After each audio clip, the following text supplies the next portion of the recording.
Hi there.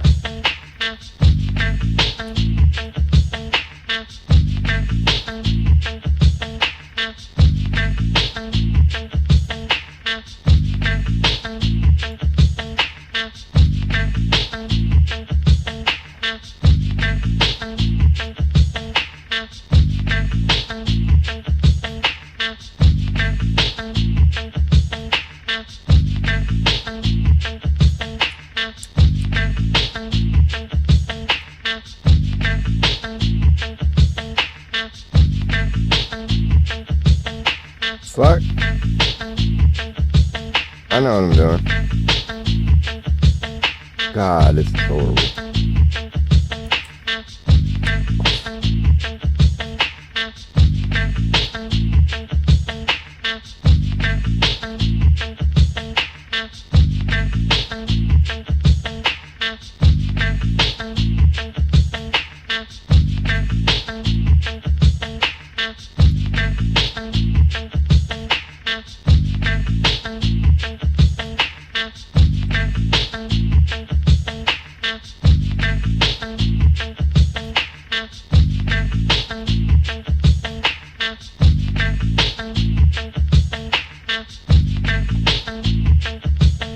Fuck BitChute.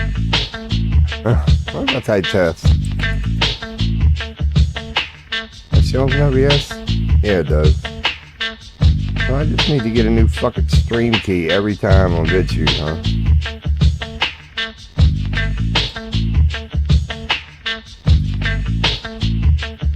Alright, I'm learning. Oh god, that's an echo.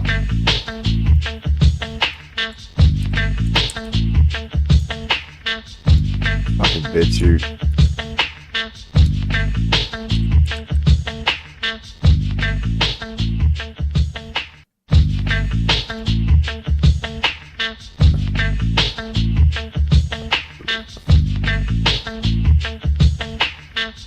So it's a stream key, huh? Every time I go into BitChute, I gotta fucking put in a new stream key, huh? I believe that's the situation here. Yep, let's go offline. Fucking BitChute. Making it all stupid.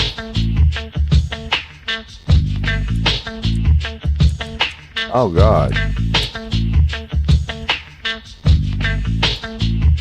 Alright, let's try it again, BitChute. Fucking shit.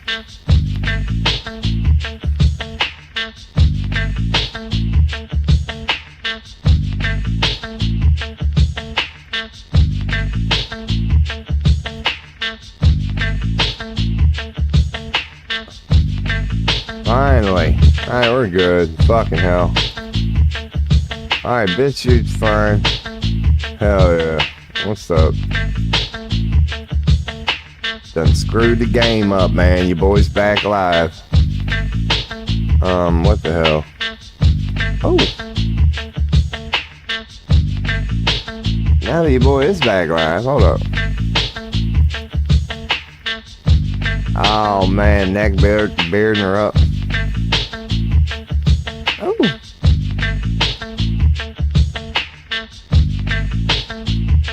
Do the old Snoop.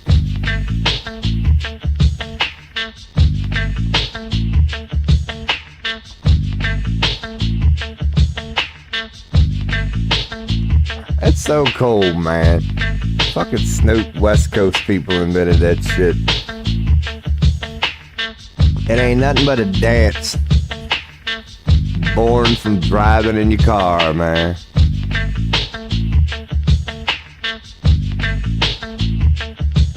Turn that shit into a dance, old Snoop Dizzle. Fucking, he's cool as shit. How can you not like Snoop Lion, man? Come on, man.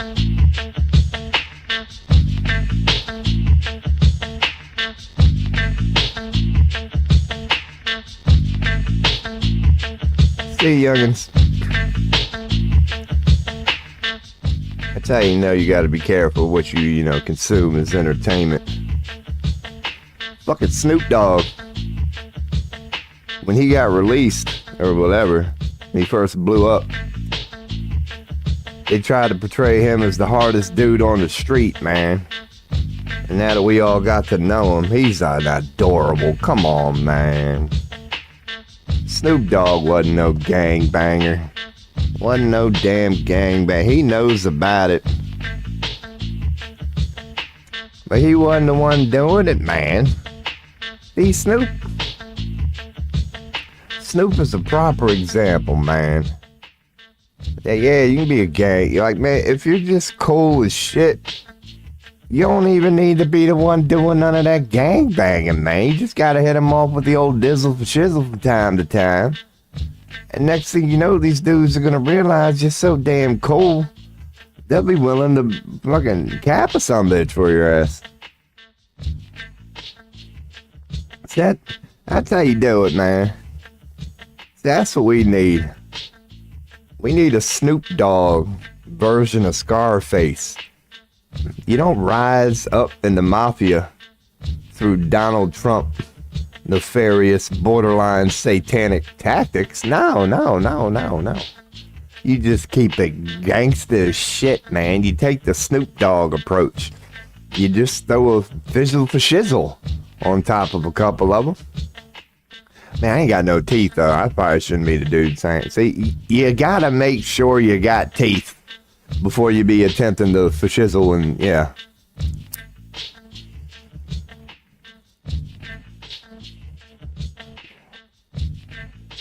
That white people and people of the world, I have a question for you. We know how Toss is, right?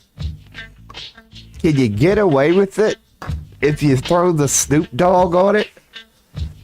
Or is that still considered an N-bomb when you go for shizzle my nah? Can you keep going with the izzle? Or are you considered a racist son of a bitch? Who am I kidding? It's 2025, man. These fucking kids these days, they'll even think the fashizzle is racist.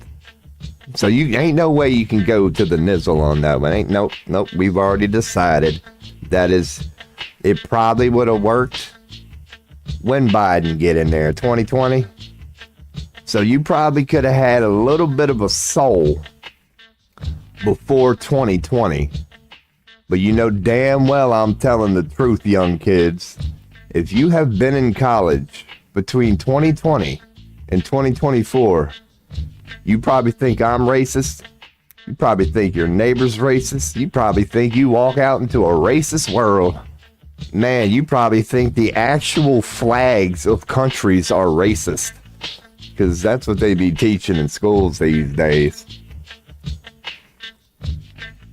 Oh, your boy sees it, man. Don't think your boy don't call this shit out, man.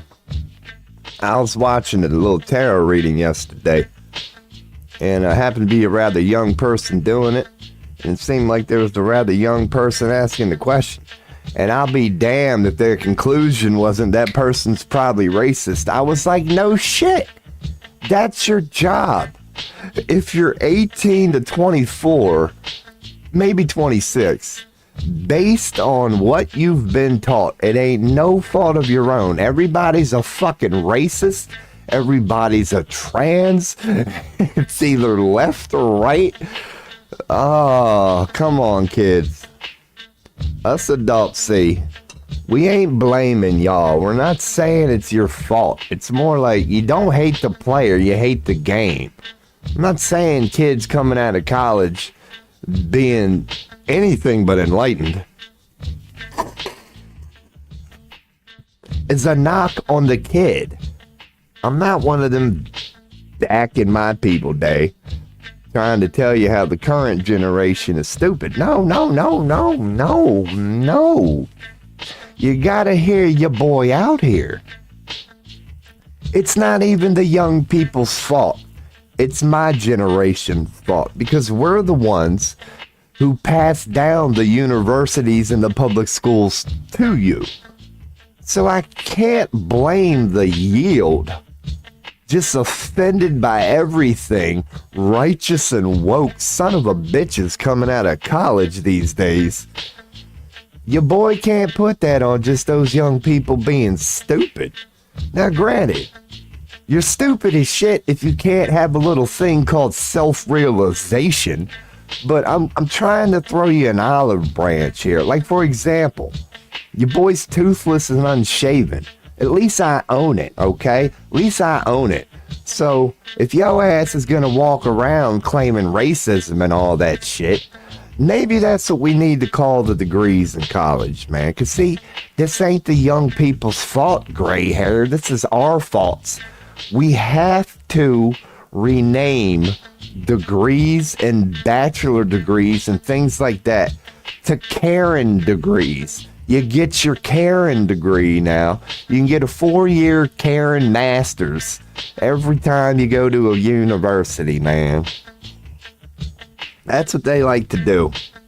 From what I can tell, what they do in the universities today is they like to take out classes like, I don't know, engineering, math, science, philosophy, art, and they like to put in there a good little bit of wokeness and how racist motherfuckers in and be the best damn Karen you can.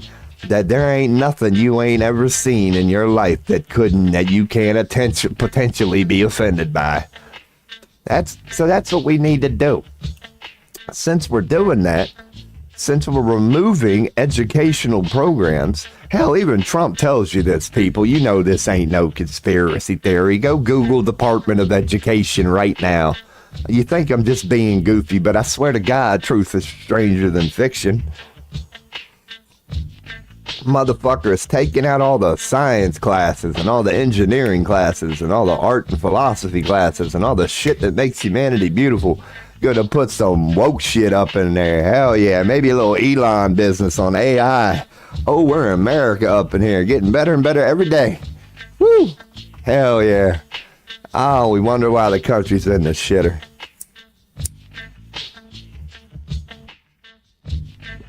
While the rest of the world is making new innovations and broadening their perspective and learning a thing or two about a thing or two. What are we doing here in America? We're looking down, figuring out if that shit's a mistake or not. Man, I got a feeling that shouldn't be there. What the fuck is that? Should I cut it off or not? That's what we're pondering over here. When we wake up here in America, we like to look out our door at our neighbors and just wait to see how racist they are, and just wait to see, just looking for a reason to judge a son of a bitch. That's America. Oh, you know damn well you can't say I'm wrong either. Especially if you're an American. Oh, y'all know what we... That's one thing that's going around, man. Pretty common. All right, that's enough of the beat. Oh, man. At least we know we're stupid right now. You gotta admit, humanity is in a phase. It's like, just people don't think they're really immune to it. See, this is where your boy can cop out right here. I call myself a dumbass all the time. But it's like, man, we live in a world where the math don't add up. Think about this. We live in a world where 99% of people think other people are stupid. How is that even fucking possible unless everybody's stupid? When you get to the math behind it, it don't make no damn sense, man. Granted, like, if you get a room full of 100 people and 99 of them feel like everybody is stupid, what's that tell you, humans? What's that tell you, humans? Once again, we're back to the Louis C.K. line. There ain't nothing wrong with self-confidence and feeling confident about yourself. That's perfectly fine. But let's not lose sight of a thing called self-realization, okay? Like, that's great to feel good about yourself, and that's great to feel awfully confident about yourself. But if you're in a room and 99 people are calling you an asshole or stupid, guess what? You're likely an asshole and you're likely stupid. Either that or 99 fucking other people are wrong, man. And so it's like, you know, self-confidence is good. But many times you just gotta, man, and don't forget, you ain't too different from these son of a bitches, man. So if you're in a group and you see 99 people acting a fool, you have to likely assume a little bit of that is rubbing off on you. Like we're all just stupid. That's my main message that I wanted to start this stream with today. Humanity is stupid. So like and subscribe, man. Your boy does tarot readings from time to time. Oh, my damn browser's probably a mess. I don't even give a shit no more. I really don't. Like, to a fault. Is Rumble even working? There's your boy. Hell yeah. It's a little delay. So, if you think I'm listening to music on Rumble right now, I'm not. There's about a solid 10-second delay on Rumble. Let me check Rumble out here, man. That might lead me to something. My fucking video yesterday better say 10 hours. All right, 9:47. It just took it a while. I got 8 views on Rumble yesterday. Look at that. And the sad part, that I doubled my previous day view. Man, I get 4 views per 8 hours, per 10 hours on fucking Rumble. Look at these averages. I got 17 for that one for some reason. Probably because I put Best Philosopher in the title. Toothless got 19 views. That's a good day. Look at that. I got 46 for some reason on that one. People like that one. That's one of my best ones on Rumble. Takes me fucking 10 days to get 46 views, man. Your boy, I got 12. This is what happens. See, every now and then you might see one thumbnail. Like, that's not even a thumbnail right now. That's just because I'm live. Dude, I don't do thumbnail. I apologize, Rumble. Just know you ain't the only one. I don't do any of this shit. This is why your boy don't make it. Because honestly, this shit works. When you, like, tag and, you know, do things proper and worry about your hashtags and you say, oh, man, y'all couldn't even say. Let's get the browser ready. It's a good time to get the browser ready. You want to see something sad? I'll show you. Just my Rumble results right here. What are we looking at? Is it this one? I don't even know. I'm probably about to bring up porn and don't even know it. Yeah, you want to see ratings go up. Jeez. There's your boy's results. See, look at this. Hell yeah. I got 8 views yesterday in my 10-hour stream. That's not even a view per hour. The day before that, 4. And here's like one of my popular ones. 46 in 10 days. That's considered a good video for you, boy. That's a 16-hour one, see? Your boy's got to go an extra 6 hours just to get some views. But what's going on Rumble, man? Because here's kind of what I wanted to see. Like, fucking Russell Brand, man. I'm sure he's probably been... He got, like, accused of some lawsuit shit. And I want to see if he's been actually active. Yeah, all right. He's still going. He's still going. Did he address them things? Yeah. He did. He addressed it 4 days ago. That's his most views. So, good. It couldn't happen to a better person, Russell. I love you, guy. I really do like Russell. I believe I'm following him. Like, if not, should I give him a follow? No.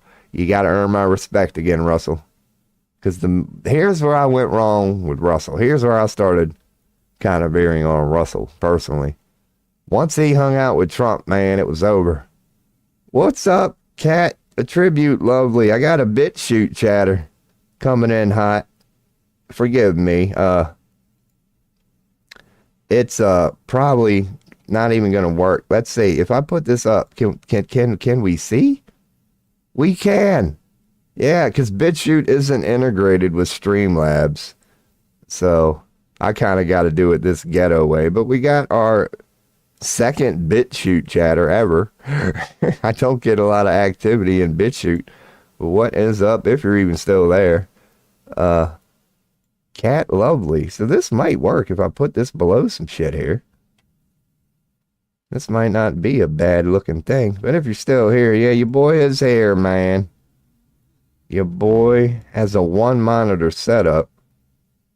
And, yeah, BitChute don't like to integrate Streamlabs. But I'm working on this shit. I see you typing.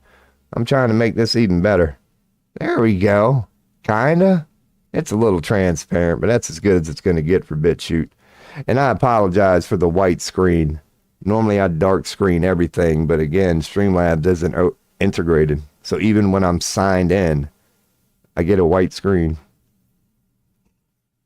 I get the same thing, brother. It's probably an OBS thing. It's because there's no BitChute integration in OBS, and I haven't done any horrible setup. Like if I hit test, yeah, I'm not even signed in. It won't even let me post. I'd have to go to actual BitChute. Yeah, I might be able to fix. Yeah, but anyway, if you got any questions or whatever, let me. I might be able to fix that. I doubt it. What I'll do is I'll go to BitChute. Yeah, I highly doubt this is going to change anything. It just don't have Streamlabs integration. But welcome to this crap channel. As I was just going over, I think I did put a thumbnail on BitChute today. Yeah, I'm in BitChute now. So now that I'm here, if I type hi, yeah, see, I can do it on BitChute. And I'll at least show up as me. But yeah, regarding the name thing, I've had that happen. When I type on OBS sometimes, I'll be given some random name like I'm not signed in. And I'm like, what? That's not my name right now. And they give you stupid ones. Not stupid ones, but BitChute has some very unique ones. That might help. Did this help? Nope, I still can't do it. I don't know what the fuck I'm doing here. It says I need to join a room first, but either way, I wouldn't be able to type to you, but I can talk to you. I mean, I could type to you if I went back to BitChute. Yeah, welcome, man, welcome, because this is what I'm saying. You see how when I'm on BitChute, it's nice and dark screen, and if I pop out the URL, that don't even fucking help. So I don't know how BitChute works, but I appreciate, you checking in. Normally we do, astrology or whatever stuff here. If you're here for like a tarot question, because that's in the titles, I just started and was kind of going off. We do online tarot here. That's how I'll do it. I'll bring up this webpage. And, yeah, so if you have any tarot questions, let me know. I'm in the middle of learning astrology, so that's what most of the stream is going to be. I just start looking into astrology, try to figure it out, try to make it as informative as your boy can. But yeah, I just woke up, started streaming, unshaven, toothless as hell. Some of this is going to look a little better tomorrow, man. Your boy kind of plays with this theme of just being the realest dude out there, and of all things, offering fucking tarot readings and natal chart readings. Oh, but I gotta fucking shave tomorrow, man. I really do. Oh, I done backed myself in a corner. I don't even want to explain. Well, I will explain. Over the next couple weeks, like today, for example, I'm damn near out of food. So I had to order from Walmart, and that was like $37. So that's officially going to put me at $100 in the bank account with no job or nothing, man. I'm moving back to mom's in 2 weeks. I don't give a fuck. I mean, I do give a fuck. I'm not proud of any of what I'm saying at all, but just like the toothless thing, man, sometimes you just got to own it.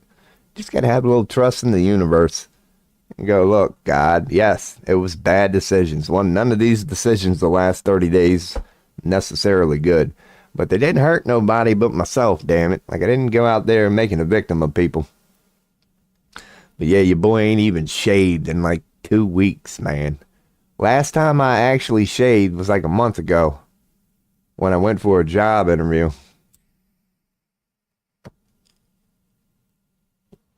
Oh, your boy got jebaited, man. You know how you go to Indeed, right? You go to Indeed, and it's called like direct or healthcare professional. It was some job I had no business applying for, but I thought I might get it, and they fucking called back.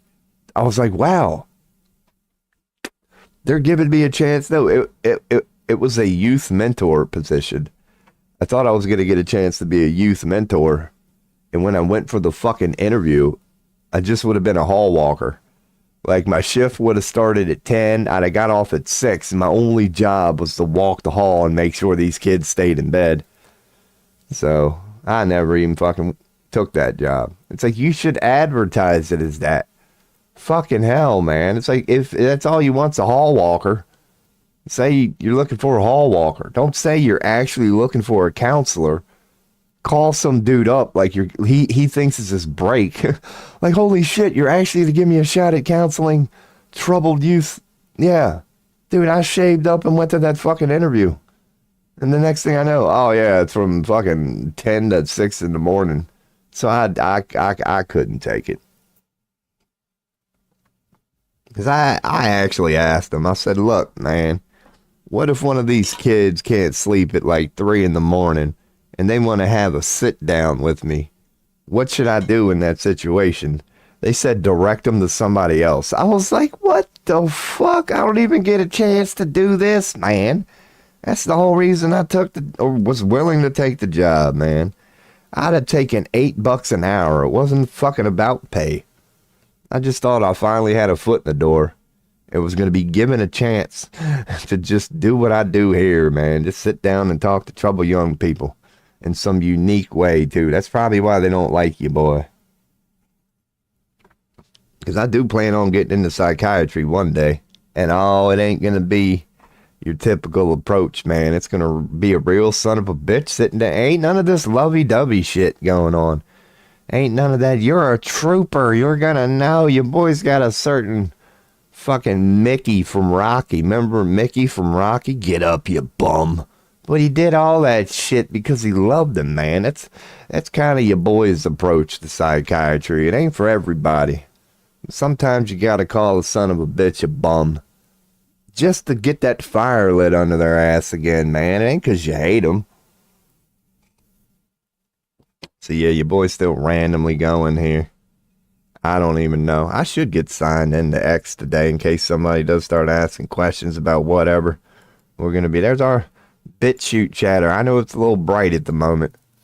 I try to keep all the web pages dark themed here. But, you know, Streamlabs, they don't like BitChute. And they don't play very nicely together. But at least it worked, though. At least we can see hey, I got a new follower on X. That ain't pretty bad for a son of a bitch who don't do a damn thing. Just make a post from time to time. So I guess until BitChute chat picks back up. Bam. See? Nice and fucking sane there. Nice and sane. So if you're sitting on a cell phone in your... Why is Hillary... Like, what are they... We're never going to get her. Remember that time her first friend, George Soros? Yes. She's friends with Soros. Let's keep talking about all this shit about how provably guilty she is, and she is. Here we go. Here's the good one there, right there. That's the old Anthony Weiner video right there. That's the broad that broke the Anthony Weiner fucking thing. Oh, she ain't around no more, people. Oh, if we only knew what she saw on that laptop, and we're never going to fucking find out. So just give it up now, people. It's been going on for 10 fucking years, and you haven't got one breadcrumb yet, okay? So forget about the pizza, forget about the pepperoni. Yes, it happened. It was real as fuck. And just like JFK at Epstein Island and 9/11 and Bay of Pigs and the London bombings, and the list goes on, nobody's going to pay for this, okay? So just accept that. It happened. There are sick people. Pizzagate was fucking real. Down to the fact you can literally fucking prove it. They just never will. But that's good on this person. Wow. See, and they're still relating it to Hillary. So that's good on people. That isn't why she's trending. Because, where do you start? This is how you know Trump's a fucking fool, dude. Where do you start? She is one of the most provably guilty criminals in history, and this motherfucker can't even get her in court. It ain't nothing but blah, blah, blah. Anti-Zionists go real quiet when you mention Tel Aviv was a bunch of sand dunes in 1909. Oh, they do?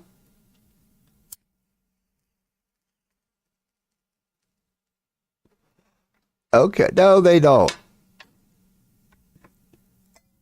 I'll go to remind this. No.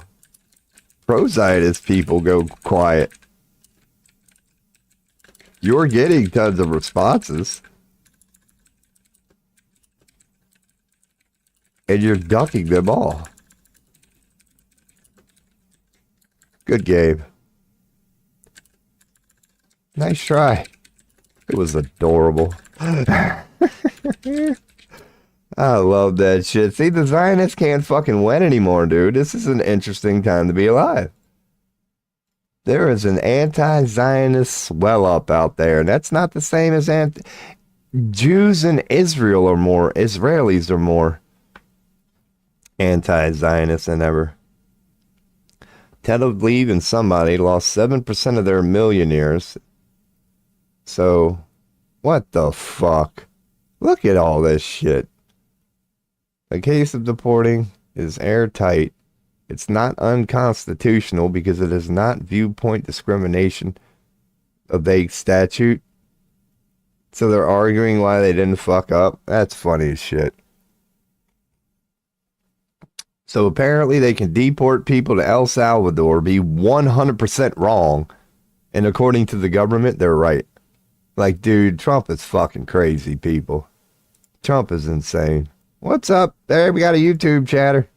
I can't hear on YouTube, man. It's a little ghetto here. Can you get a reading? You most certainly can if you're still here. We can go with the 3 card if you would like. If you're new to the stream. Let me check the name, man. Do I recognize that name? Crystal Carroll. I do not believe I do. This is how we do it here normally. Like, we can kind of start with a 3 card reading if you have a, simple question. I have a actual deck that I just got a couple weeks ago, but I like, how we do it here. This is an option.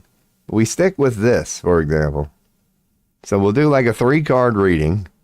I'll ask the question, hit refresh, we'll get our 3 cards, and then I'll bring up Google or something like this, and we'll go on and type in so everybody knows what it's supposed to mean. But you most certainly can. We could start with a simple 3 card reading. They do have, in-depth ones. I'll just bring up one for an example. If it's like an in-depth question, if it's something that means a lot to you and you like a 7 card reading, if it's like relationship, they have relationship spreads. They got spreads on if you're making a decision. They got blind spot spreads. You may be familiar with a lot of them. So let me close some of these out now here. We don't even need Twitch open. Don't even need restream. We are up and going here. So whatever's more comfortable with you. Okay, I think the 3 card is normally a pretty good one to start on. And like yesterday, we started on a 3 card one. And the person said, yeah, they would like a little more in depth. And they hung around for about an hour. All right. But yeah, if you have a question, I think the past, present, and future is normally a good one to start with. It can kind of address friendships, careers, relationship. It's just a 3 card reading. It'll give you a vague one on the past. Well, not vague one, but you only get 1 card that will address the entire past. You'll get 1 for the present, and then you'll get 1 for the future. So that's normally what people start with. It may be common on other tarot streams too. I don't know what the most common pull is. And this is tobacco, by the way. I am 420 friendly, but I'll let you know when I take the 420 breaks. Whenever you see me hitting this, it's coffee. Whenever you see me hitting this, it's tobacco. But yes, indeed, Crystal, if you have a question, just let me know. It could be a vague one, like the one asked yesterday or whatever. The person just wanted a 2-year, second chapter in their life. That's how they put it. So we did a 3 card reading on the second chapter in their life.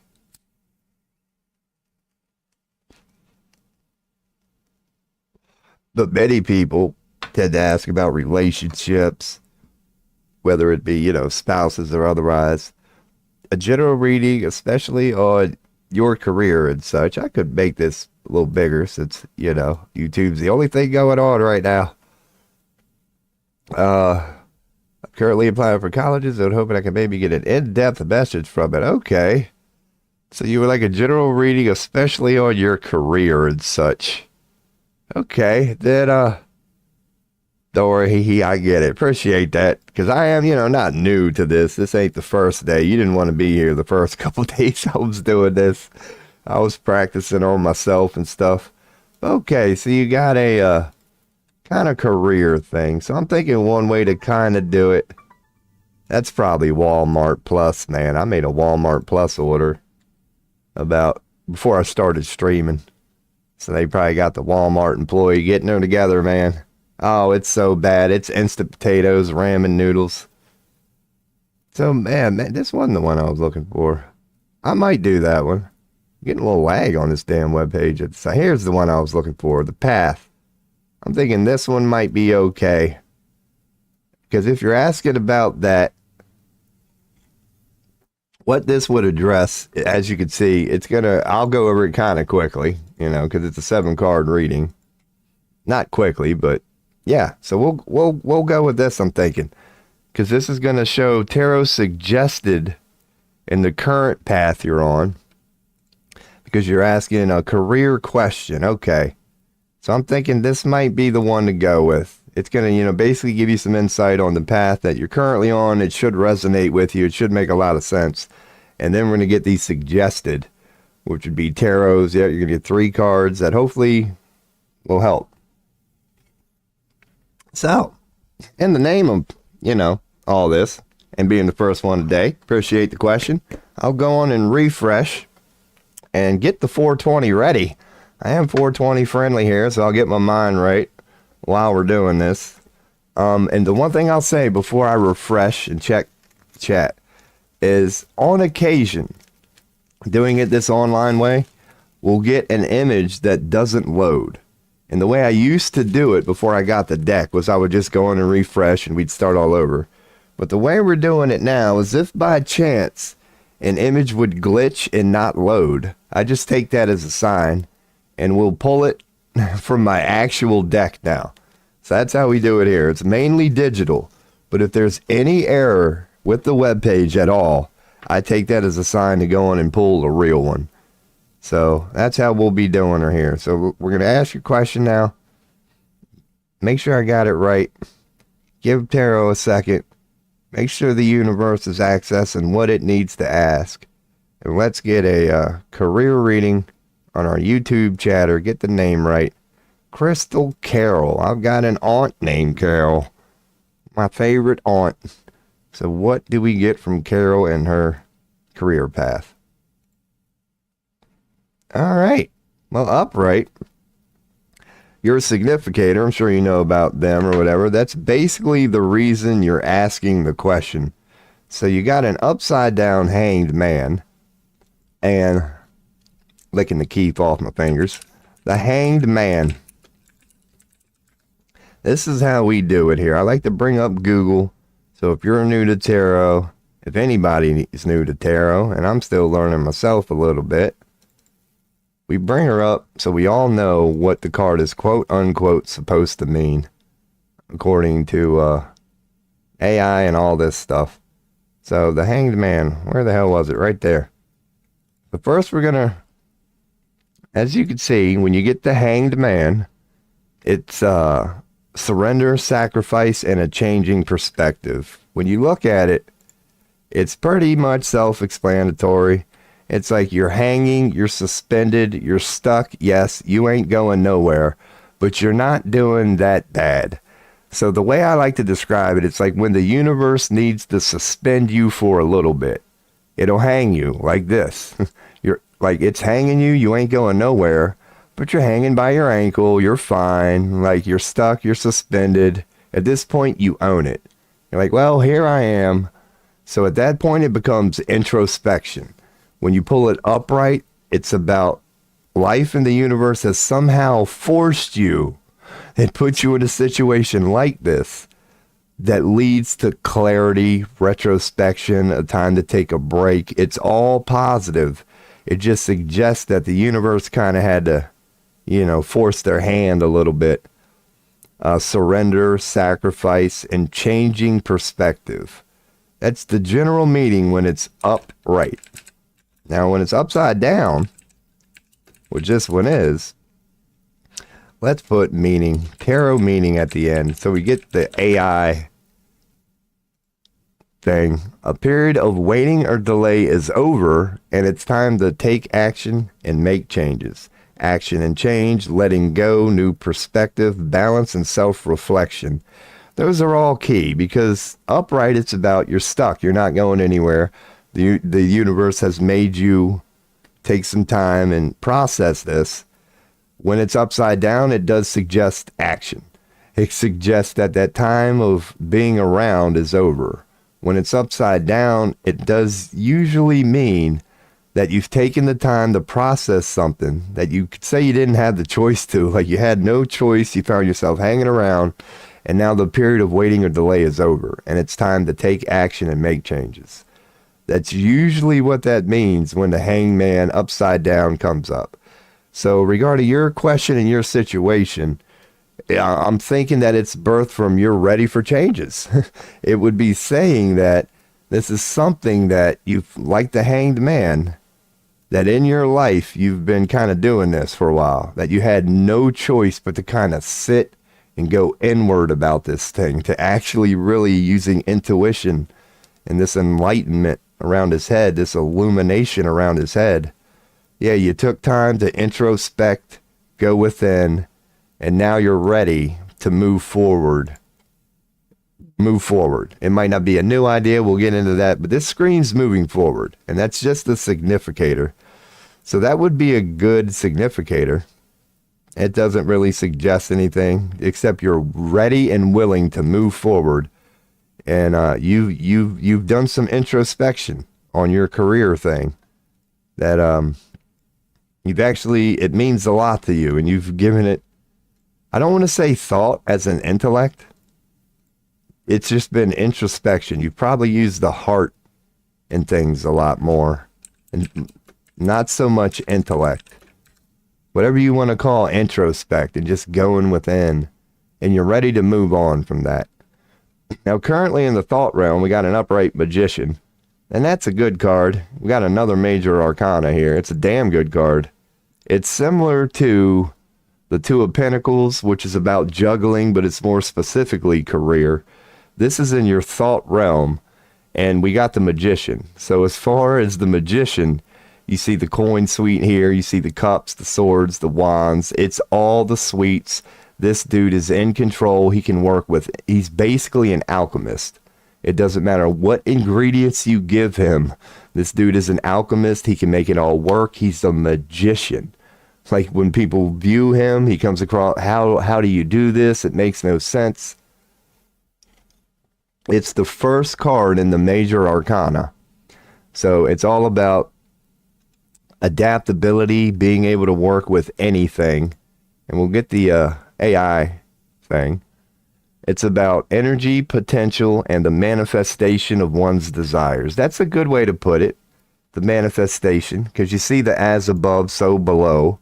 Turning the spiritual into the physical, whatever, alchemy, that's in there too. Manifestation is worth mentioning. It symbolizes the meeting of the physical and spiritual worlds. That's another good way to put it. The magician, the ultimate alchemist. No matter what ingredient you're given, you can work with it. And we got that in your thought realm here. So I'm saying, this is tarot saying, and you should be able to confirm this, regarding your career and your thoughts about it, yeah, you're actually in control. That even if your thoughts change, even if certain variables get added to the equation or taken away, in your thought realm, you're on top of it. It's saying that you're very open-minded, you're very adaptable, you're very versatile, and in your thought mind, there's nothing bad here. It's saying that you're the magician in the thought realm. So regarding how you think about it, you're doing very good on that. You are literally a magician where the information could change, the equation could change, the variables could change, and just like an alchemist, you can work with it. So I'm seeing good things in the thought realm that you should be able to confirm that it's basically saying, so far, just the first two readings, you've had time to introspect and look within about it, and you're ready to move forward. And the way you think about it currently is a magician. Like, the way you think about it, it's probably moving a lot. It's probably not really, it's probably something different every day. Your opinion slightly changes on it every day. But like the magician, you move right with it.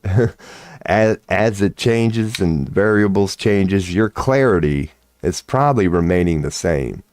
So I'm saying regarding how you think about it, I'm not seeing a lot of suggestions here from tarot.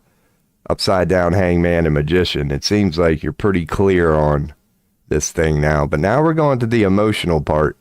And it's an upside down page of wands.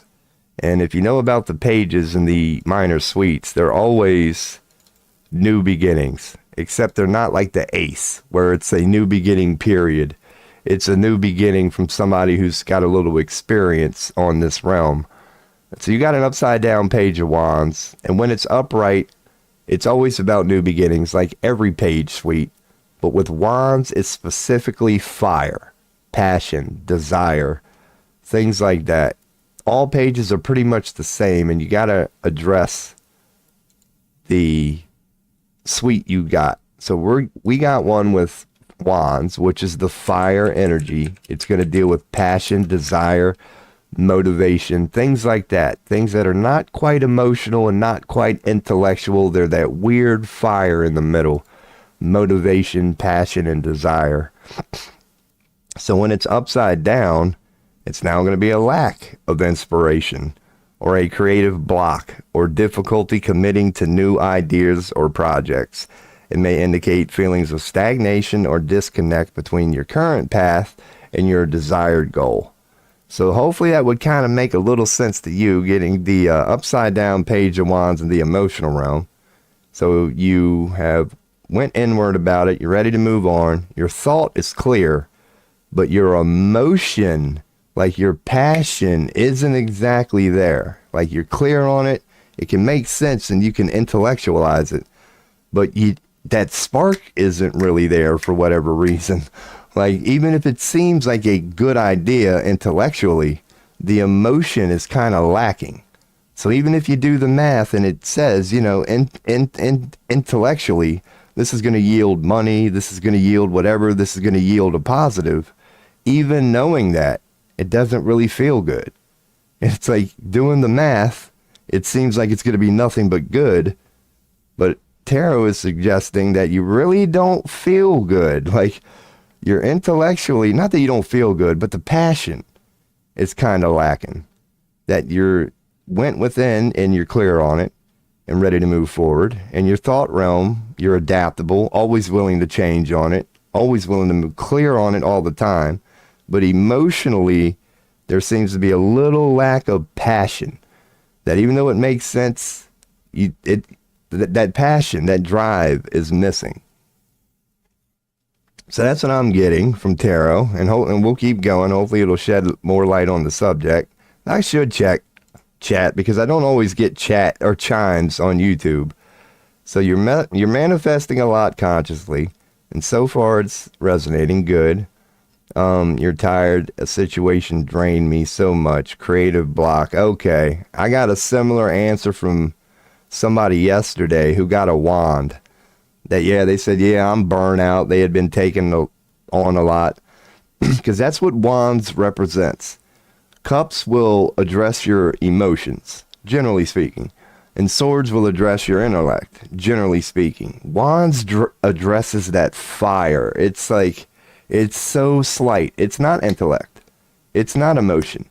It's passion, desire. Yeah, that fire, that spark, that drive, which is slightly different from emotion. It's an energy, more likely. Yeah, call it passion, call it whatever, call it fire. Yeah, that, according to tarot, does seem to be lacking a little bit. You're clear on it mentally, and you're very versatile mentally. So as the information changes or variables change, like you're clear on it. But yeah, that fire isn't really there. And it's not saying you're sad about it either, because that would be emotion. Yeah, it's not that you're sad, just that fire that should be there for whatever reason tarot is suggesting might not be there at the moment. So you're trying your best to light that spark because you really enjoy what you want to pursue. It hurts how an external situation took a chip out of it. Yeah, I mean, it's kind of addressed that, like that external situation you mentioned. That might be, yeah. You handled that well. Like, 'cause that's what the magician sort of implies, adaptability. So you handled it well in the thought realm, but it definitely hurt your passion a little bit naturally. And dude, that's my theme on this one. It's like, how do you get passion back? You can't even fake that. You can talk yourself into a good mood, and you can do homework to get intellectual. Yeah, to get your passion back. How does one do that? Like, just start with positive, reformation or whatever. That easy stuff out of the box. But, all right, so now we got the external stance, which might shed some light on it. 9 of Pentacles. Now, this is a career one, you know, the coins one, the Pentacles one. It makes it easier when people ask career questions, usually, and you did. So, upright, it's a good card. The 9 of Pentacles is achieving financial security, independence, and self-sufficiency. It certainly is. It's one of the better cards to pull in the Pentacles suite. It's, it's not quite the 10, which is a little more about community and abundance and a little bit, but it's the 9th. So you got the divine feminine cloaked in white. It's about enjoying the fruits of your labor. There's plenty of abundance to go around. This is not materialism. This is not greed. This is just appreciating the fact that there's so much to go around and the good that you can do with it. Financial security, independence, self-sufficiency, often through hard work and long-term planning. It can represent self-indulgence and the ability to enjoy the fruits of one's labor. I agree with that. But yeah, not as like a bad thing. I wouldn't call it self-indulgence. I'd call it enjoying the fruits of one labor, like the positive version of that. Financial independence and security, self-sufficiency, and independence. Enjoying the rewards of hard work. It could also have relationship implications, but we're going to, address it to yours. So it's the upright 9 of Pentacles. And you see all that in there. Abundance, enjoying the fruits of your labor, taking, like, you should be proud of this. This is not materialism. This is not greed. Like, you mean well when you go, damn, look at all this that I done. Yeah, the fruits of my labor. There is so much here, and I'm so proud of it. That's what that means. So externally, you got that in your external stance. So that should resonate, that, like, regarding your career, financially or whatever, maybe emotionally, but there's a lot of abundance to go around currently. Like, currently, it's suggesting that this is the you you're putting forth towards the world, and it's the version of you that the world can see. The manifested external stance is screaming like abundance, that your career situation, yeah, you're not hurting. You might be, factoring switching careers or changing it a little bit. But as far as careers go currently, tarot is saying there's a plenty abundance to go around. And that doesn't necessarily have to be pure cash, if you know what I mean. Like, your career-wise, there's plenty of abundance. There's plenty to go around. There's no real want there. It's something people should be proud of. And apparently the world sees it. So your career path at the moment, according to tarot, and I'll check chat after it, I'm seeing the upside, upright 9 of Pentacles. So currently it shouldn't be manifesting as too bad. Like, ain't nobody struggling, really not causing a lot of, competition, making sure I was caught up. But yeah, that's what you got there in the external stance, was the upright 9 of Pentacles. And it just means abundance, prosperity, and just there's nothing wrong with enjoying the fruits of your labor. So hopefully that is true, and there is at least a lot of abundance to go around. Abundance isn't always cash, and I realized that recently. That's the part that I like to throw in there. So I'm glad that you addressed that too. is that right out of the box, I'm assuming that it does just mean that because you're asking a career question, that it's probably just saying that, the money's there and all that money and stuff is there, career finances, but it does just mean abundance. So yeah. So like in your example, if it isn't financially blossoming right now, you've got abundance in something. So maybe it's like, it's just bringing the people together. Like, yeah, the people are only making like 10 or 11 bucks an hour, but my God, they've reconnected and now they're hanging out on the weekends and now they're fun. And, there's definitely a lot of something good to go around regarding your career question. But you're right. It doesn't necessarily mean money. It likely does, especially when you're asking about career. But it simply means abundance, achieving financial security, independence, and self-sufficiency. So even they put in financial.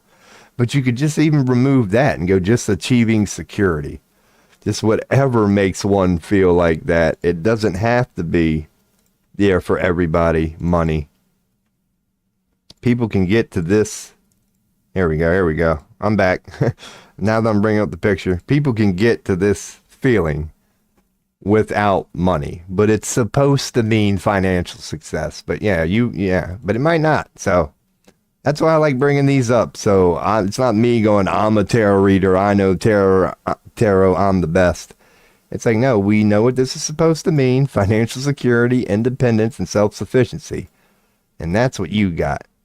So to continue with it, now we would be moving on to the suggested. So that was all you. So this should make sense to you. The significator should make sense. It's about moving forward after a time of retrospection and looking within. Basically a time you had no choice to. You had no choice and you went within and you're clear on it and ready to move forward. The thought realm, again, you're versatile, you're adaptable. There's no equation you can't work with. You're the magician, turning ideas into reality. As above, so below. Good things in your thought realm. You're clear and in control. Emotionally, you're missing some fire. There's no passion there for whatever reason. It's all looking good, but the passion, or maybe you're just feeling a little burnt out. Maybe you've been, putting so much effort into all these, and for whatever reason, you're burnt out. You're a little tired right now. The fire really ain't there at the moment, but externally, there's plenty of abundance.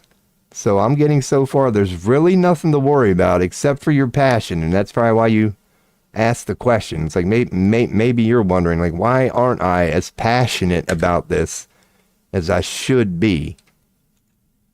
And before I go into the suggested now, I'll check. What's up, Gandalf? See, this is how it normally works, Crystal. See, you're overlapping Crystal right now. We got a YouTube chatter, Crystal Carroll. And you know how YouTube is here. It likes to glitch from time to time. So I'll put this back up here to try to kind of make them both work. But I hope you're well, Gandalf. And so far, we're spot on this reading. High-tech civilizations in our past. Oh, clearly. Without a doubt. Without a doubt. I consider Atlantis a high-tech civilization. And they were from, like, how long ago? All right, so let's go through the upright Five of Pentacles. Or, well, yours is upside down. But let's go through it when it's upright. It's a good thing yours is upside down, Carol, because if you know about tarot, in every minor suite, the 5 card is challenging. So if you pull a 5 in any minor suite, it's quote-unquote challenging. And we got a 5 upside down, not right side up, in the Pentacles. So the 5 of Pentacles, you can see the mosaic, which usually implies church, It's not all bad, but it is on a black wall. But the main thing to get from this is they're what? Walking away. Yeah, he's injured, he's beat up, he's hurting, but he's at least he's walking away. He's getting away from whatever kicked his ass. And then you see a mother there who doesn't look like she's having the best day. See a female just cold, but what are they both doing? Walking away. So it's bad because they're both clearly not doing good. Something has just affected both of them physically and emotionally.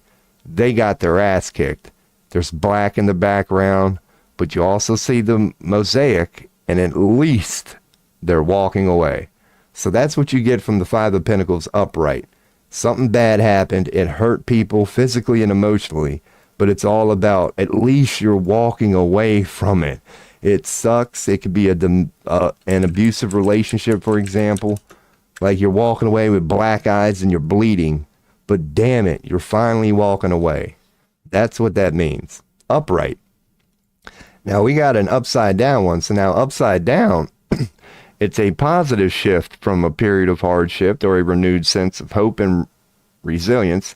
It can indicate a recovery from financial difficulties, restoration of health, or a renewed sense of optimism. It can also suggest overcoming challenges or recognizing available support and embracing abundance rather than focusing on scarcity. So it's kind of the, good part of it. It still means what is going on, but it's more so about the walking away from it part. So to address it to your situation, an upside down Five of Pentacles, this card with the people walking away, clearly hurt, I'd say being upside down and in your external stance, yeah, that would suggest that the world is maybe some people have walked away from this, like something, but this is suggested. So this is suggested. So there is some suggesting at if something hurts to walk away from it. It's a suggested in the external stance of a positive shift from a period of hardship, or it could just mean a shift. So we could go with that. It could be a positive omen. You're right. Or that's why I like reading up the AI. It could be just going a shift. It's going to mean that, yeah, people are going to walk away from something that is hurting them intentionally, or it's just going to mean a shift from something that is hurting people. Something's bad that maybe they don't even know it. But if there seems to be like some source of pain, something to walk away from, like tarot is suggesting a positive shift from a period of hardship and a sense of hope and resilience. It's the upside down version of this. Because to maybe get a little more clarity, when it's upright, just upright, the difference is when it's upright, it's a period of financial, emotional, or social struggle, feeling isolated and lacking in resources and support. So they're saying upright, it's more of a suggestion to walk away from it. It's kind of like how AI is putting it. That upright, it's suggesting that you should walk away, so to speak. It's a period of struggle, feeling isolated, homelessness, lack of safety, a need to reassess one's situation. So they're saying when it's upright, it's basically the need to do those things. And when it's upside down, it would hint towards now you've done it. Now you're in the process of walking away from something that didn't serve you. A positive shift from adversity, a recovery from hardship. So going with that one, yeah, that's why I like to explain it so the reader, because but we're getting into suggested now. So tarot is suggesting something like that is going to manifest. So double checking, making sure we're caught up. Cool. That's what we're getting. And the external stance is a upside down Five of Pentacles. So I'm thinking you can already see it, or you're about to see it. Or it is even a suggestion of walking away from something that doesn't serve. Like you people would know what it is. Adversity, hardship. It's something that causes a little bit of pain. There's a suggestion to walk away from it. So I would just, get ready. If you see some walking away, or maybe it's you walking away yourself, because the suggested in these readings, I always say it. So it's like how I'm thinking the suggested, usually is tarot actually suggesting this is what you do? But there have been times when I've done these sort of readings, and this is why I leave it open to interpretation. Like, is it really tarot suggesting what you should do, or is it more like an omen, where this is tarot suggesting something that's coming? So that's why I try to just explain it. And from your situation, I would say that the suggestion is that, oh man, yeah, it's hard to speak of. It's either people are walking away or you should walk away. It's either you should walk away from something that isn't serving you, or other people are about to. So I'm seeing a source of paid here. Like something, not paid, but just something that isn't serving. I'm seeing people walking away. So that's either going to be you walking away from something. Like you might feel like there's something that you're considering walking away from now. And if that's the case, tarot would be recommending doing it. Or if you start to notice people quitting or just walking away, or if you notice people getting away from this situation, that's tarot telling you, because it's hurting them. Like they believe they're hurting them. They believe this situation is making them one of these people here.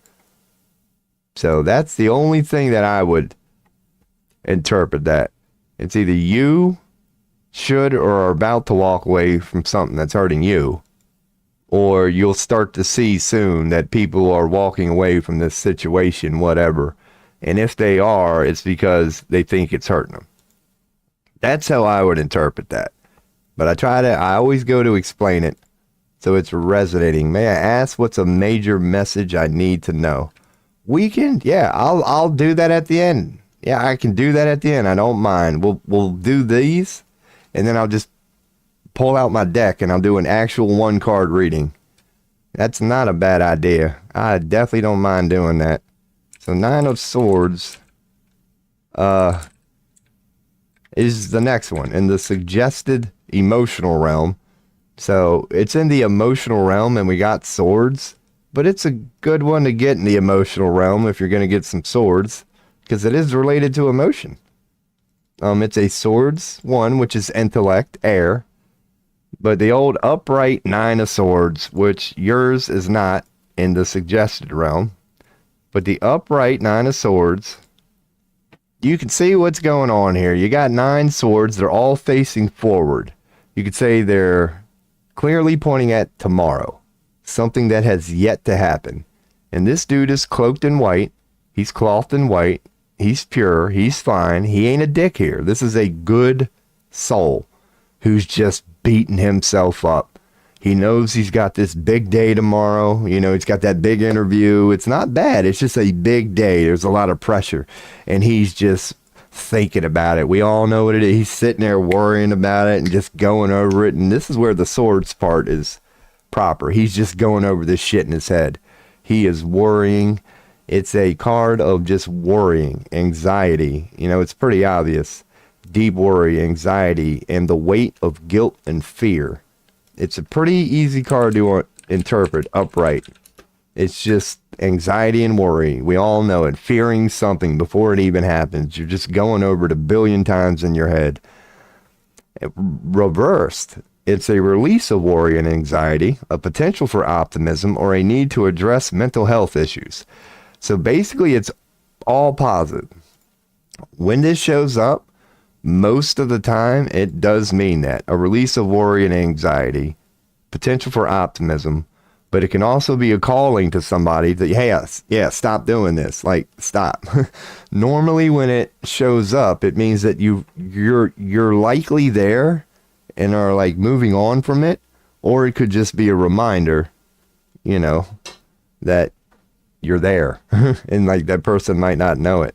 So to apply it to this situation, upside down 9 of Swords in the emotional realm regarding the career sort of question you asked, the suggestion is very similar to the 9 of Pentacles. So fear, anxiety, worry, like just the upright 9 of Swords. When it's upright, it means that.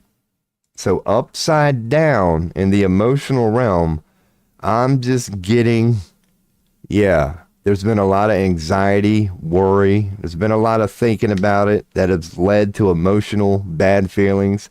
There's been a lot of anxiety and fear and worry. But being upside down, I'm thinking it's kind of similar to the Hanged Man. It's like this theme, like it's probably been over. You've probably been seeing a lot of anxiety and worry, perhaps within yourself. So I'm thinking the suggested would be tarot's way of going, that anxiety and worry, just don't do that anymore. Just don't do that. There's no point in worrying about it. It's not solving anything. There's no point in thinking about all the things that could go wrong, because yes, they could, but what's the point in just imprisoning yourself by thinking about all that? So I'm thinking that's what the suggested is. That emotionally, if there's any anxiety and fear in the sort of feelings one gets from being in a situation like that, if there is any of that going on, just overthinking it and worrying about it, and it hasn't even happened yet, but it might as well be happening. Like that dude might as well be in that meeting going horribly wrong right now. He's supposed to be getting a good night rest, but yet here he is in that fucking meeting picturing the worst that can go wrong. It's like, don't do that. I'm saying in the emotional realm, yeah, if there's some anxiety there, things like you get with that upright Nine of Swords feeling, that it's time to move on from that. Maybe people have been doing that, but it's a clear suggestion to move on from the anxiety and the fear that come with a Nine of Swords. And the only other thing would be, it would be an omen.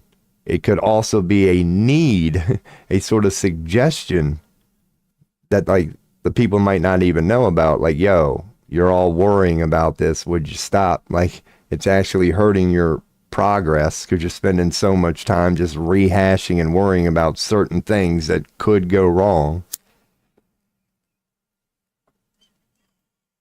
So I'm getting that, the emotional realm.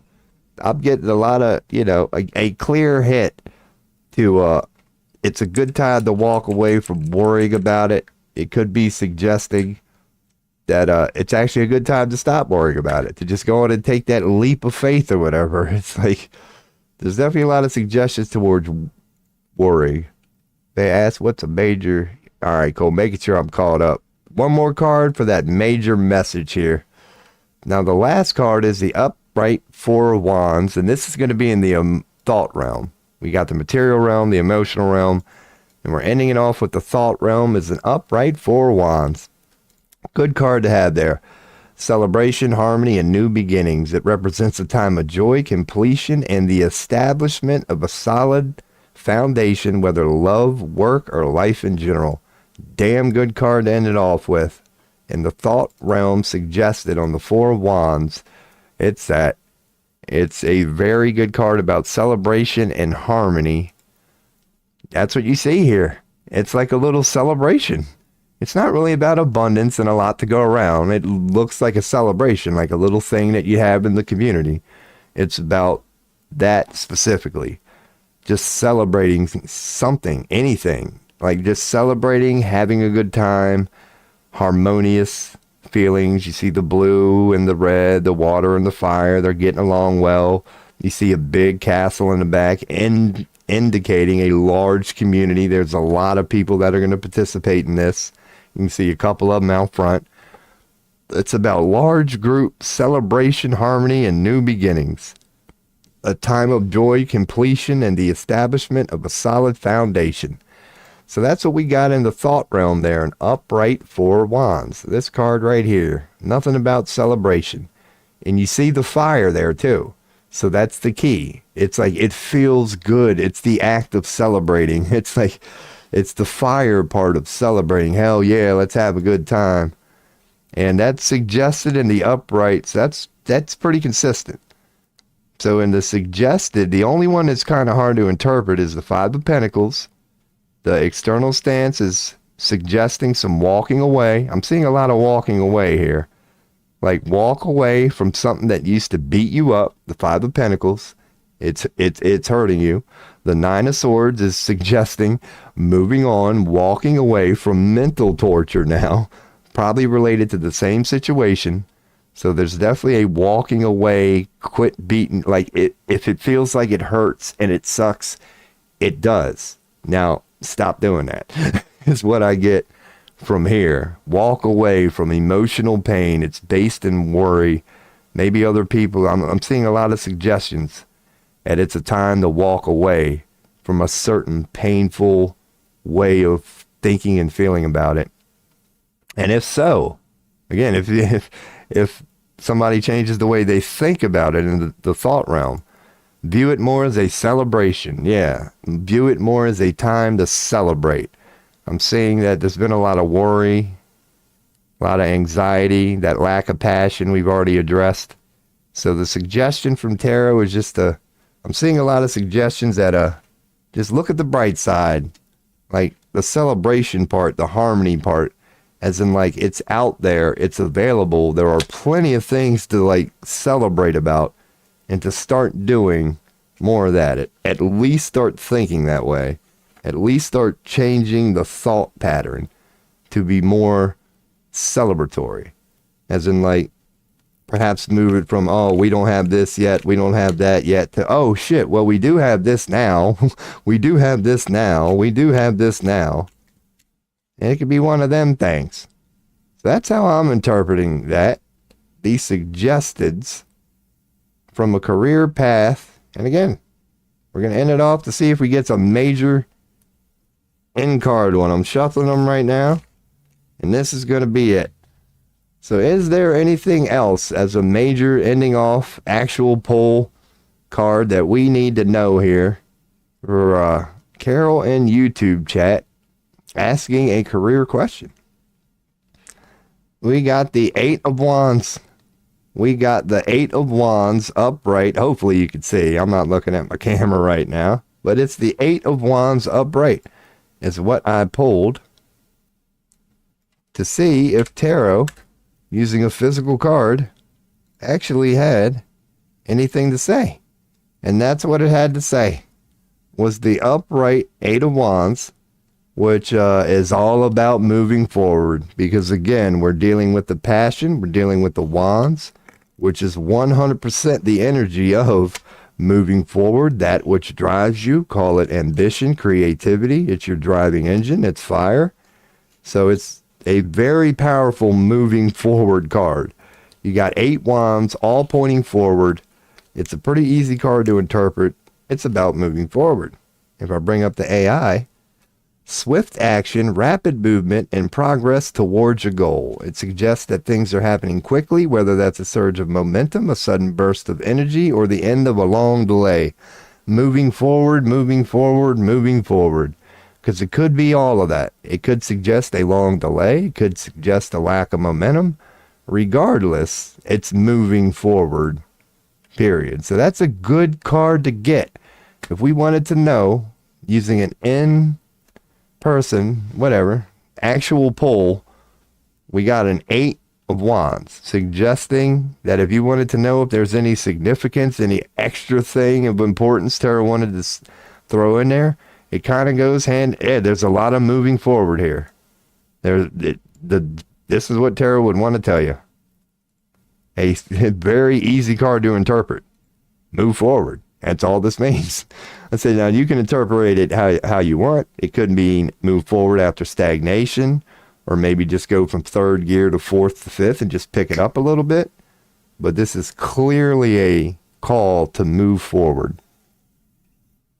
And you should, so that fire, this is Tarot's way of sort of saying, if we connect it to your reading, how in your realm or whatever, you got an upside down page of wands and the emotion, suggesting a current, lack of motivation for whatever reason. You just don't feel like you want to do it. It's suggesting, move forward on a lot of stuff. Move forward, you'll find that passion, reignite that passion. It should start to show itself, and when it does, nurture it. When that flame starts to rekindle, when that fire starts to burn again, nurture it. Like, go with it. Keep going with it, and make sure that your thought realm is right. I'm saying don't worry about it. Because because maybe like the worry, yeah, don't worry about it. And the upside down 5 of Pentacles is the only one that I'm personally like putting on you. The rest makes sense to me, except that upside down 5 of Pentacles in the external stance. You would know about that one. There's going to be some walking away from something that people believe was hurting them. It could even be you, whoever the person is. There's going to be some walking away from something that was perceivingly hurting them. And the suggestion is to go on and move on from the anxiety and the fear. There's clearly a lot of worry and anxiety regarding this, to move on from that and to view it as like a celebration, man. It really is something to be proud of. People are kind of worrying about it right now, and it's causing a little bit of pain, and it shouldn't be. It should be something that everybody should be celebrating and worrying about, or celebrating about, including you. So just, maybe stop worrying so much. If you see people walking away, it's because there really is a source of pain there. There is something that is causing pain, and people are considering, if not walking away from it. It's birthed out of anxiety and fear, and it needs to be more celebratory. And the main message is just to move forward in that new celebratory way. This would be the suggestions. So I hope that's a good interpretation of it. I love this. So I've been worrying for nothing. If you're like me, yeah, what's up, the game? How are you doing? First time Twitch chatter. As you see in the top right hand corner, we got a YouTube chatter right now. It doesn't integrate with Streamlabs, and it's supposed to. But yeah, we're doing a reading for old Carol here that we just finished up. It was a 7-card career reading that they said makes sense. That's good. 5 of Pentacles, and my interpretation is kind of like taking a different path from what is considered a normal career, because what I want to pursue is in the arts. Love it. Love it, love it, love it. Yeah, because I feel like I could explain the other ones pretty good, but I'm not like like when I run across something I've got questions about, I'll be the first one to go, yo, honestly, I don't even know what to take from this one. That's why I bring up Google, so we can see what it's supposed to mean, and then people can offer their opinions. But yeah, I hope that did make sense, man. All in all, it's a good reading. All in all, it's a good reading. The main thing that I get from that is, yeah, like drop the worry. There's a little bit of a source of pain. It's causing people to want to walk away. And just view it as a celebration, man. You're clear in your intellect realm. You're a magician. So now to catch up on Gandalf. You've been obsessed with the idea that all is... Yeah. Oh, dude, the truth is so fucking crazy. I agree with that. Life is but a dream. Is it imagination? Yeah. Our technology is everything. Yep. Life is only a reflection. Life is only a mirror. And I believe that. Like, we'll get global reflections, certain presidents, certain situations based on the global energy. Thank you so much. I love the positive. Hey, I appreciate the feedback. Yeah, and if you would have another question, or even the first time chatter just came in here, the game, if anybody has any tarot questions, let your boy know. He don't mind going from one to the other. I'll let the stream suggest wherever I go. But the only thing is, this is how we do it here on this setup here. I don't have the candles and the background music, and it's just some dude who hasn't shaved in 2 weeks attempting to. But I appreciate the question, Carol. That was a great way to start the day.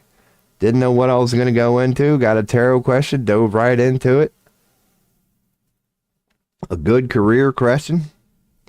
And yeah, hopefully everybody enjoyed. That's why I like bringing up Google and all that, so we can all learn what tarot's supposed to mean. And yeah, we get a lot of career and relationship questions when I do get them. But yeah, there was the result right there from our first reading of the day. So our spirituality is well. We make it real. Life is a game. It truly is. Life is crazy.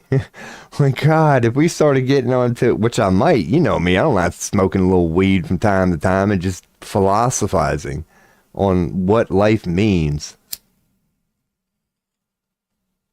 But it is indeed crazy. Before I take my piss and throw up a beat, I'll end it off with this. I'll be back in a minute. It don't take me long. But when you understand the power of yourself and how powerful you truly are, it makes the Illuminati and like vampiric sort of souls make a little more sense, right? I'll be damned if the greatest prize in the entire universe is not you. There are people fighting for this and they will never stop. Because the power of the eye of the beholder, you're a literal god. Certain people out there know this, and it's their forever futile attempt. The greatest prize, according to them, is you.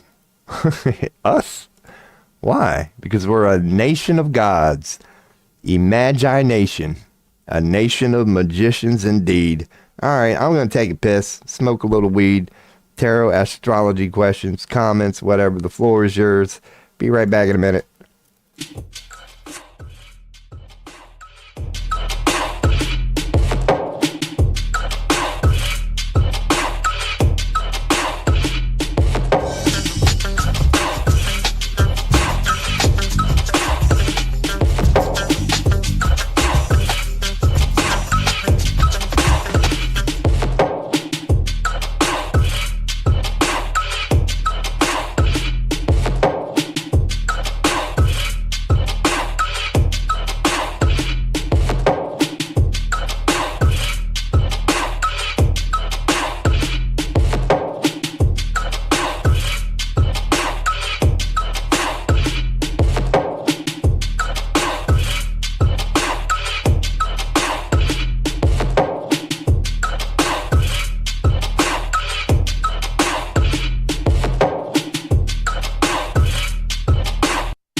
Oh, did you hear it, Luke? Did you hear it, Luke? That's a theme on this stream. That's a 1 minute song, man. I time myself. Can I get up, pee, and come back before 1 minute? And your boy hit her right on the dot on that one. So, hell yeah, good stuff, Gandalf. I guess you were in a rabbit hole last night then. Any, tarot questions, comments from anybody who might be checking in, let me know. But it's my $50 donator here. Bro, I do want to let you know, Gandalf. I'm taking that 50 out, brother. I thank you. I made a Walmart order today for some food, and now I'm down to about 100 even in the bank. So it's time to pull that 50 out, man. It's probably going to go to a little bit of weed, if I'm being honest, man. I'm going to need a little weed for the next couple of weeks, and we got 420 coming up. So I appreciate that, man. I'm actually going to take that 50 out of my PayPal sometime today. I'm down to 100.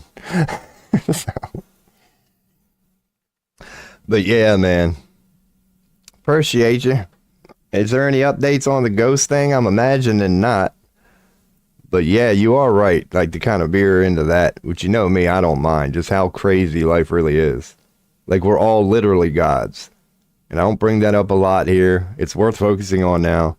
Like what's the ultimate answer? Dude, in my opinion, you're fucking God. You're God. You're at the least a god. You might not be the primordial supreme, but you're a fucking god. Like literally. Dude, Zeus could be in front of you now and it doesn't have nothing you don't have. Like you just got to figure out how to be it. But yeah, I think that's the ultimate truth, you could say. What's the ultimate truth?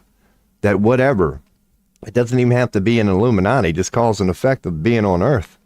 Is that, dude, we all forgot our divinity. Like on a crazy level, we've all forgot our divinity. Like we forgot we're literal fucking gods, dude. Like gods, literal. I ain't even smoked weed yet. I'm 100% sober saying this. I do believe that the ultimate truth is every soul is a literal, bound by nothing. You're the painter, God. Yeah, where it was kind of underwhelming. It was a plant thing. Yeah, it was more like about something that had died there, and it was more like a curse and something that was kind of hanging around.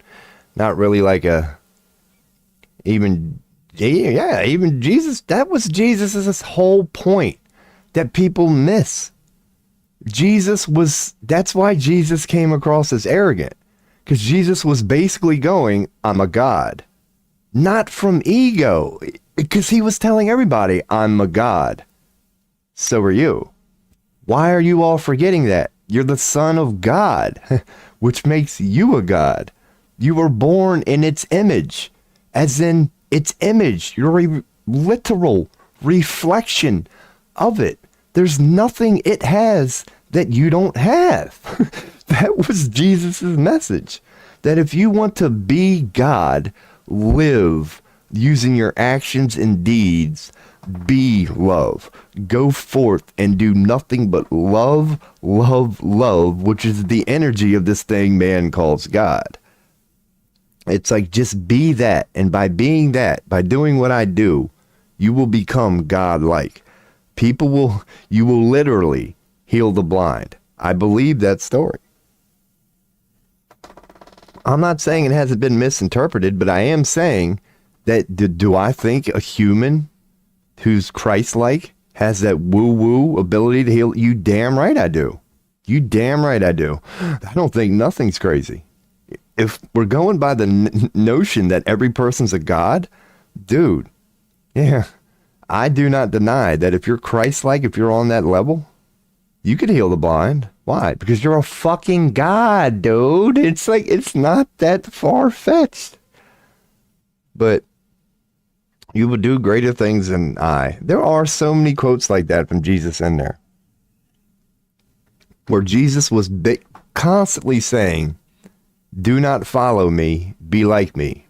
I'm showing you the way, but don't follow me. I'm not telling you to be me. I'm too busy being me. I've got this Jesus thing held down, but I'm giving you a blueprint where if you go forth as me, you will too be received as Christ-like. It's just a formula that works. It's just a formula. Jesus's approach, he's been argued to be a scientist or whatever, a scientific-based person. It's a fucking formula. Love isn't love until you give it away. That guess what love and love yields? More love. It's just a formula that it tried to get people to follow. That's the message that does get lost a lot in Jesus. Jesus was just trying to remind people of their own divinity. Jesus was trying to remind everybody that if you go forth like it and believe that you are this creation of God, fuck if anybody else understands it or not. If you go forth knowing that your Father, your connection, your whatever you want to call it, source, is the most magnificent thing out there and gave you every gift it had and just wants you to go forth exhibiting it and portraying it, personifying it and manifesting it, that's a hell of a story. And you can see how kings and queens would take offense to that. Because through reminding every individual of their divinity, it makes it harder for kings and queens to keep people under control. Because it's kind of easy to control 1,000 people, but good luck trying to control 1,000 people who know they're God, who know that life is but a dream and that you can actually whisper things into manifestation. You ain't going to control such a people who are that well in touch. So what's up, Nathan? 05576. Well, I don't believe in God, but I think there is a creator because you can't have life from something that doesn't exist. That's my own personal thing. Yeah, if you view God as an individual, you're missing the picture. If you view God as just this collective result, then yeah, I'm on board with that. That's why even in Christianity, when humans went to God and said, what's your name? Guess what its answer was? I am. And I agree with that. That's a good answer. I am. As in, there is nothing you could say. There is literally nothing you could say that God isn't. You could go, wait, God, are you, Zeus? Yep. Are you Ra? Yep. Are you Satan? Yep. Are you that piece of butterscotch sitting in my, yep. You're this pipe too? Yep. You're also me? Yep. So you are. I am. There is nothing that you can say because God is the collection of everything. So unless whatever you say is somehow outside of everything, there's no way you can describe God and get it wrong. No way. It's impossible. There's no way you could describe God and get it wrong. If you have the ability to say it, if you have the ability to imagine it, that version of quote unquote God does exist somewhere, doesn't it? Even if it's only in your head. Well, it does exist somewhere now, doesn't it? And I believe that's kind of what God is. It's just a result of everything. You believe in evolution, but it doesn't make sense what happened before life. I also do not believe there is an afterlife, so when I die for good. Oh, dude, the term afterlife don't make no fucking sense. I've always said that. Like, think about the term afterlife. If what begets life is simply more life, then death is but an illusion, is it not? Like, what happens when you die? Oh, you go to the afterlife. Okay, so after life, what happens? More life? So technically, life never stops. Just the term afterlife itself makes no fucking sense. Like, what the fuck is an afterlife? How, like, life stops and then it continues? No. It doesn't stop. You could argue that it transitions if you're going with the afterlife thing. Caterpillar into the cocoon, comes out a butterfly, phoenix rising, ascension, call it whatever you want. But a transition, yeah. So life doesn't end, but it transitions. That's how you describe the afterlife. If there is an afterlife, then life does not stop. It just transitions. And even science will tell you that. Once energy has been created, it can transform, yes, and it will, yes, but it cannot be uncreated. Once something is created, it's here to stay, period. Science even tells you that. Once energy is created, it cannot be uncreated. Because to create energy, you need energy. And like, yeah. Afterlife makes no fucking sense, but humans go with it. They're like, oh man, I can't wait to get to the afterlife. It's like, hey, dumbass, you know what's going to happen when you get there? It's going to be you experiencing you just like you are now. It's like, it's so, yeah. I mean, will it change? Yes. I do believe we'll go back to source. That you'll go back from earth to source. You'll go from one dream to another. Again, transition. I think what happens in the afterlife isn't just one afterlife. Death is a transformation. It's not just one. Oh, yeah. No, it's not just one afterlife. No, humans would picture it that way. Yeah, because we are linear. And all we got's this fucking thing up here. And as you know, it's basically it's a piece of shit, man. But it's the best we got. Because, yeah, then you get into multiverse, infinite realities, infinity as a whole. It's like, yeah, then you get into the timeline thing. And that's where we all end up back to the eye of the beholder. Dude, I don't care what you think. It's possible. It's possible. Is there a reality where the Romans won? Yep. Where the Greeks won? Yep. Where Atlantis never fell? Yep. Where Lucifer took over Earth? Yep. Where Christ never got crucified? Yep. They are all real somewhere. That's how powerful imagination and everything is. All of those timelines exist. There's one where Christ did not get sacrificed. There's one where Christ never existed. There's one where, some Asian dude named Bruce Lee got... Dude, if you can imagine it, it exists.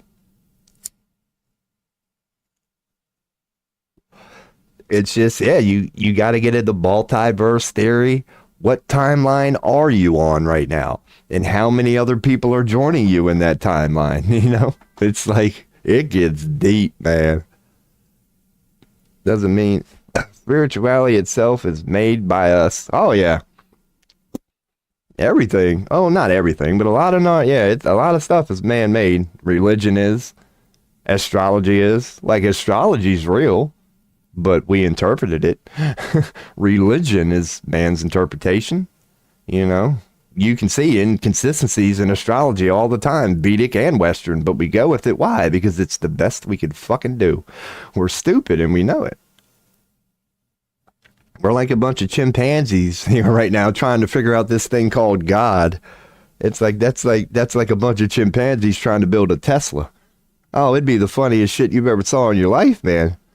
You get 5 fucking chimpanzees and put them in a Tesla shop and go, all right, guys, We've been told you guys really want to build a Tesla, but you're a monkey. So even though you want to do it, we're going to give you the chance to do it. So you all can see what happens when 5 monkeys try to build a Tesla. Go. Dude, they're not going to be able to get one screw in the fucking hole, man. They're not going to be able to put together the dashboard, let alone build a Tesla. Why? Because they're monkeys. No matter how well intended they are, no matter how passionate, and come on guys, we're going to do this. You're a fucking monkey, dude. Good luck. And humans do the same thing. We go, okay, we're going to map out the stars. We're going to go on and describe this thing called God. And it's like, that's cute. That's cute. It's a noble attempt. It's a noble attempt. But it's like, you're technically wasting your time. You know, God ain't going to tell you you're wasting your time, because in infinity, there's literally no such thing as a waste of time, because time itself is but an illusion in such a realm. But it's going to laugh at you a little bit. It's going to chuckle you at you a little bit. Oh, Walt Disney. That's another one. Walt Disney was a genius. You know, you could pick apart Disney if you want, and I do. But the pure genius behind Disney is undeniable. When they say, oh, there's a reason they got wands and all of their shit, the old Hollywood, like the ancient Druids used to do. Jordan Maxwell broke that down. There's a reason Hollywood is called Hollywood. Because guess what wood used to be used by Druids back in the day? If you were a Druid back in the day, you were known to get the bark from the holly tree. Many Druids had a Hollywood wand. You had to go to the holly tree. There's something special about that bark. And many Druids of ancient cultures used the wood from the holly tree. And fucking here in the West, we ended up calling our, you know, Disney illusion, we called it Hollywood. And I'll be damned if you don't see wands. Dude, they pay homage to where they got it from. It's the holly from the wood trees that many Druids in ancient cultures used to use. It wasn't guaranteed, you know, it's like, you know, certain incenses are recommended and certain gems are recommended. It was just a recommendation that many Druids went with. They preferred the wood from the holly tree for some reason. And when we came up with America, when it came time to name our, you know, digital, perform magic, get people lost into the realm of stories, they're good at what they do, dude. Because, you know, as a man, dude, there are times you try to hold it together during some certain movies. No, they take you on an emotional journey. You will end up bawling. You feel like you're there. You watch Titanic and it feels like your own damn girlfriend just fucking died in your living room. When they start waving their wand, they suck us in. They truly do. They truly do. We are sitting there for an hour just... It's impressive. It really is impressive. It doesn't have to be nefarious. You could view it as nefarious, but it can also be very impressive. Like, just picture any good storyteller that is so good at telling a story, they can mesmerize you. They're just telling this story and you're getting locked in, and time is just fucking... Hollywood does that, dude. They can mesmerize all of us. It's the point of watching a fucking movie. We all watch a movie to feel like we get lost in it. Because what are the movies that suck? It doesn't pull you in, does it? You're still present. You're not going into the TV like you normally do when you're locked into a fucking movie. You hear every noise in the house, and then after 10 minutes you go, fuck this. Because it's not consuming you like they normally do. They're very good at it. Fucking Walt Disney, I guarantee you this son of a bitch was an esoteric. He knew a thing or two about the occult. We can reality shift to fictional worlds. Oh, 100%. 100%.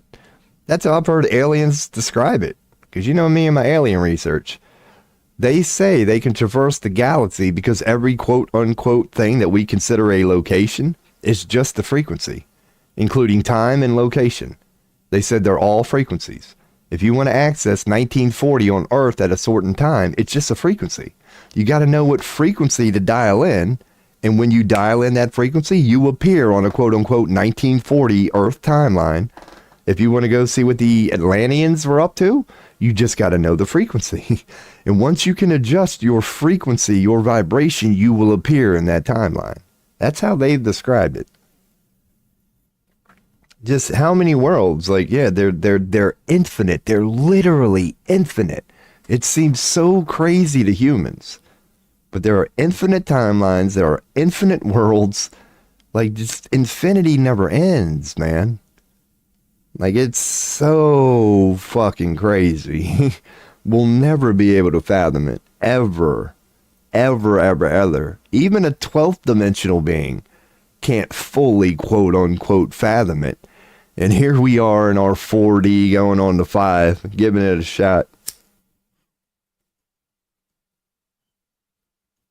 Because the moment you could actually fathom God, infinity, and eternity, you would have to become it.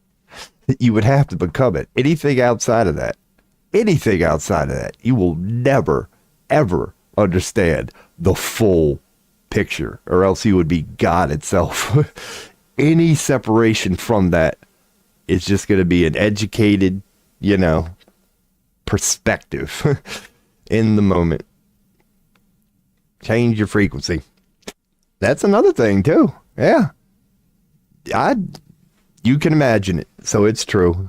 If you want to go to a real world where Mickey Mouse does exist, I can promise you it's out there, where you will meet the actual Mickey Mouse personified. It won't be a cartoon anymore. You'll be able to touch it. You'll be able to smell it. There's no end to how crazy life gets, man. Unless you can find the end to imagination itself. Oh, no. No, the potential for craziness is literally endless. We have no fucking idea and never will. Not on this timeline. It's not our theme. We have no idea. We're simply not designed to be able to. We have no idea how it really works. And we never will. But it's fun trying. Because even consciousness created us for this reason. To just forget everything and slowly, ever so slowly, start to quote unquote piece it back together. Because just imagine from going to 4D to 5D, call it ascension. Imagine the doors that's going to unlock. Dude, that's only 5D. It's like, just imagine how much we have yet to learn by going to the 5D.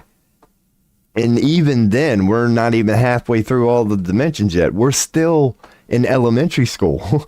Like, true consciousness, dude, is crazy. Because we're 4D just going, oh my God, the 5D, look how grand and expansive. Just our little bit of conscious that's unlocking now, it's blowing our mind. And it's like from the big picture, consciousness is looking at us, still going, oh, that's cute. Look at them 4D beings going to 5D. They're figuring all this out for the all. But dude, it goes on after that. What is it like to go from 5D to 6D? What's it like to go from 6D to 7D? What's it like to go from 7? It's like there is so much out there. We have to realize at all times there is an infinite, endless beach of knowledge, and we can only pick up 1 nanogram at a time. We are so fucking stupid in the big picture of things.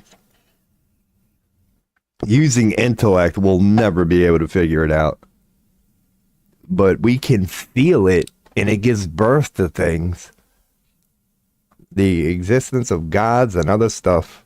Life is too short to achieve something like that. Yeah, that's why religion basically, it throws that in there. It constantly reminds us, don't try to figure this out. Remember, Eve bit the apple of intellect. Just go with it. But we can't help it. We'll get out our calculator and our pencil and like, no, I'm telling you, we can make sense of this here. You just got to take the one and like, that's how we are. We have to be able to see it and put it in a box. And it's so adorable to consciousness. Because, yeah, it's the chimpanzee thing. It's the equivalent of watching 10 chimpanzees walk into a Tesla shop and try to build a car. I mean, you could pick the 10 most, you could put Alan Watts, Jordan Maxwell, let's go with Jordan Peterson, you name it, Jesus Christ, Buddha. You could put the 10 best fucking humans ever, Socrates, you name it, in a room, and these gods, consciousness itself, are going to be like, that's fucking adorable. Hey guys, come here, look. They done gathered up Socrates. Oh, this is adorable. We're just fucking humans, dude. Like, we might be impressed by Socrates. Consciousness ain't. Other than the attempt. It would be like us looking at a chimp. The first chimp that actually could figure out how to pick up a stick and sharpen it. To us, yeah, we'd be like, damn, that's a fucking good chimp. Like, we can recognize the accomplishment is nothing to be impressed about. But the fact that a chimp did it, you would go, dude, that's kind of impressive. That chimp just realized that if he sharpens that stick, it's going to make hunting a lot easier. So even though technically that's nothing impressive, yeah, that's how consciousness views us as we start to quote unquote unlock shit. They go, oh, that's cute. They just figured out sacred geometry. That's like day one shit to them. They're like, the humans are looking into the sacred geometry. Remember when you were looking into that? Yeah, your first day of cosmic preschool. I remember that shit. That's humans. That really is. But that's why consciousness loves us. They don't love us because of our intellect. We're fucking idiots. They love us because of that human spirit. The fact that we know we're chimps and we're like, I'm going to figure out this shit called. They love the attempt. They love the human spirit of we are thirsty for knowledge, even using this linear fucking reality, this cassette analog, point A to point B, clearly way off base sort of thing. We give her shots and we don't do bad. But then again, we don't do good. Because, yeah, you could look at religion, for example, and go, why do we have 1,000 of them? Maybe we are diverse, or 999 of them are wrong, or like we just interpret it. Like you would think something like religion would be kind of easy. You would think something like mapping out the stars would be kind of easy. There should only be one universe, right? There should only be one God, right? But no, when you ask a human anything, we will divide it up into 1,000 fucking different opinions. How's the universe mapped out? Depends on who you ask.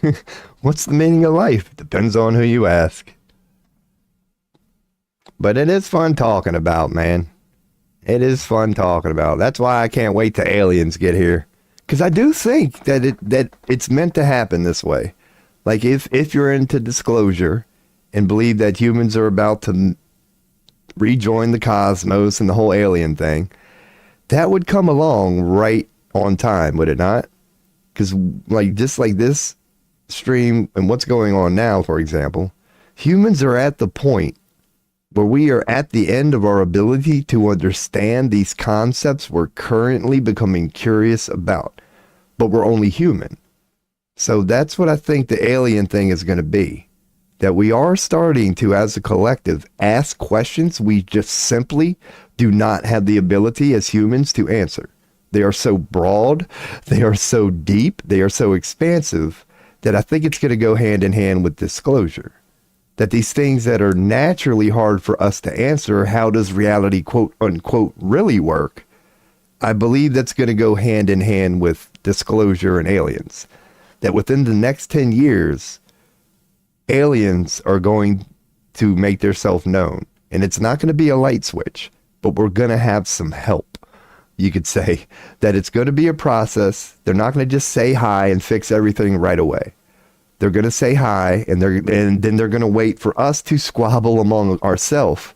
And once we are collectively ready for them, I do think these concepts we're struggling with now, just because we're humans, we're going to get some help. It's going to be quote unquote aliens. They're going to go, okay, we see this is where you want to go with science. We see you questioning religion. We see you questioning like quantum physics is at the end. Where do you go after the observer effect and the double slit experiment?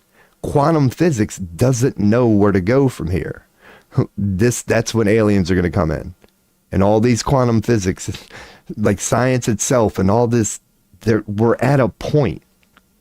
We have to, literally, we have to go to the next dimension to start to answer these questions we're currently starting to ask. So we're going to get beings who are currently already in that dimension, call them aliens. And yeah, I do think that's going to be big on it. I do see what Nathan was touching upon, how we can't, as humans, understand something like a God. I agree with that. But I do think we're going to get a little bit of help. I think when aliens get here, all these questions that we all have going, where do we go beyond this point? Now the quantum physics is at the end, and we've got AI just holding down math. We are literally at the end of a certain level of understanding. We're at, like, this bubble has to pop. Call it ascension, call it whatever. We don't at the moment have the ability to fathom some of these things we're touching upon here. But if ascension is true, and I believe it is, we are at the time now where it's time to start unlocking some of this 97% junk DNA that we have. Because right now we're only using 3% of our DNA to even try any of this. So we're purposely making it hard on ourselves. So now maybe it is time to unlock some of that DNA, to go in and give ourselves those advantages that broader picture we've been purposely holding back from ourselves. That DNA will start to unlock. We will start to be, because look at the difference between a chimpanzee and a human. It's only 1.2%. And even that's debatable. But just unlocking 1.2% DNA in a being, you go from a chimpanzee to a human. Do you know how big of a quantum leap and paradigm shift that is? Do you know what we can do compared to what a chimpanzee can't? That's only the result of 1.2% DNA. So just imagine if we took humans and the 97% DNA we have to work with and continued with the pattern of only unlocking 1.2% of it. We would go from what a chimp did to a human. We would go from whatever we are now to a what? Whatever you call the difference between a human and a chimp would be what unlocking 1.2% of our DNA would be compared to us. Whatever we are compared to a chimp would be what 1.2% of DNA unlocked would be compared to the human we are now. So at that point, we could start understanding these things more. Again, we've got 90-some% DNA to go before we would ever truly be able to fathom what it would like to be a god. But at least we'll go from trying it with only 3% DNA and being barely evolved chimps to now, 96% unlocked.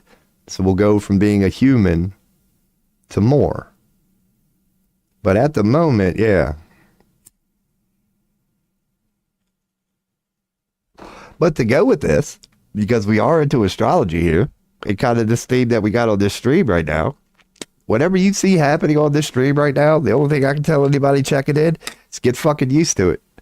Get used to it. Humanity as a whole. The stars are saying it. End time says it. The end of the dark night of the soul. Whatever you want to call it. There are many people that have been talking about this part of linear time for a while. It's like, it's here, man. Like, it is really a special time that humanity is unlocking, and you're going to see people getting esoteric. Like, people are I don't think the things that we touch about on this stream are going to be any less common. Streams are going to start popping up. I've only been in this about a month, and within a month, it might just me, since I'm looking for it, I see it, but I've seen tarot streams become a little more popular just within a 30-day period. Even Kick didn't have a tarot section as little as 2 months ago. They do now. I think Twitch's tarot section is a little new, and you can see their astrology section starting to get some momentum. I can see this picking up, that humans have been very focused on certain things. And I think we're all about to question life. Like, we're all about to get very esoteric.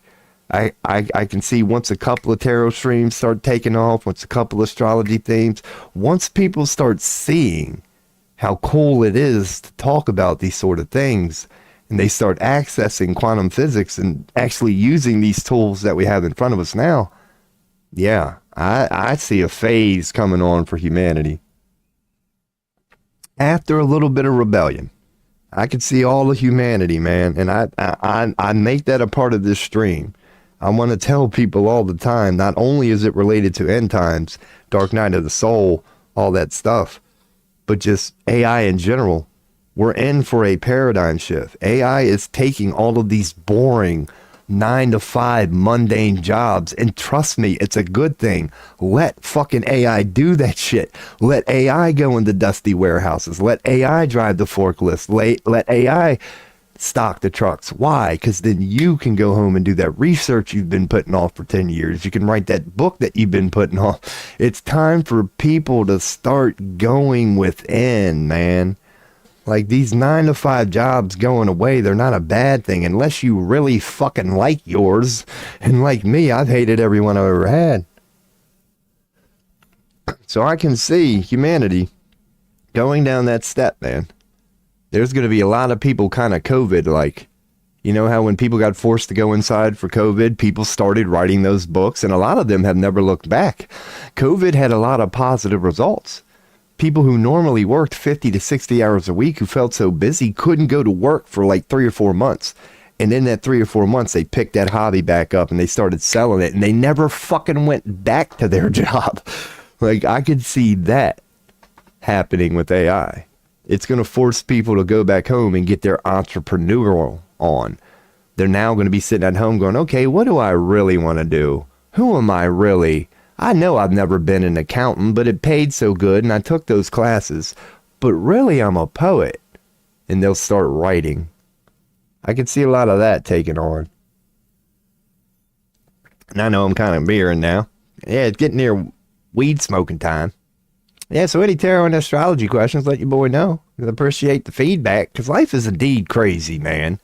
And you know, when you run across streams like this and the things that me and Gandalf and the people that chime in here talk about, we seem all deep and hippie and out there, but I'm telling you, man, I got a feeling those of us who are the minority right now are going to be the majority very soon. Very soon. I got a feeling in 5 years, fucking astrology, tarot, religion, things like that are going to slowly start creeping their way up on all these streaming platform sites.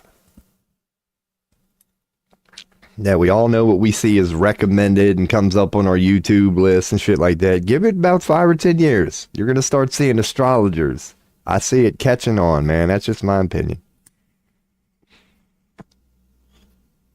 That's a good way to end it. Pour my piss. So you know how it is here. We're going to throw up the BRB. I'm going to come back and smoke a little weed. And then we'll continue getting into there, this esoteric stuff instead of talking about it. So any questions, comments, let your boy know. You want a tarot reading, let your boy know. I'll be right back.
Hell yeah.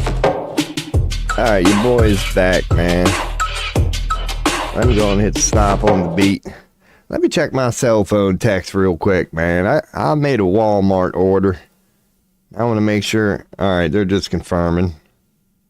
All right. Because you know how Walmart is sometimes, man. Sometimes you go to order them great value $1.99 burritos and they're out of stock, and then they try to replace it with like some $5.99 gourmet shit. Oh, you ain't getting your boy on that. Ain't no such thing as a damn gourmet microwavable burrito. Don't give me that shit. So hell yeah, they're not trying to replace me. Man, what the hell was my total? It was like $37. Because you know how Walmart.com has a minimum order? It's $35 here in Pennsylvania. So your boy makes sure, because, man, oh, if you make like a $34 order, it'd be a $45 total. Because they put that minimum order fee on there. Your boy made sure it was like $37 and hit stop right there. Hit stop right there. Didn't even tip the driver, man. You know, there's a time and a place. Normally I'm a good tipper. But not now. Not now. I might tip that dude $1, and that'll be all it takes to put my bank account in the red.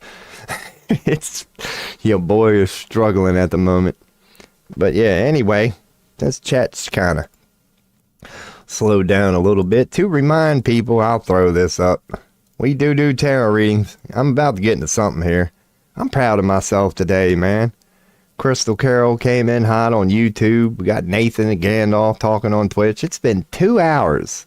And I've been live and have not smoked a bowl, man. I'm going to have to smoke 2 then to make up for it. So hell yeah, man. I don't know. Maybe we will do some tarot. We could do some tarot. Man, it's been an active day for your boy today. Check this shit out here. Oh, yeah, it's going to be all goofy. I even got a BitChute chatter today. It didn't go very well. I mean, he said hi. He said yo, yo, yo. And then, yeah, that was it.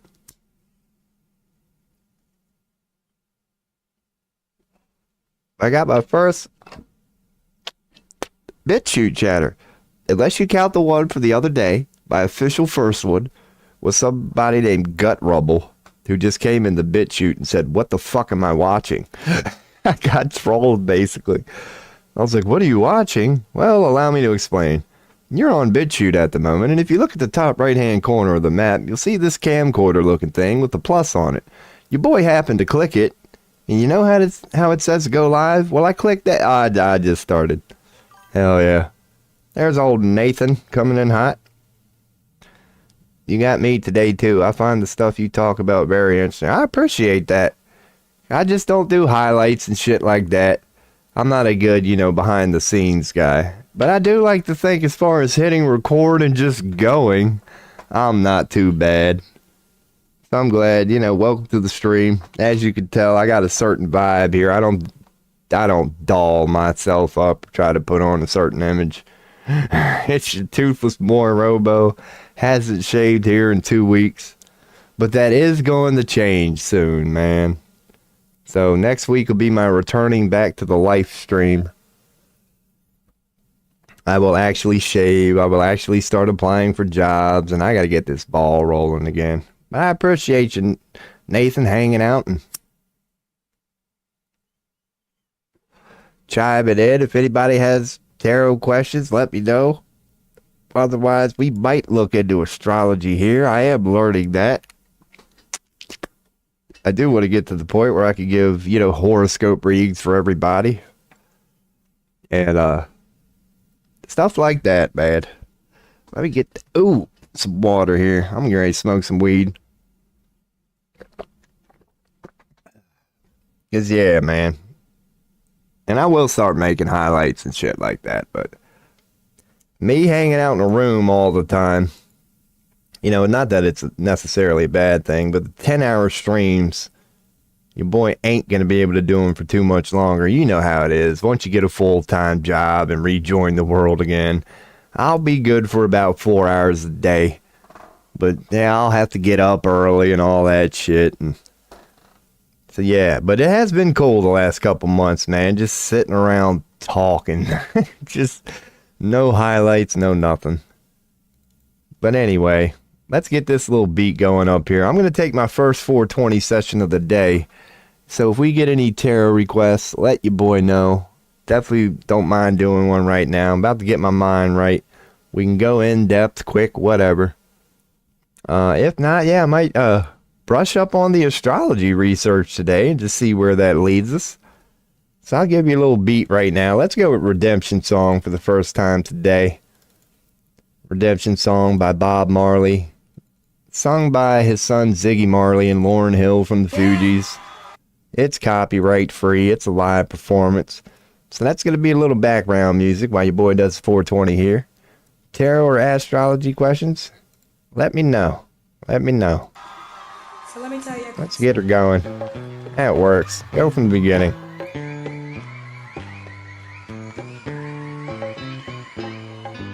Oh, pirates, yes, they robbed mine. Stole I from the merchant ship. Minutes after they took I from the bottomless pit. But my hand was made strong by the hand of the Almighty. Before in this generation, yeah, triumphantly, won't you help to sing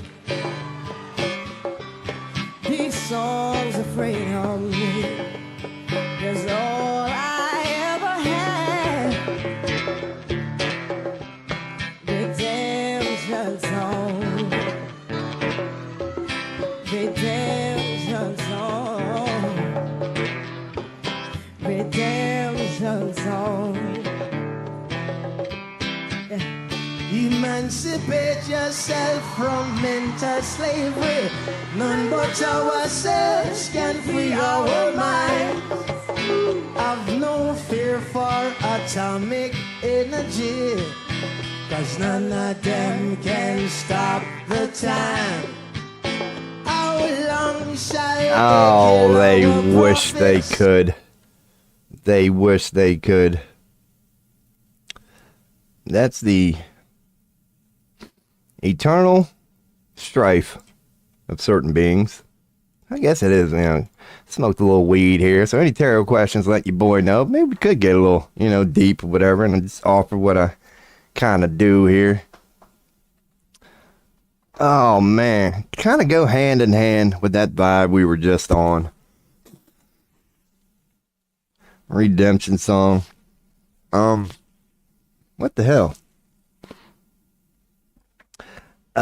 Yeah.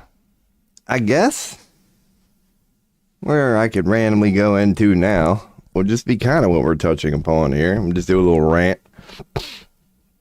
Call it the power of focus. Call it the power of focus. Now, a question right out of the box, which basically has the point intertwined in there. It's like, does one believe in the power of focus? It's like, here's the question. Do you think seeing is believing? Or maybe is believing seeing? It's that sort of thing. Humans like to see to believe. But you get into manifestation when you start pondering what if believing is actually seeing. Do you have to see something to believe it? Or do you have to believe it first to even open up the possibility of being able to see it? It's the eye of the beholder thing. The Tony Robbins thing. The power of your belief thing. So let's just, ask ourselves scientifically, how would that work? How would positive reformations work? It's a good question. Like, if we really are the eye of the beholder, and we really are a God, and what we say is true, and we can whisper realities into existence, then yes, what you tell yourself is true. Now, how in the fuck does that work? It's got to be a vibrational thing. You're messing with your own vibration. You're performing alchemy at that time, even if you're lying to yourself. Because here's a definition of a lie. I brought this up before because I'm into channeling. So humans asked aliens, just go with it, in the name of telling a story. Humans asked aliens if they ever lie to us during these channeling sessions. And I found their answer fascinating. Their answer was basically yes, they do. And you're like, well, what the fuck then? Why should we ever believe anything that you tell us then if you're now admitting you lie to us? They put it this way. They said, picture a mother with a young child in the house, a 3-year-old, for example, and they're coloring on a piece of paper with crayons. And they draw a picture of the family. And they bring this piece of paper up to you, and it's just a bunch of scribbled fucking lines, right? It's a damn 3-year-old. You can't make no sense of this. But, you know, the 3-year-old goes, Mama, Dad, house. Like, you get the point. They're telling you that they drew a picture of Mom, Dad in the house, but it looks like dog shit. Like, let's say they're 6, right? So they can talk. The mother's now going to lie to that child, isn't she? What's she going to do? Oh, this is beautiful. You did such a good job. She's encouraged. She's not, Dad might, but she's not going to be like, what the fuck? This don't even look like a house. Dude, look, this is a house, you dumbass. Like, they're going to lie to them. The kid's going to go, Mom, isn't this good? Look at my picture of the house. And she's going to go, wow, it's beautiful. I can see Mom and Dad right there. And you're just looking at like fucking scribbles. You can't make sense of any of this shit. But you're telling your child that. So that's how aliens put that sort of, and I am going to connect this. It's like, so you could say the power of belief, because that's a lie, right? The mother example. So aliens said that that's what they would do to us sometimes. Like, let's say, hypothetically speaking, this is pure hypothetical. Let's say humanity asked the question like, what's really up with Epstein Island? An alien probably wouldn't tell you the truth, as in what's actually up with Epstein Island, if you know what I mean, because there's no point in that. Why would you tell such a story? Like, you're speaking evil? No, they would lie to you in that moment. They would probably tell you it's much ado about nothing. It's all a lie. Don't worry about it. But that wouldn't mean it's literal truth. It would just mean that they know something that we don't know, like that mother and that child. That they would just tell us, no, it happened this way, move on. When technically it's not the truth, and we'll find out later. But they tell us a quote-unquote lie in the moment simply because humanity doesn't want to know. So they haven't always told us the truth during these channeling sessions, but the time that they have quote-unquote lied to us is the equivalent of the mother telling her child, yes, this is a beautiful picture, go make me another one. Because you just know something, you're just aware of you know the situation that technically you could say they're lying. Now, it all started with, how does this power of belief shit work? Like the Tony Robbins of the world and the people who tell you that the power of positive reformation works. You're lying to yourself. You are.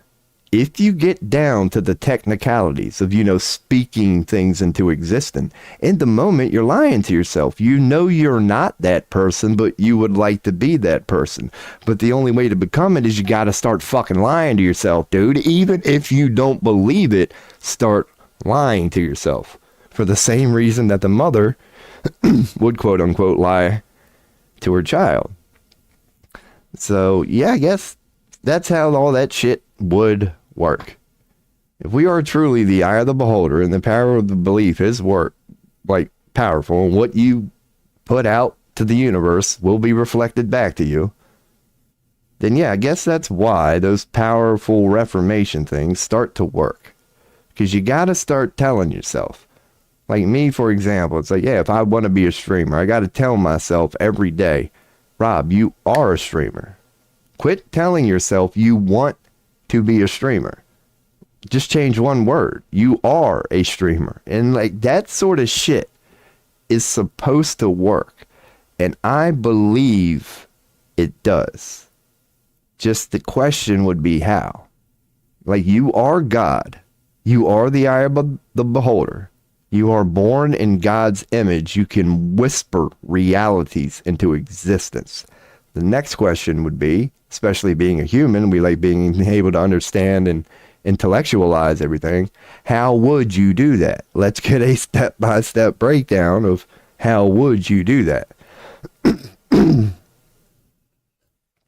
you can understand it straight out of the box. It feels good to us all. You don't even need to be told it. Somewhere within, you know you're in total control. Somewhere within, you know you're in total control. Period. It's just that until it gets brought to the conscious and put in its nice little neat box. But right now, it's in your subconscious, and you damn well know it. We all do. We all know the God that we are. But it's fascinating how consciousness can do that. Like, that is a story worth a rabbit hole might not even, oh God. The higher you part. It's common in many parts of humanity. There's a higher you. I think we all agree to that. Like, it's that thing that you can feel, but when you try to intellect and conceptualize it, it gets a little difficult. Call it a bottleneck.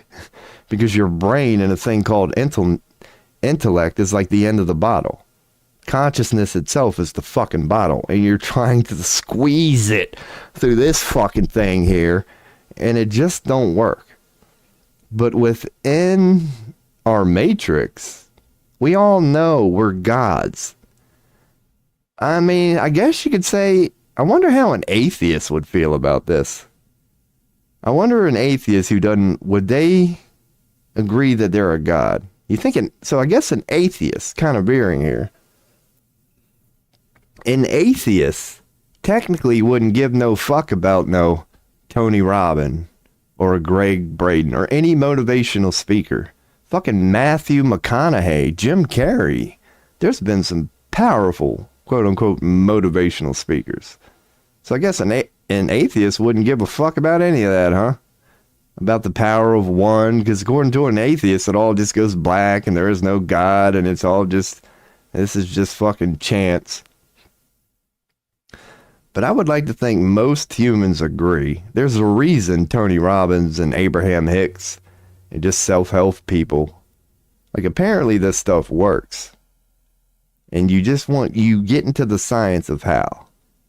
The science of trying to explain, okay, we're a fucking god. How does that work? It appears pretty simple. If you just tell yourself a certain story every day based on body posture, language, words, even if you just act a certain way, whether you believe you're that person or not, if you can find a way to do some vibrational alchemy and maintain such a frequency, reality literally has no choice but to show it back to you. So, man, I guess, I don't know. Next thing to say, because I believe that, I think that, makes it feels good to me. So the next logical question would be, yeah, how would we, in order to save the world, how would we, to each their own, get others to realize that, including yourself? How would humanity remind itself that the speaking things into existence thing is real? It's like the many things in life that we kind of know about but don't give proper attention. It's like humanity. This shit's real. What could be more interesting than that? Not the stories of wars and rumors of wars. What about trying to focus on that you are literal 100% of control of your own reality? That's the deep way to avoid World War III. But unless all these other people are lying, it's worth mentioning. It really is. It sounds crazy, but I've already said it in this stream, and it's a good way to put where I'm going now. If you want to avoid World War III, it seems crazy, But one of the easiest options, if you can get there, is just make sure you go to a reality where it doesn't exist. Because you are God. What you put out is what you get back. It's those sort of things that you learn about when you're watching Tony Robbins, when you're watching Greg Braden, when you're in the middle of a channeling session. It makes sense in that moment. You're like, holy fuck, I am God. The power of positive affirmation is real. Like, you get it for a moment, and then what happens? Life goes on. It's like, we need to not forget that when we get in those moments. Because when we get in those moments where we understand it and we feel like one and we're starting to tap into our own power, we have to never let that go. Even though the alarm goes off, and you got to go to work, and you're sitting at a red light, and all the shit that life throws at us. It would work if one doesn't return, you could say, back to this reality. So that's a deep out of nowhere rant. But your boy, yeah, trying to just conceptualize this shit. Because you got to start from just going, okay, is this eye of the beholder, you know, we are God's thing true? And if it is, and I'd like to think most of us believe it is, how do we get better at that? From an individual to a collective. How does one and the whole get better? I guess that would assume that, yeah, if the rest of the world would be doing like what you would do, it'd be like other people just giving a damn again. But then that would be like the world quickly. It just, all 8 billion people just would feel that way. It could happen, but it ain't going to happen that way. It's not meant to happen that way.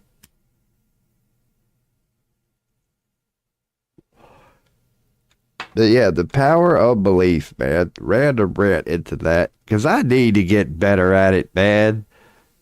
God, like, what is it about that? I could use my personal, like, what? I don't know. It is laziness, ain't it? It's fucking comfort zones. It really is comfort zones. Like, that's how we all run away. You numb the pain. Because otherwise, you would be doing that. If you're not running away, if you're not escaping, if you're not doing some shadow working, then you're doing some light working. And yeah, that's high vibrational. God damn it. It is. High vibrational, active. You can't be like your boy. If you got like a low vibration, you're not very active. Your life probably isn't going to be that good. It's really, when you get a little deeper than the words, it's not the words you tell yourself. It's not even the actions you do. It's the vibration that is present in the moment that has the final say on this thing called reality. It's a vibration, so to speak. So, yeah, all right. All about fucking vibrating, huh? Law of attraction, the power of reformation. It's many different ways of, putting what, again, we all know within. That the way out of hell is simply to keep yourself in a high vibrational state. Literally. That's physics, that's science, that's metaphysics, all in one. To banish hell, you vibrate higher. You shine a little brighter. How one does that, you know, is up to them. But yeah, man. Got a little random rant for the first hit of the day. Figured I'd go into the deep shit right away. What the fuck is the, law of attraction? How? Because I need to get better at that shit, man. Fuck. You just tell yourself something, even if you think it's a lie. You have to go with it. You have to start telling yourself, even if you don't believe you are that person, that I am this person. I will do this. That's the fucking bullshit right there. It's the part of actually doing it for your boy. I can sit here and go through the list of shit that I should do tomorrow, and it would be a very impressive list. I just won't fucking do it.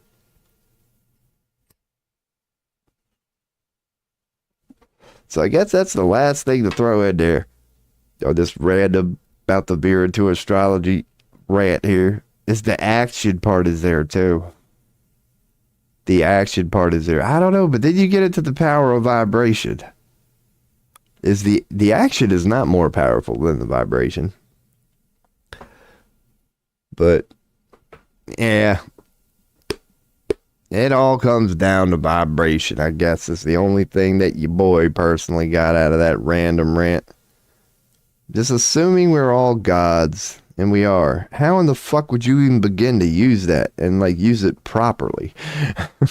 How would you be a god and be using it properly? You would start within, man. You would start within. Because if you are a god, then yeah, whatever you radiate is powerful. And again, I got this from channeling, and I'm just randomly throwing it in there as I load one up. According to what I believe I know, the human heart has an electromagnetic radius of roughly 50 miles. As in whatever mood you're in. This is why meditation is so powerful.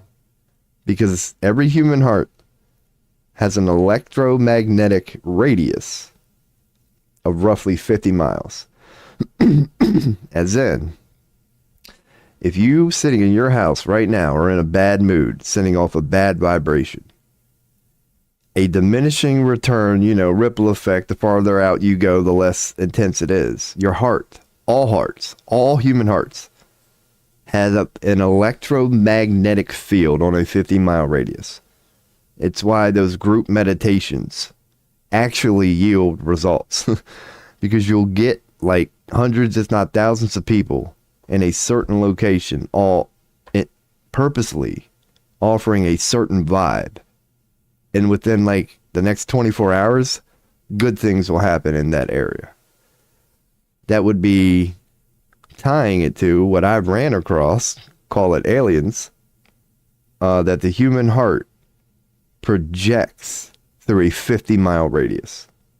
Now you can get down to the room or whatever, because you know how when somebody enters the room, they don't even need to say nothing. You all know what mood they're in.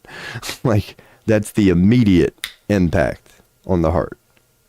But that effect lasts up to a 50-mile radius. That if you're in a bad mood, people 40 miles away from you are being affected by that in some way. It's just like a person with a bad mood walking into the room, and you can just tell that nothing has to be said. And within the first second, you're like, this dude's pissed. It's just you pick up on the vibe.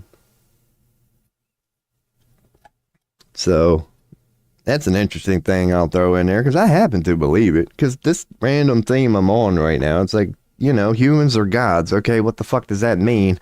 And just right out of the box, there has been studies that can quote unquote prove it. That the human heart affects a 50-mile radius. That any mood anybody is in at all times, like it works when you're driving down the road or whatever. Like that 50-mile radius is moving along with you.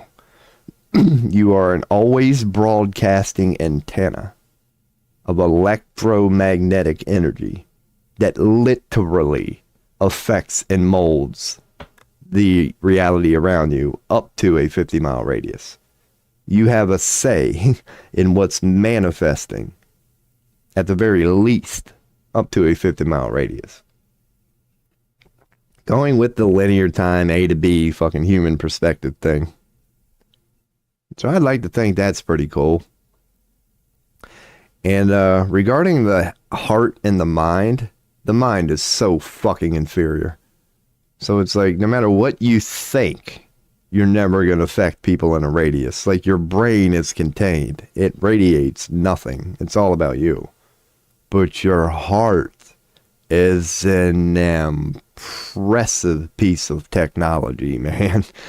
It makes your brain look like an obsolete just piece of crap, man. And the brain is impressive. It is.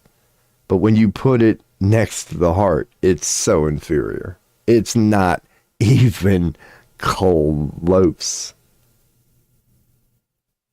And you got to give some credit to the heart there. Whoever the fuck designed this thing called humans.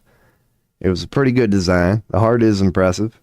To be able to affect a 50-mile radius, that's an impressive something going on there, man. Whatever you want to call all that.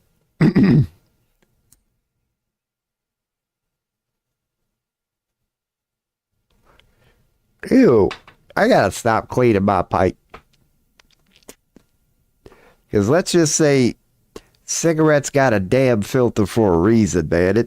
God, it's supposed to catch all that ash and shit when you're smoking your tobacco. Not your boy, man. He's got a wide open pipe on the end, man. Ain't no filter at all on that sumbitch. Ash and everything be coming through there. Alright.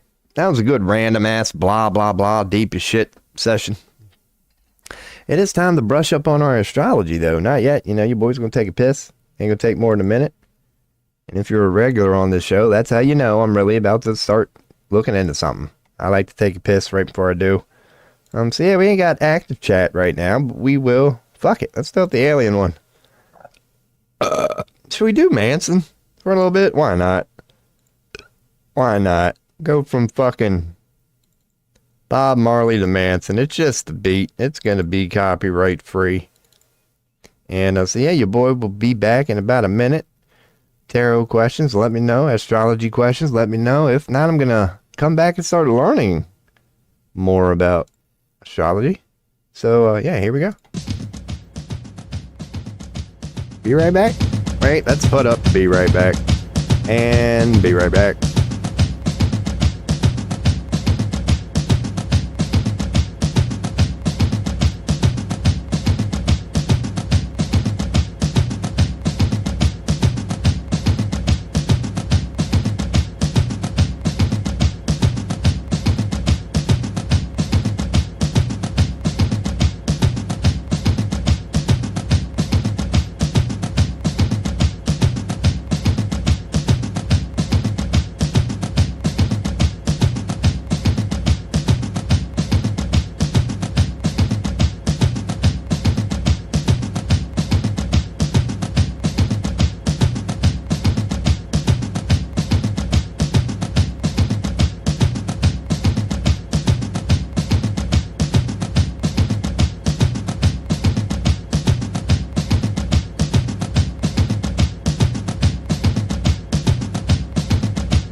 Oh, man.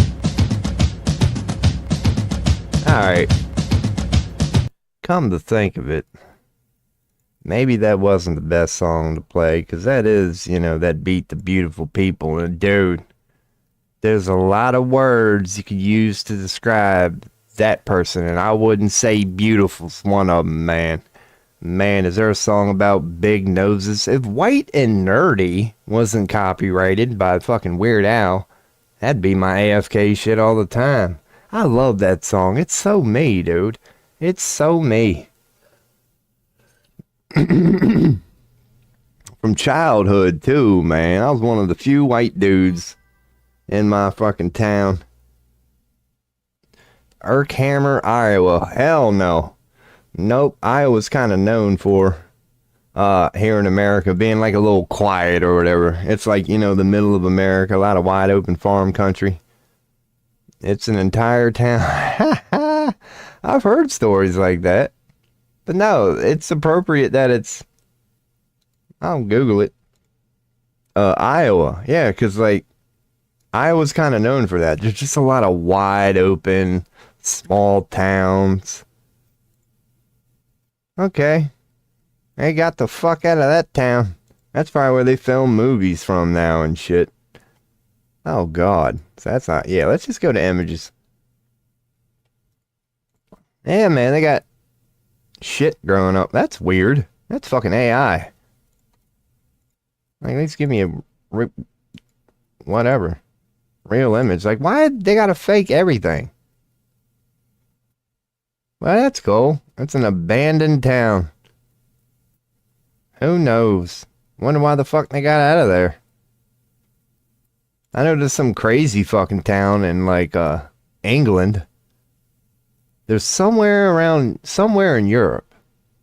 There was a major like coal mining accident like decades ago. And it's still fucking smoldering down there because it's coal.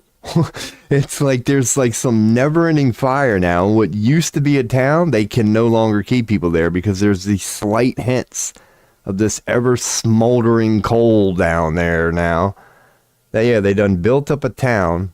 It was like a coal mining town. Had a fucking big accident in the mine like decades ago. It started a huge fire. And it's still fucking smoldering to this day, and they can't come back until this thing stops smoldering. And scientists say, based on the amount of coal down there, they're like, nope, that's just, forget about it until we can figure out how to put that smoldering shit out. Yeah, there's a couple of them places around here. I think there's like crazy examples throughout the world of like, you know the shit that you see in like apocalyptic movies? That like it'll be like a street of cars that just stopped and eventually like plants start growing. I think there's a couple of them out in the world too. Like something happened and just, yeah. There's like cars lined up. Like you could tell these people were trying to get out and now that whole town's abandoned. There's a few of them in the world, I believe. Of just places that got built up. Especially here in America. Because you do wonder why shit like that happens. They say a lot of it has to do with business. It'd be like one factory was keeping that whole town up. Oh, I wasn't even on. Yeah, I was on browsing. Good. And, yeah, when that factory goes down... Yeah, within like a year, that whole town moves out and nobody wants to buy the... I don't know how a lot of them happen, but they are out there. I think, not a lot of them. So many anonymous... Yeah, they're out there. And I guarantee you they all got stories behind them. Probably interesting ones. There's a group of people who were cleaning themselves for prayer in a public fountain, and they just stopped. And then it went still and didn't move. They were still stuck in mid-motion to this day. Wow. That's fucking weird. I'd love a link on that. Like, what if you're implying what I think you're implying? There's a group who people just froze? And everybody could see it? Sort of thing? They're stuck in mid-motion to this day. And the Turkish government walled it off? Alright, let's see what the hell. Yeah, let's see what the YouTube... Let me hit mute. Dismiss. Mute. I'll show y'all what I see. Okay. So let's see here.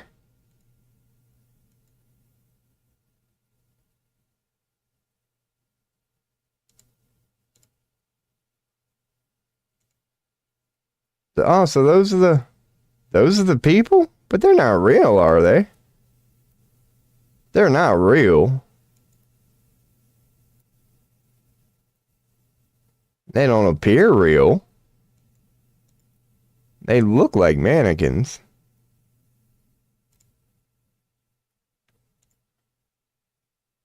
So yeah, when they walled it off, yeah, they put glass around. So it's like a memorial? They made like a memorial to this?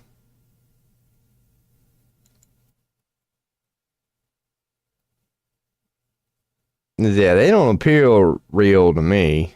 Like, I think they are mannequins. That's not saying that, like, they might be saying this happened back in the day. Yeah, they made a whatever of it. Which is weird. Like, but they did. They certainly did. I'm sure that has some story behind it. And they don't tell you what it is. Okay, good to know. Good to know. That's going on in Turkey. They're making memorials to people doing something in a pool. So, hell yeah. At least they're well dressed. Alrighty. So yeah.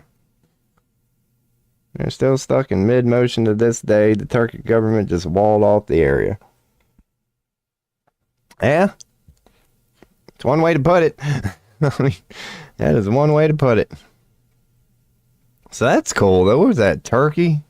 You got to give it to them. I mean, hell, Trump wouldn't do that here in America. According to Doge, that's a waste. That's money that could have went back into the bank.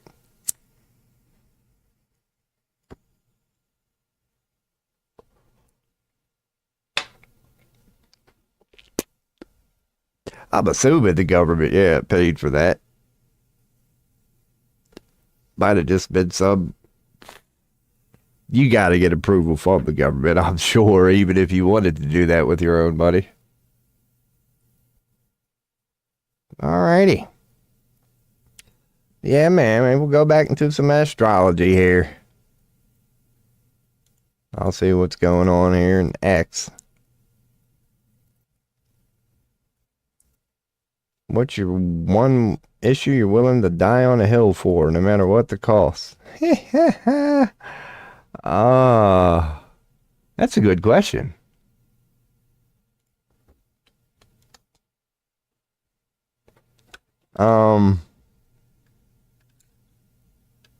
People who still believe in government are idiots. That's my famous hill I'm willing to die on. I guess there's my X post for today. Crossfire Hurricane. Why is Alex Jones still trending? Not even 2 minutes in the Rogan. This isn't Alex Jones. This is a Rogan trend. It's no wonder Murray is not being received well. In the first 30 seconds, he immediately cuts off the friendly banner and starts interrogating Rogan about the anti-Israel slant on his content. Oh, yeah. No, you ain't. I'm not even going to watch that. You can already tell by that dude's look how that interview went. I bet Rogan owned his ass. So, Rogan interviewed somebody yesterday. And if he was hitting Rogan off with propaganda, he could tend to see right through that fucking shit. And he probably treated that guy a lot easier than I would have. So I might check that out later. Apparently Rogan had an interesting interview yesterday. And Alex Jones, yep, he's still trending. Dude, he's been trending for like 3 fucking days now. So let's see. Let's make sure nothing big has happened. Trump exempts phone, computers, chip. All this shit that Elon would like. Oh my God. This dude knows no fucking shame. He's going to tariff everything except, digital shit. Dude, Americans, you're being told every day. Oh yeah, he ain't gonna do nothing about gas. He ain't gonna do nothing about the price of food. But all that shit Elon don't want to see an increase on. Oh, don't worry, that ain't gonna happen. He ain't gonna fuck with this boy there. U.S. and Iran begin critical nuclear talks. I highly doubt it, dude. No. See, thank you. Indirect talks. Iran doesn't want to even talk with us anymore, and I don't blame them. Convoy carrying U.S. envoy drivers away from site of nuclear talk. Dude, we didn't meet with them, I can promise you that. A convoy believed to be carrying U.S. envoys, so Witkoff drove away from a compound where talk. That's bullshit. That's bullshit, dude. 2 weeks ago, Iran said they're not going. It's Trump who didn't think that was a good enough answer. This whole thing is a fucking lie. Iran has never said they're going to meet with us. They said 2 weeks ago when we said, hey, you want to meet with us? They told the world, no, we're done meeting with you because every time we do, you stab us in the back. You can look it up like 2 fucking weeks ago. Iran said they're done with the meetings because every time they have a meeting with the United States, we never follow through with the results of the meeting. So there's no point in having the meetings anymore. They're fucking done negotiating with Trump, and I don't blame them. He's fucking insane. And just like when Greenland was asked, hey, do you want to join the United States? And they politely said no. That wasn't a good enough fucking answer for him. When Trump said, hey, Iran, I want to come over and talk, because Iran knows what that means. When Trump says he wants to come over and talk, it's, don't forget, my military's big. It's never a fucking talk. You saw what happened with Zelensky. When they actually televise what happens when Trump tries the diplomacy. Remember that Zelensky video from about a month ago? When he was like, sit down, shut up, you have no ground to stand on. That's his version of diplomacy. Iran knows this. The world knows this. The only people who don't know this are people with their fucking head in the sand. Like, this thing never happened. So this is how ridiculous your American media is getting, America.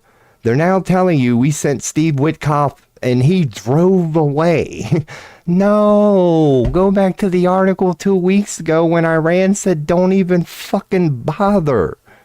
Like, god damn it, Americans are stupid.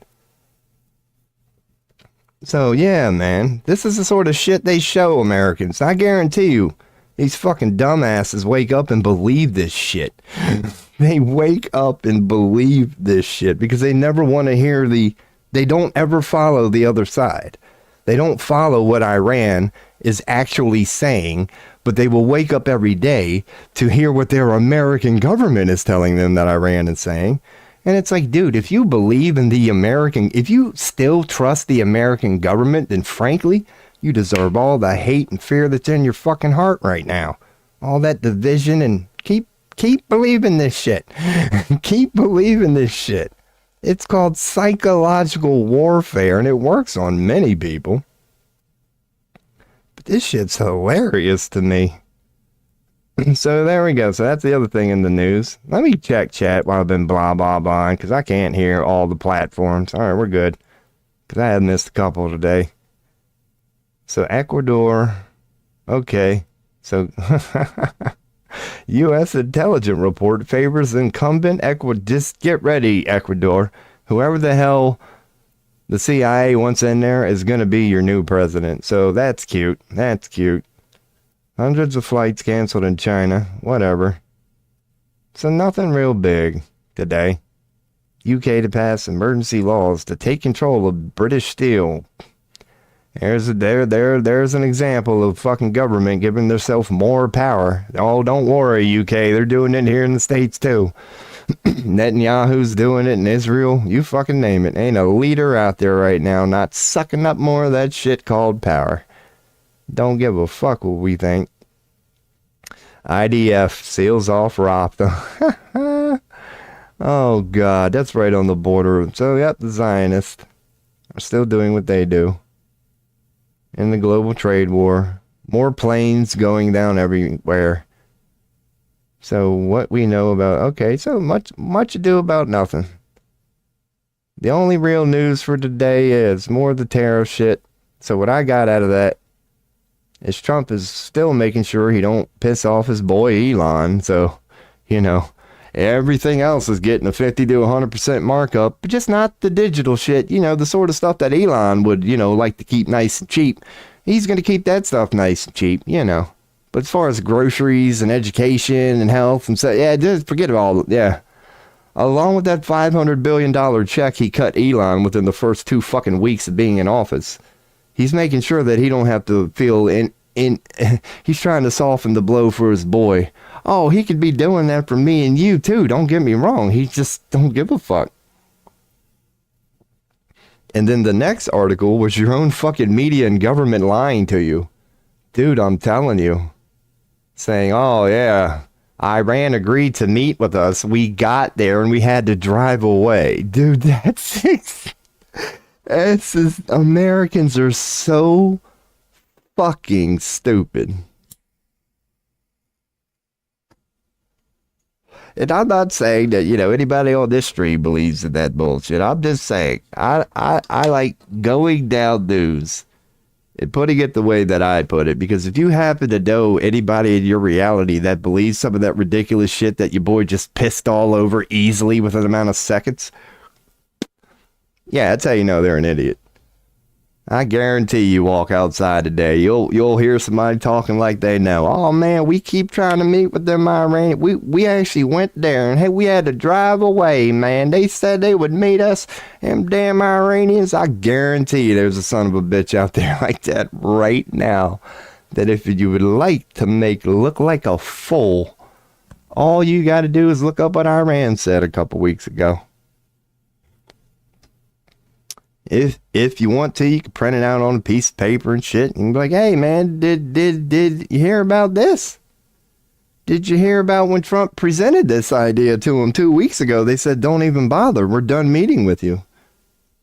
And the rest of the world actually applauded them for that, America. Like, that's the part that the American government doesn't like talking about. That Yemen bowed up to the United States, and though we're bombing the shit out of them, they actually got a round of applause from the rest of the world. When Trump said, I'd like to meet with Iran, and 2 weeks ago they said, no, why would we meet with somebody who never follows through? Iran actually got a round of applause from the rest of the world of that, because Iran ain't the first one the United States has fucked over people. From Vietnam, fucking Japan, you name it. We don't tend to follow through. We're good at promises, just not good at results. Look at Afghanistan, look at Iraq, look at Saudi Arabia. Oh, we told one hell of a story going in there. Even the world was on board, a lot of them. Even the world was like, go get them, America. And then when they saw what we did, now the conclusion is, fuck, you pretty much should have left Osama and fucking Saddam in charge, because they couldn't have fucked that up any worse than America did.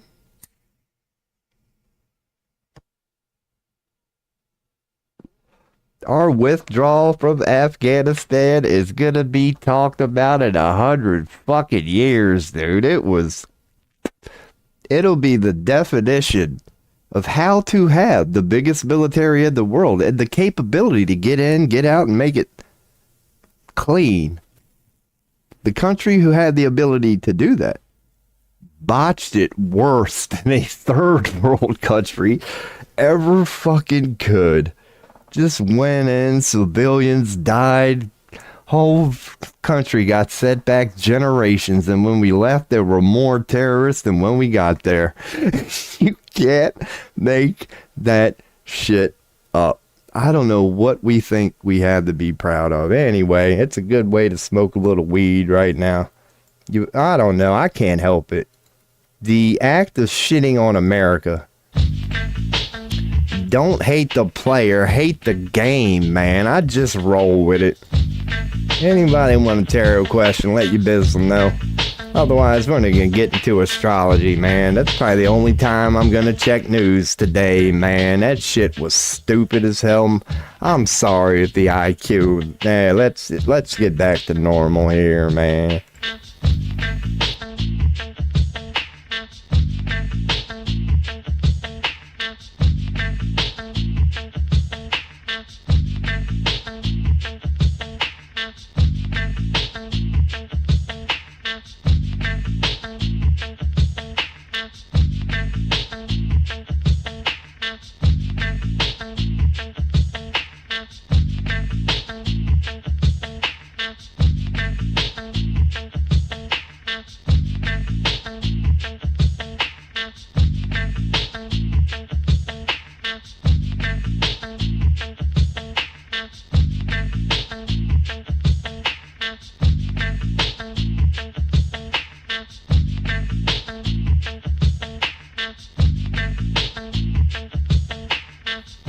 How many damn windows do I got open, man? Let me throw this up. Hold up.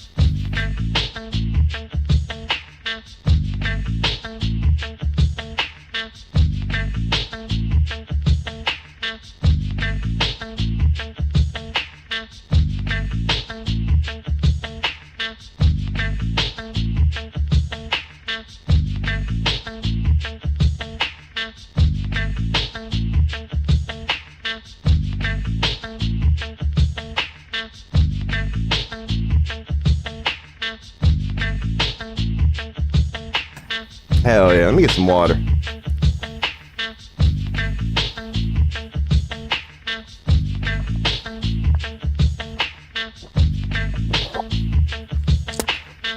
Fuck yeah. We out here. We is out here.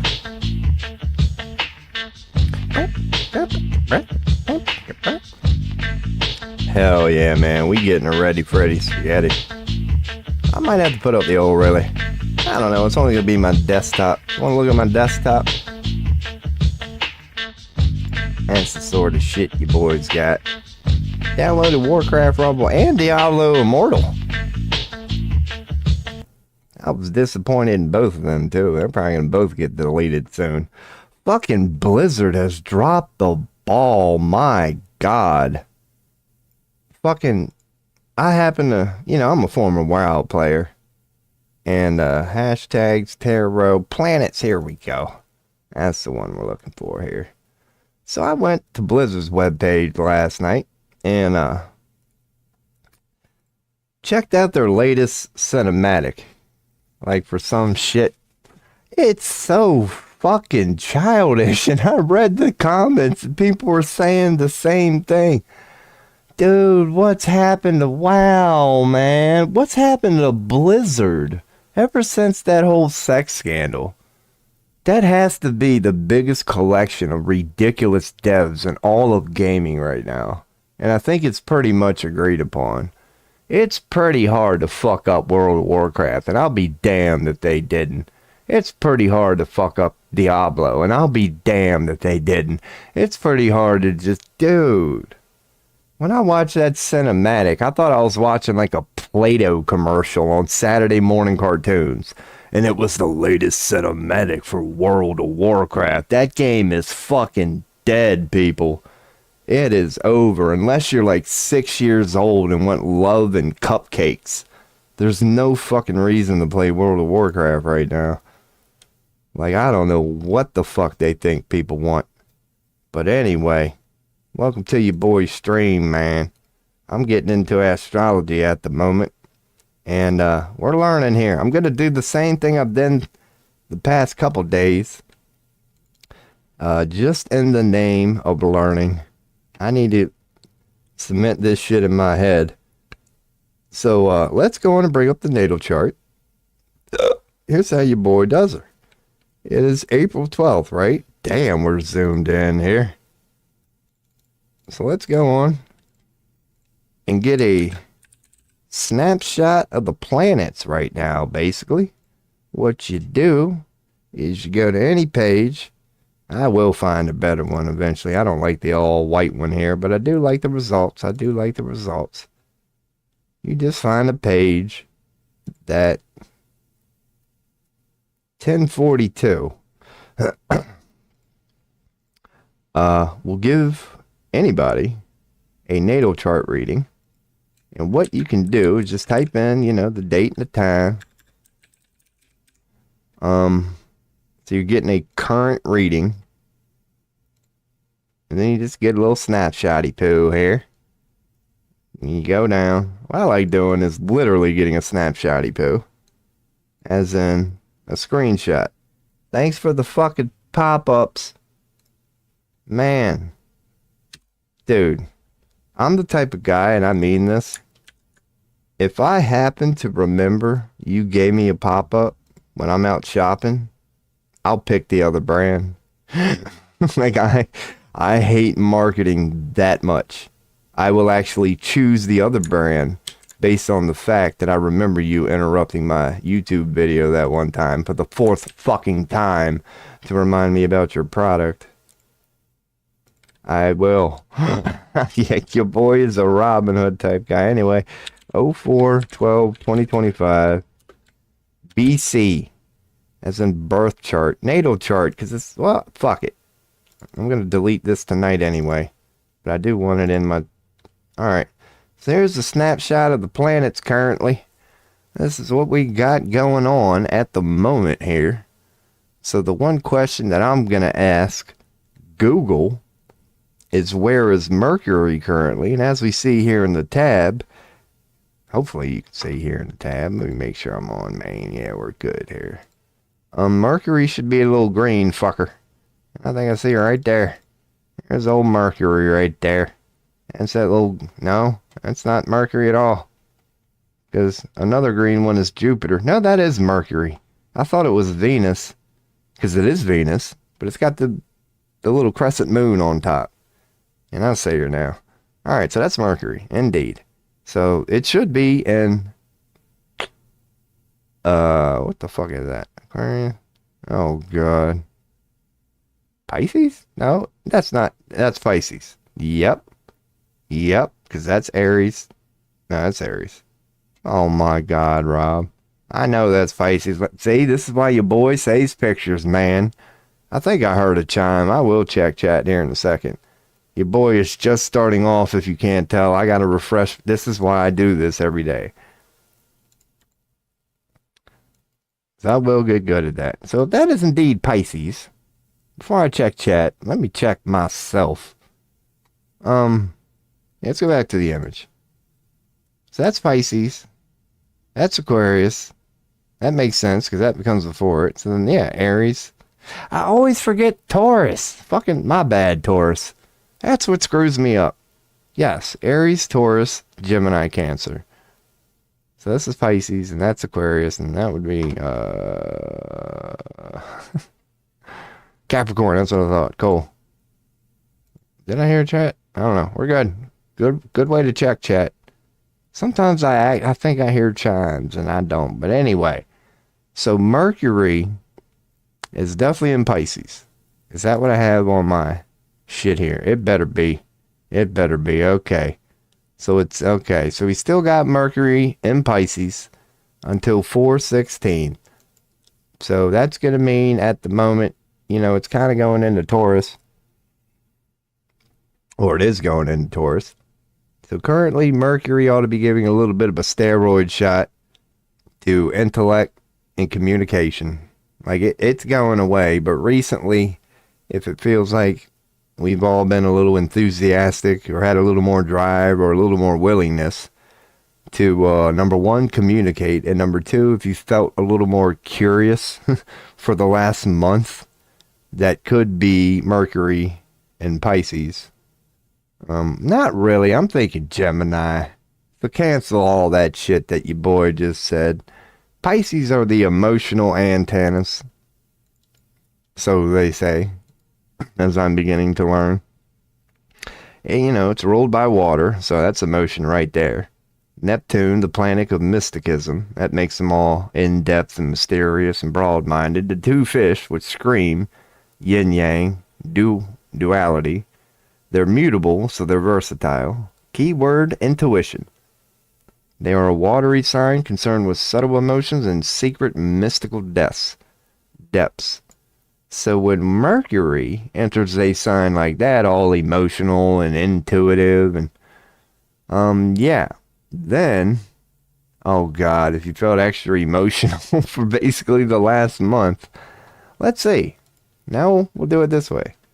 Aries. No, Mercury and Aries. Mercury and Pisces.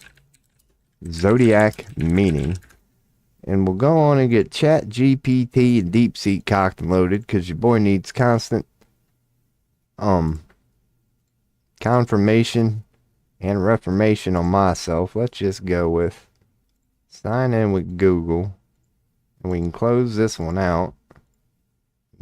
As that signs in, read this. So when Mercury is in Pisces, it's a mind that is deeply intuitive, imaginative, and prone to abstract thought and communication. So that's what Mercury brings to it. Because Mercury is the planet of intellect and communication, so they say. So Mercury brings the intellect and the communication to Pisces, which makes it all intuitive, imaginative, and emotional. A heightened sense of empathy and preference for indirect poetic expression. Makes sense. Because, you know, you combined an intellect and communication, Mercury, with Pisces. You're going to want to do some poetry, man. You're going to want to, yeah, you can intellect and communication combined with Pisces. You're going to want to do some poetry. I get all deep and mushy with it, but you're going to use the intellect and communication to, get your thing going. So we may find ourselves drawn to artistic or mystical pursuits and may struggle with practical or logical tasks. So yeah, that makes sense. If like for the last month, you could say, still got a bit to go, not long. Don't even say a week. Let's say like 5 days. So for the last not even month, we should have felt a little intuitive, imaginative, in like a poetic way. You want to like express it. You want to intellectualize it. It could mean like, the same thing across the board. Singers and songwriters might have wanted to sing recently. It is a combination of intellect, communication, and everything, call it emotions, that Pisces brings to the table. So that's what we all should have been going through for basically the last month. It should be starting to go away now. So if you've ever, for the last month, found yourself drawn to artistic or mystical pursuits, maybe that's why. Drawn to a little more esoteric, broader, mystical sort of stuff. And the potential blowback, or positive part of that, is a struggle with, the practical or logical things now. Like maybe woo-wooiness going a little wrong. All right, and then Mercury now would be going into Taurus. So Taurus is Taurus the bull, earth sign, fixed, ruled by Venus, I believe. Let's confirm. Let's bring her up for everybody. But I do believe, your boy actually remembered this one, even though I've forgotten who they were in the sign. Yeah. It's a earth element, fixed, ruled by Venus. So they got all sorts of just practical, stable, bull-like shit going on with Taurus. But they do like the pleasures in life. They do. They appreciate the finer things in life. They get that from Venus, but they too, their self are like that. So they love their home and material things. They are willful and sometimes can be stubborn, but they're kind and steadfastly devoted and loyal. So it's a good way to put it. Man, I could start. Yeah, let's get a new folder. Planets in Taurus. We're starting to need these sometimes here. We're getting so many pictures. And these are just regarding when certain planets get in Taurus. And we'll look at them one day, but today we're just going, right now, we're going over the general. What the hell Taurus means? Exceptionally dependable and reliable. They crave security and comfort and enjoy the material comforts in life. But they are dependable and reliable, strong as a bull. Steady, driven, tenacious, enduring, persistent, trustworthy, and patient. Just going over, the general meanings now. There's a compatibility chart. Might come in handy one day. Oh my goodness, I thought I was going to zoom in. So again, kind, independent, trustworthy, determined, hardworking, loyal, and patient. I'm seeing a lot of consistencies there. Loyal, patient, determined.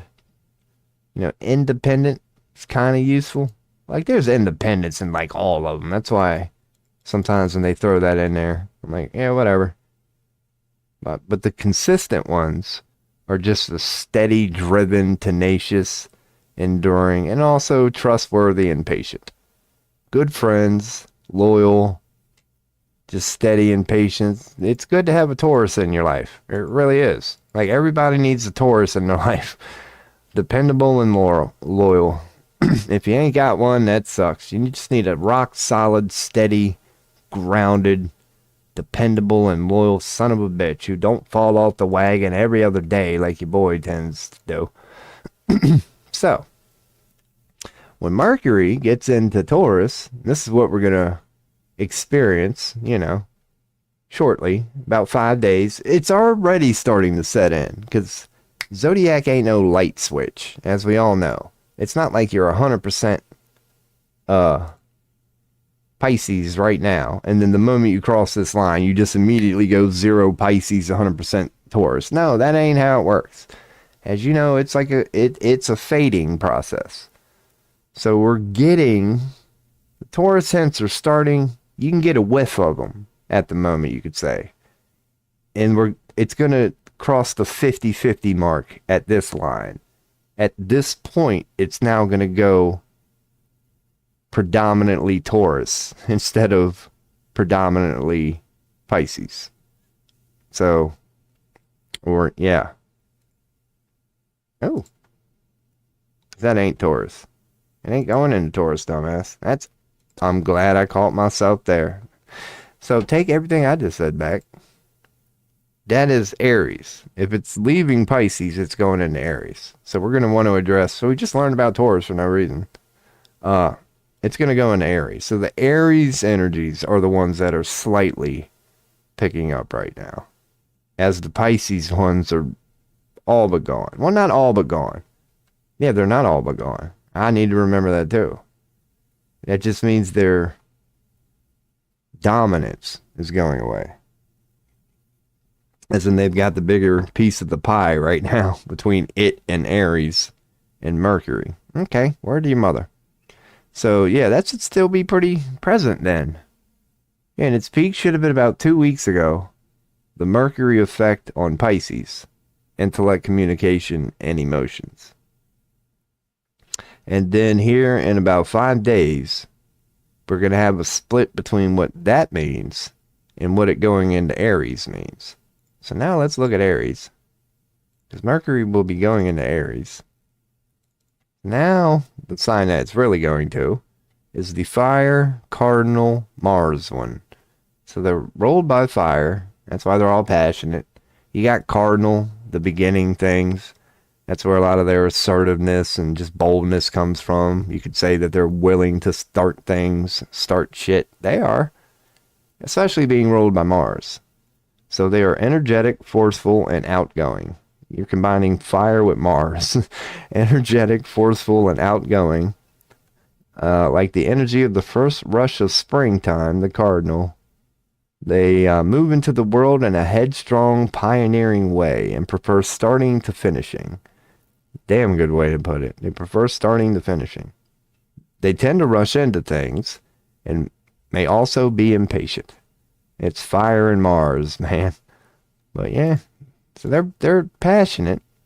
Their mantra is I can overcome. Optimistic, determined, helpful. So yeah, they're just very driven. Leadership, demanding, vitality, courage. The ultimate fighters of injustice, Rams gift the world with uncommon courage. Yeah, they'll stand up. They're determined, passionate, pioneering, bold, amiable, confident, spirited. Born leaders, old Aries. Aries the Ram. Drive, ambition, and curiosity. Competitive, energetic, and naturally take initiative. That's pretty much all we need to get from Aries at the moment as we're learning about it. We know that Aries the Ram, brave, direct, fearless, deep sense of justice again, and a natural leader, similar to Leo. But a lot of energy, a lot of optimism, a lot of Aries. So, if we've got Mercury going into that, I'll check chat after we do a little rundown here. I'm going to, before I even read all this, if Mercury is going into Aries, that's now going to mean just heightened intellect and communication. Very heightened, as in like very passionate now. So I could see this suggesting a thirst for knowledge and a use of knowledge, just intellect as a whole. Like there's going to be a, magnification of intellect. It's going to be a thirst for knowledge and a use of it, what's currently there. There's going to be a lot of passion behind that. There's going to be a lot of intellect that should be ramping up now. Like it's starting to, so thirst for knowledge should start to be there. I think communication, what Mercury brings, the other part of Mercury, when it gets into Aries, yeah, you're going to get a very bold, it's a good combination with Aries. You bring communication to Aries. Yeah, you should start to be able to see it now. Or going to be willing to be more passionate, like they can't help it. They're going to be passionate and bold, willing to stand up for their opinion. There's going to be, thanks to Aries, a starting thing. Yeah, not afraid to offer new opinions, new ideas. And I'm thinking that's pretty much about it. Just being very compassionate about it. It probably is another trait I should throw in there, but I can't think about it. So according to AI, when Mercury gets in Aries, it's a quick-thinking, assertive communication style. It suggests a person who is direct, impulsive, and often speaks their mind without much filter. They tend to be bold, taking initiative in conversations and intellectually stimulating others. Okay, so let's ask the Chinese opinion while I glance upon that one more time and see what they give us. Yeah, so they're saying it as quick thinking. That's the shot. I was saying the shot from Aries was going to lead to a thirst for knowledge, which it could, but AI in this one reading is going with quick thinking, assertive communication style. So the assertiveness of Aries, they're throwing that in with the communication. Direct, impulsive, and also speaks their mind without much of a filter. That makes sense. I mean, kind of what we were saying here. Let's see what DeepSeek says here. Quick and decisive thinking, direct and blunt communication, pioneering ideas, that's the cardinal starting thing, competitive and energetic mindset, but short attention span perhaps, impulsive speech, argumentative tendencies, lack of patience, some of the challenges that could present itself in the next month regarding Aries. Best careers if you're born in there. Cool. So Mercury in Aries gives a sharp, fearless, and dynamic mind. I agree. Learning to balance impulsivity with patience can help harness displacement's full potential. So yeah, just learn to balance impulsivity with patience. Yeah, know that, Mercury's going to be in Aries. So you're going to be given a sharp, fearless, and dynamic mind, willing to speak up for it, quick and decisive thinking, direct and blunt communication, pioneering ideas. That all makes sense. So yeah, just get ready to speak your mind. You're going to be quick to decide. It's not going to be hard. Intellect and communication is about to get an Aries boost. So just, don't be too impulsive because it should likely be there or whatever. So yeah, there's going to be a lot of fire being brought to that. But also, yeah, the whole communication thing. Assertive communication style. Okay, so a lot of people are going to start speaking their minds with a lot. Okay, good. All right, so yeah, that's where we're at now. And check chat, make sure I'm not missing any. All right, we're good. So let's close these out.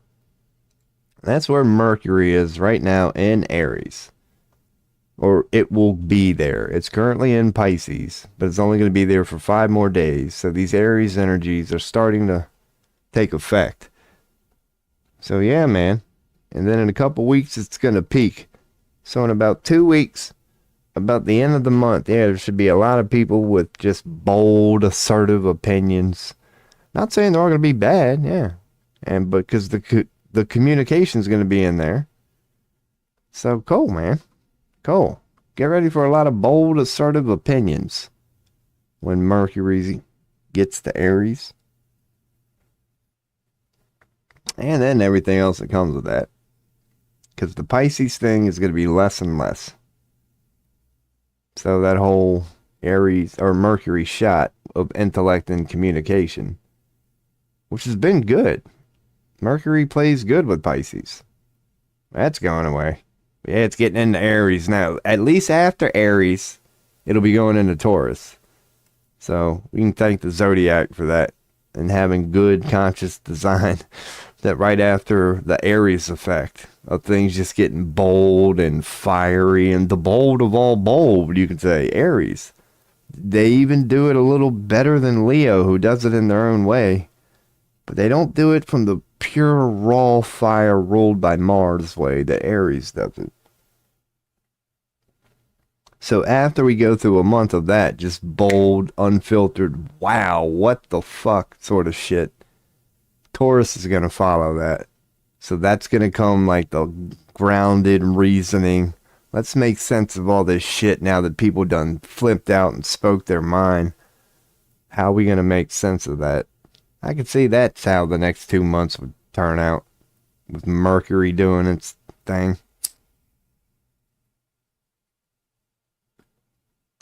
For the last month, we've had a lot of intellectual clarity on emotional shit, on deep stuff. The communication has been there. We've been able to articulate and put into words some deep emotional things. That's been heightened for like a month now. Going away. And it's about to turn into just bold. I guess whatever people learned from all of that, they are now going to be very willing to speak up, and they will. Like you can see, this is my horoscope here, just going over the cycle.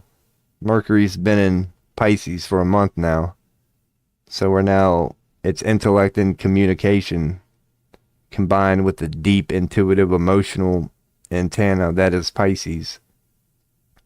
So it's like introspection, a lot of ways to learn. You intellectualize and communicate the woo-woo from an emotional point of view, which is kind of what AI said. It's a way to, understand that and bring it. It's a broad perspective that you can bring within using intellect and communication, understanding it first and being able to articulate it to others. It leads to an understanding of everything Pisces represents. And now some bitches is going to be willing to speak up about it when it gets into Aries. Whatever self-epiphany or lessons one had learned in the last month from Mercury being in Pisces, according to, Zodiac, everybody's going to be willing to speak up about how they stand, but it's going to be cardinal too. So these aren't going to be people rehashing. There's going to be challenges to old ideas, but there's going to be a lot of new ideas. And people are going to be bold about it, whatever they learn from the Pisces effect, using just Mercury. And then it's going to go into Taurus.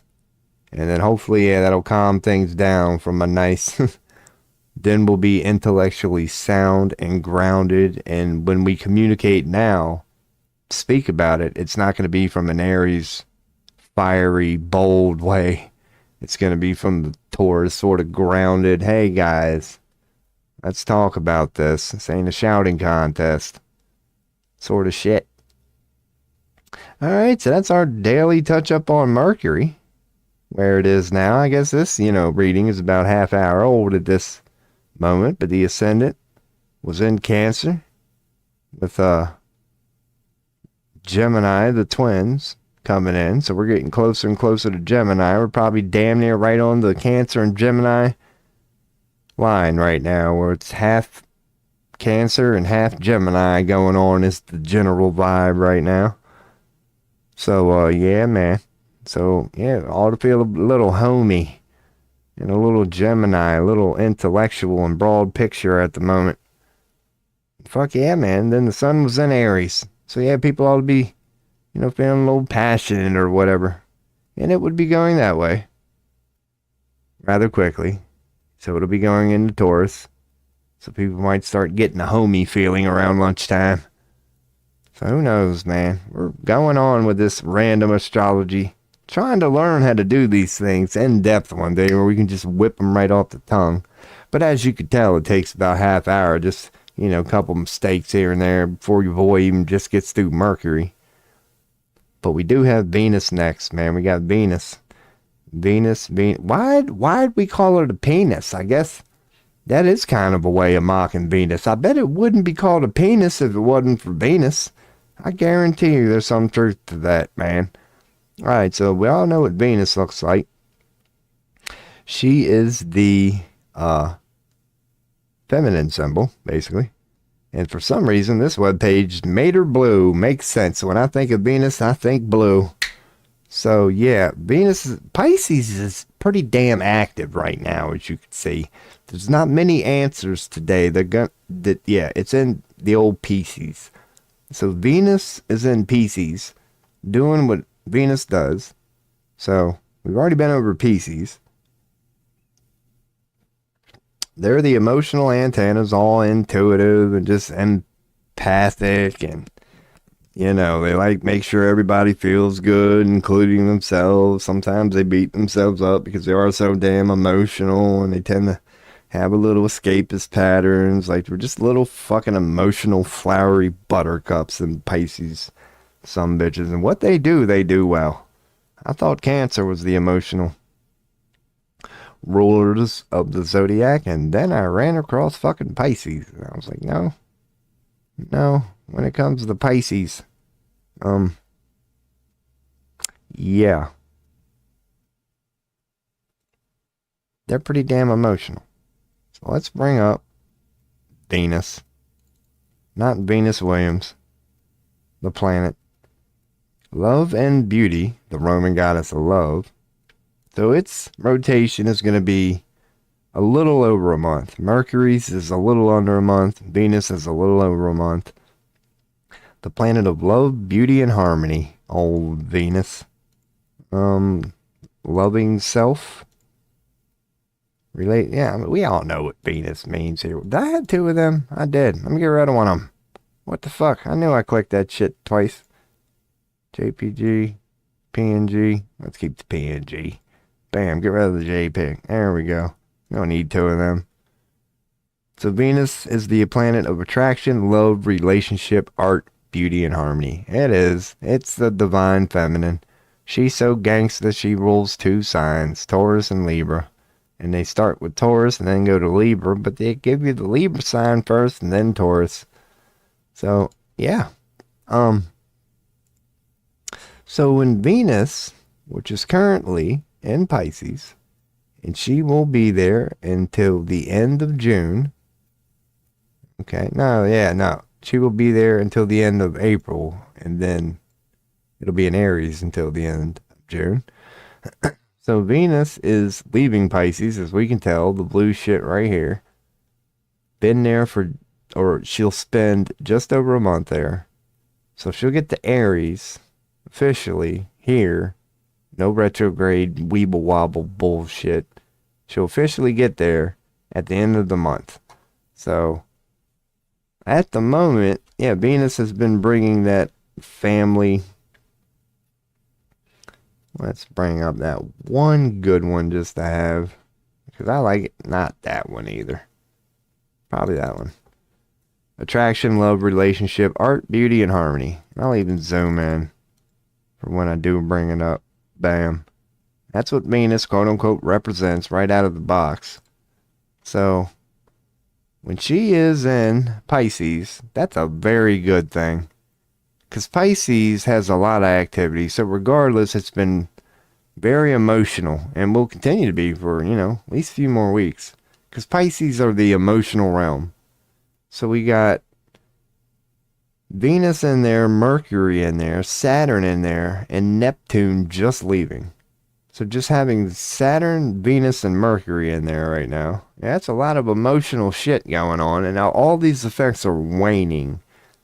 But yeah, for the last, specifically, month, it felt very emotional. It should have.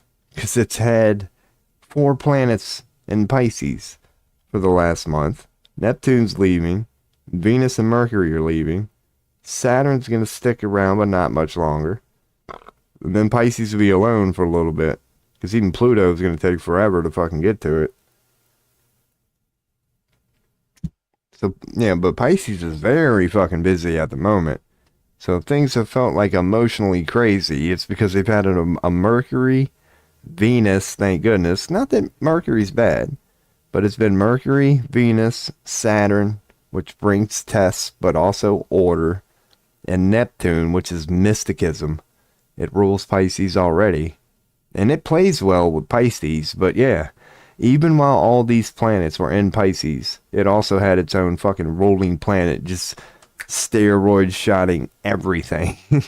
So it's been very emotional, and we all can relate. But if you relate that to the zodiac, you would explain it using this Pisces shit, and everything that comes with Pisces. They've had a lot of visitors, which are now about to go into Aries, which says a lot within itself. Of course, they don't all move at the same, pace. But Aries is due for a lot of visitors, so get ready for some boldness, man. There's like, in the next, couple months. Not saying all bad, but just boldness. Just people willing to speak up. Oh shit, we got a YouTube chatter. I'm glad I checked. I'm on a one monitor setup here, man, and I don't get no notifications or nothing. But I do see, you came in at 11:05, so holy shit, I'm 10 minutes later.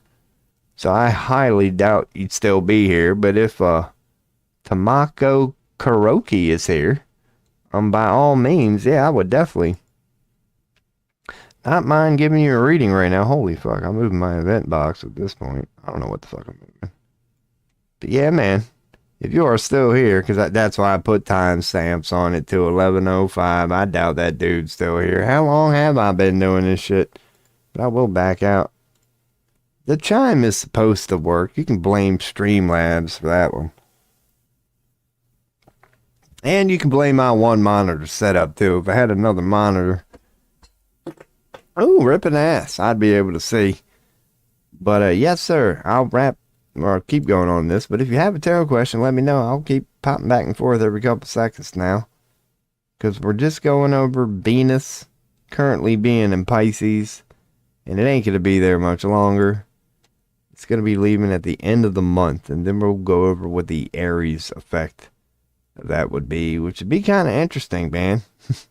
And Venus, so you are here. Well, good. So maybe my cool astrology reading crap has not been too bad.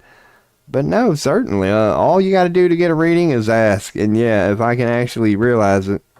Because as you'll notice, if I just type hi on Twitch, hear that chime? Normally I get a chime, but it don't work for YouTube. So yeah, any question you got, let your boy know. I'll bring up the options here. How we do her. We can close DeepSeek and ChatGPT and even that extra. Even the natal chart, because I took a screenshot of it. Normally, first time chatter, just question out of the box. This is how your boy does it here. I do the online thing. So we have like 3. Now I do have a deck that I just got a couple weeks ago. So this is an option, but as you can see, I don't have the best setup here or whatever. So just be me like pulling a card, going here we go. And we do it digitally because, for example, somebody would ask a question. I'd hit refresh. These are the 3 cards. And then I bring up Google and we type in, what it's supposed to mean. Get a general thing and then we go over it. So that's how we do it. And as a couple options before I check chat again. Like the question I had earlier was a relationship one. So I was like, if you got time, we could do a 7-card relationship spread, and they had time, and we did one. And it just goes a little more in depth. And they have decision ones regarding any specific question. But usually a lot of people ask for the 3-card. Past, present, and future is what this one addresses. So it's just a 3-card reading on past, present, and future. So that would be up to you. Yeah, if you got a question, take time and think about it. Or if you already know what question you want to ask. Yeah, some people do that. They'll say the question first. And then I'll go, oh, well, okay, maybe this is what we should do. And sometimes my answer is 3-card. Like, because I honestly believe that's just the best reading for the moment. I'm like, okay, let's just do a 3-card reading for that one. As in past, present, future. But if it's specifically career related, I lied. My first one was a path reading. Because my first question today from Twitch was a career question. So I recommended the path one. I was like, if you have time, let's do a path one, which is the current path you're on and the suggested path from tarot. So that's an example for one. And there is one for a decision. For example,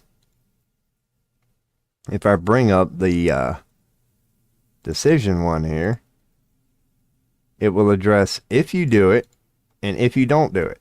It's pretty straightforward. And then there's a significator card, which tells you of the significance, the whole reason that one would be asking the question to begin with. So there's decision readings, there's relationship ones, and then there's the right out of the box. Many times good for a first time chatter. Past, present, future. I've used it many times myself. It can work for a variety. So present and what you should focus on. Okay. So what you should focus on in the present, huh? Okay.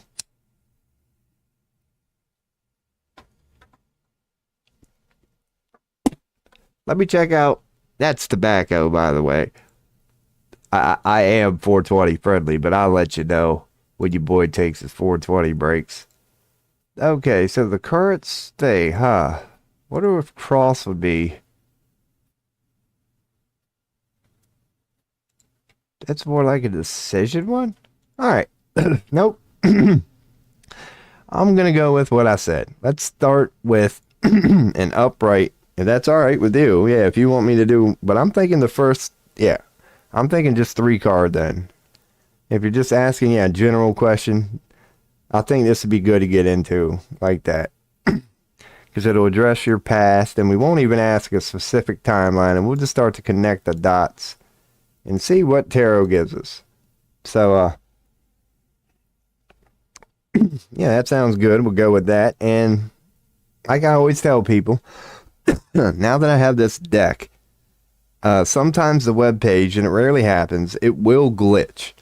So if it glitches, I'll just pull like a regular card out of my deck and we'll go over it. And then maybe at the end, since we're only doing a 3-card reading, now that I have a real deck, we will throw that at the end. Maybe just pull one other card for the heck of it to see what we get. So, all right, that's what we'll roll with for now. That sounds good with you. We'll do the 3-card reading on YouTube chatter. Tamako Kuroki. And I know I'm going to screw that up. So, TK, Tamako. Tomoko? Because people always call me Robology or yeah. So, TK and YouTube chat. What is going on with them? Let's get a past, present, and future poll and see what tarot has to tell us. All right. Well, we get a upright Page of Swords. Make sure I'm not screwing up here. We're fine. Upright Page of Swords. Page of Swords, tarot meaning. And before we see what AI has to say, what we'll do here is I'll bring her up. Oh, that's the GIFs I downloaded last night. And we'll look at the card that you pulled. Rider-Waite, Swords.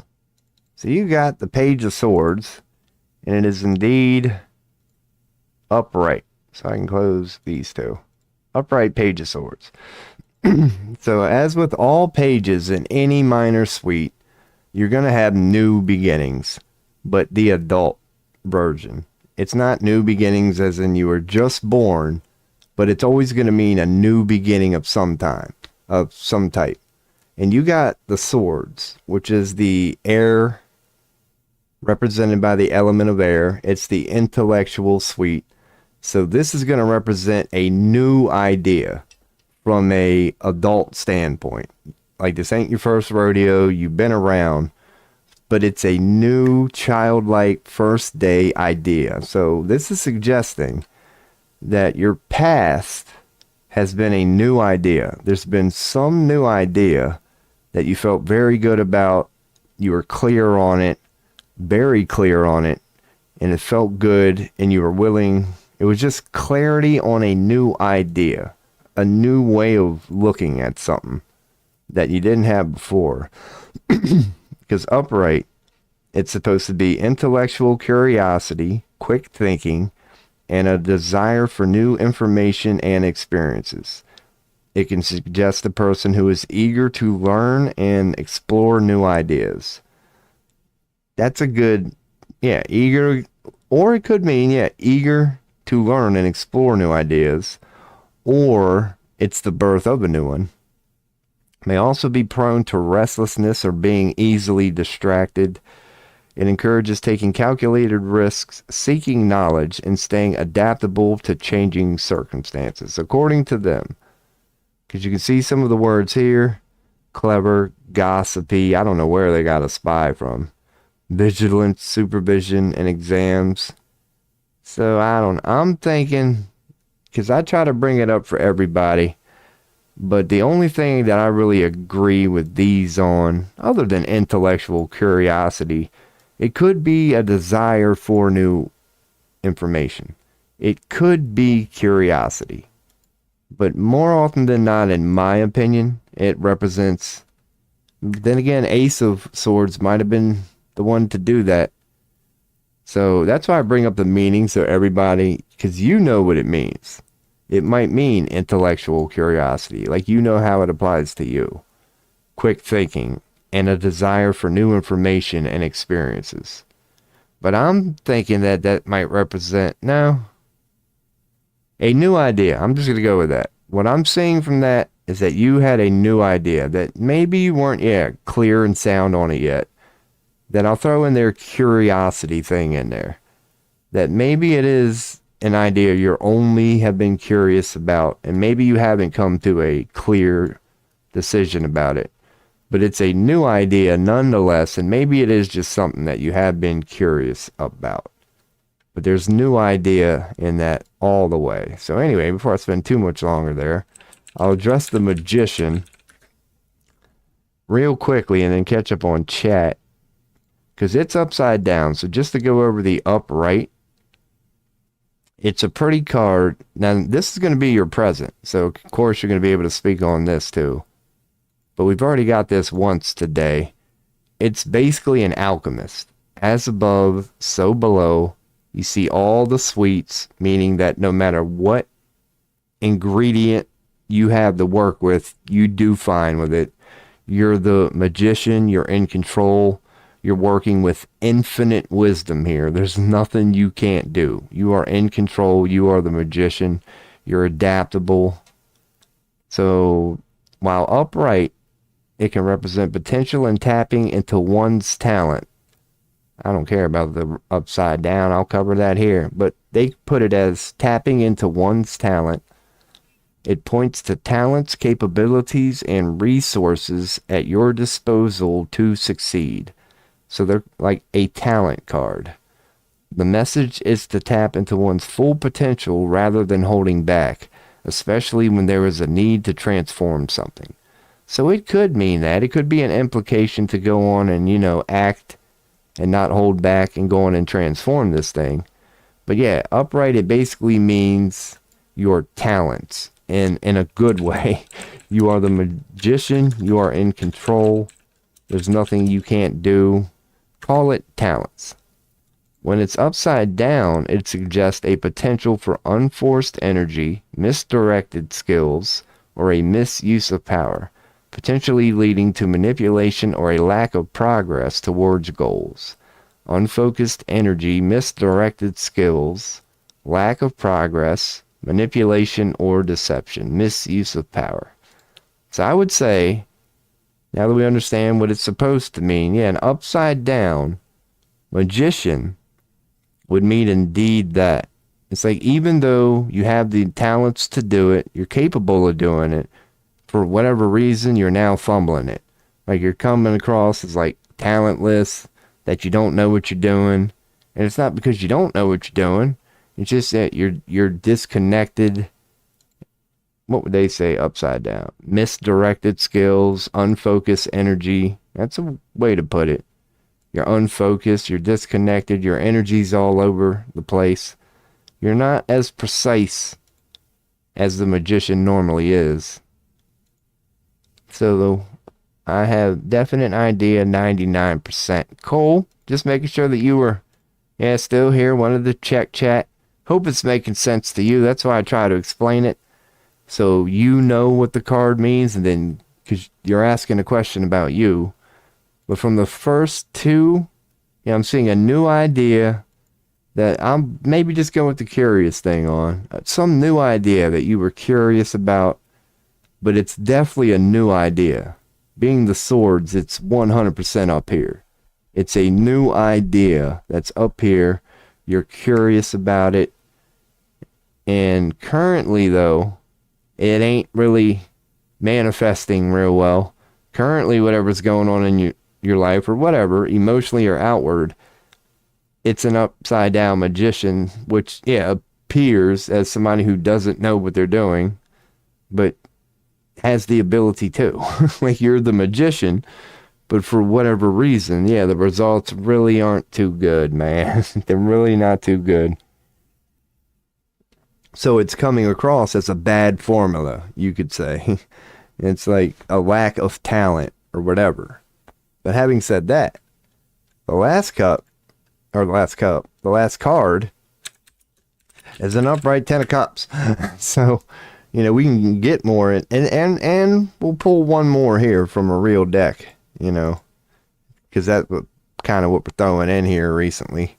We'll throw that one in there. But as far as the future, because the first two were a little, not really.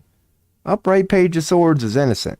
It's innocent. Like, you're curious about, it could suggest some of the naiveness of just youthful naiveness and just anything being youthful and new. You can be a little naive. That could be in there. But I'm thinking it probably is just curiosity and 100% some sort of a new idea. But then the present, it really ain't going too well, at least not on the surface. It don't appear to be. It appears to be the formula's wrong, something. But the future is the upright 10 of cups, man. And this is the emotional suite, the cup suite, the water suite. So that's just a sky full of emotions. And it's the light spectrum, but at the same way, it's all four elements. You see the red, you see the blue, you see the green, you see the yellow. So you got fire, water, earth, air. It's just saying that it's the happily ever after card, you could say. You got the wife and husband, you got the son and daughter, red, blue, house on a prairie next to a lake and creek and just beautiful sky. It's all about love, family, mission accomplished. Let's see what they say. Emotional fulfillment, joy, and the attainment of desires. Like, it's not really about reaping your rewards, but you've attained everything you've ever desired. You got that wife you've always wanted. You got that healthy son you've always wanted. He's got that little sister you've always wanted. Like, it just turned out perfect. It turned out exactly how you pictured it. Particularly in the realms of love, family, and relationship. Family, marriage, fairy tale endings, happiness, having a home. It's the happily ever after card. That's like its nickname in tarot. It's the happily ever after card. So you got a damn good future, man. Birthed from some new curiosity about an idea. Currently, it's manifested as somebody who don't know what the hell they're doing. But soon enough, it's going to be everything you've ever hoped for and more. I mean, if I'm wrong, let me know. Please come back and say Tarot lied. But Tarot, you got the happily ever after card for the future. We might want to just end it there, but now let's go on. I'll pull one more here. And I did drop one. I'm not going to make that the one we pulled either. But I will put that in there, Don't know where it's going to end up. Maybe, you're supposed to do that, but nah. Your boy wants to have intention behind his. So as I can put up browsing then, because that's the poll. So let me go in and zoom in on this a little bit. And then I'll go back where I can see your chat and everybody can see that. Hell yeah, Poet, and didn't know it. Let me go and lower my cam a little bit, because that's your poll, my man. All right, so you have an idea. How can I straighten up the magician? Good question. I mean, good question. How can you straighten up the magician? Well, maybe we'll see. Yeah, before I answer that question, we'll see. Actually, that last question you just asked, how can I straighten up the magician? We'll find out, man. According to tarot, how should you straighten up that magician? We got an upside down Knight of Swords. Is what your boy got on this one. Was an upside down Knight of Swords. So how could you straighten up that magician? According to tarot, you got the Knight of Swords. And I'm going to bring it up so everybody can really see it. But it was upside down. So upright, it's, you could say, one of the most aggressive cards in tarot, because now we're back to the swords, intellect, air, and he's at full charge, is he not? He is charging forth with his new idea rather aggressively. Like, he is just, he don't look happy. That's a full charge. That's the Knight of Swords. It's about just being bold with an idea, with your intellect, being willing to charge forward and take on any and all comers, because you are so sound in your idea and you feel so good about it. You're just charging forward in life, going, anybody, bring it, because I figured this one out. Like, you're not backing down. So they're probably going to have a slightly different, let's see what AI says. Knight of Swords tarot meaning. Because it could mean the only blowbacks from that, they're probably going to point towards you, would be a little aggressiveness. Like, you might be, wielding that sharp sword of intellect. That's why they call it being sharp-minded. You might really be wielding it as a weapon sometimes, because you actually do know you're more, quote-unquote, intelligent than the people you're dealing with. So you have the ability to just abuse that power of intelligence. It represents, but that's the potential negative. It represents decisive action, ambition, and a sharp analytical mind. Kind of go on hand what I said, because it's not negative, more so when it's upside down. But I was throwing that in there just because of the aggressive nature of it. Let's continue to read. It suggests the need to take bold steps, overcome obstacles, and pursue goals with determination and intelligence. In readings, this card can indicate a period of change, a need for clarity, and a willingness to challenge the status quo. So they would say that the upright potential negative blowback would be, it would suggest a need for clarity and a willingness to challenge the status quo. So sometimes they're saying it could, be like a suggestion. It would be a suggestion to a person to be more like this. But I don't think it is. I'll relate it to your question here in a second. When I pull up an upright, I tend to see that. Like, so sound on an idea, you're willing to just say, bring it, because you're just so clear on it, and that you're likely to go forth like that. But it could suggest a calling to it. It could suggest, a willingness to challenge, like, that you should go to battle. Go challenge the status quo. But regardless, it's decisive action, clearly ambition. The passion is there. And the sharp, and that's all consistent. It's decisive action, whatever. So, according to your question now, how would we change that upright magician using the Knight of Swords? Well, I would say to answer it, to apply it to your question, your reading, whatever that idea with the first swords is that you were curious about, and as long as you've come to that conclusion, like unless you're not all right with it, dismiss everything I say. But if you do have an idea that you were curious about, felt good about, and you're still willing to pursue, that whatever's going to lead to this. I would say the Knight of Cards, to answer your question, how to change the fact that it's currently manifesting as somebody who don't know what they're doing, or just an upside down magician that's struggling with what he's normally very good at. Just do that. Whatever the hell that thing up here conclusion is that you came up with, as long as it feels good. If it feels good, do that. Go forth with that and just start doing that. That maybe you are right and quit telling yourself you're wrong, something like that. Like, just, you're right. This is an idea worth fighting for. That whatever your conclusion is, to change that upside down magician would be just be this.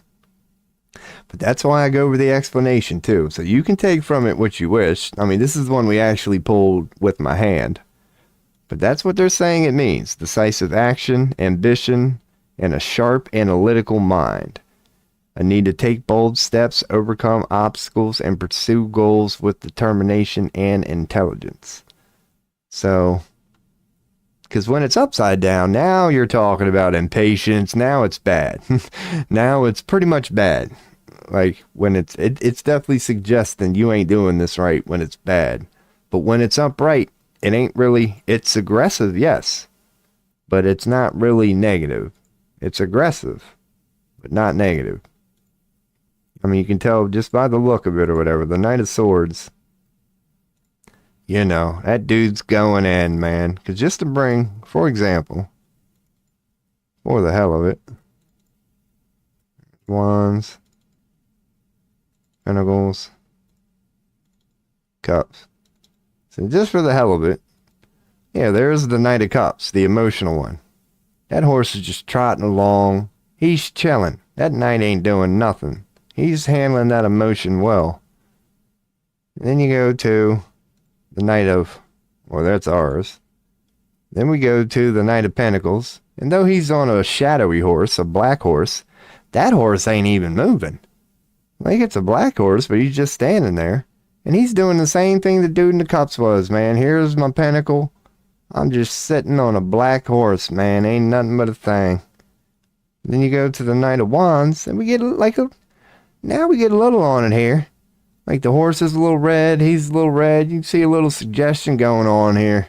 This horse is in the middle of a giddy up, like a fucking hot rod taking off on one of them quarter-mile races. That's why you need the wheelie bar in the back. Because when you first take off, man, if you do it too fast, the freaking front end will just pop up on you. So you see a little bit more of that here and there. And then you get to the Knight of Swords, man. Now here's the one knight that just ain't messing around. This dude's horse ain't sitting, but you can see it's white though. Like, it's not a shadowy horse. It's a white horse. It's a pure horse. Ain't nothing wrong with the horse. It ain't got no red eye. Because even when you look at the horse of death here, as I'm kind of just, you know, this is a random whatever. The horse in the death card is white too, but it's got a red eye. So there's a little something going on there, or it's high as shit. But even the old, yeah, even this horse is fine. That's what I get from that. It's like, dude, your idea is actually sound. Like, there ain't nothing going wrong here other than the aggressiveness, you could say. That's the only thing I'd caution from, is right there. Just make sure that part don't get out of control. Now, there's a fine line between being bold and pissed. So as long as you can surf that razor's edge between being bold and pissed, the Knight of Swords could serve you just fine. You got some idea that is sound and worth fighting for. Be sharp-minded, dare some bitch. It's that thing. It's what, yeah, because Page is the one before it, so you could we could throw that in there. It goes Page, Knight, Queen, and you got Page, Magician, and then Cups, and then the card I pulled. So within your 4 cards, you got these two, and they're side by side. A new and that's kind of the story that it tells. Swords. It's like, okay, you got a new idea. Great. You done thought about it. Cool. Now what are you going to do with it? This. I'm gonna move forward with it. Fuck it. Yeah, and then the next one's the queen. She's chilling. She ain't really going forward. It's like now you get into all the lessons learned of a suite. But yeah, you can see pretty much how the story goes here. You got the Ten of Swords. It's over. Time to start again. And then go forth with it. That's just a random thing on tarot, though. We're kind of... So, hell yeah, man.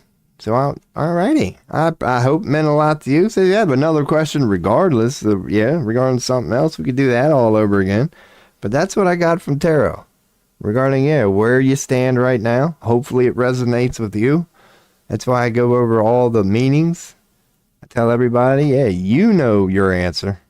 But that's what I'm saying there. Page of Swords is new idea, curiosity, new beginnings, all intellectual too. It's definitely idea. Magician is, the alchemist upright, the alchemist done well. Upside down, it's, what's this dude doing? What the fuck?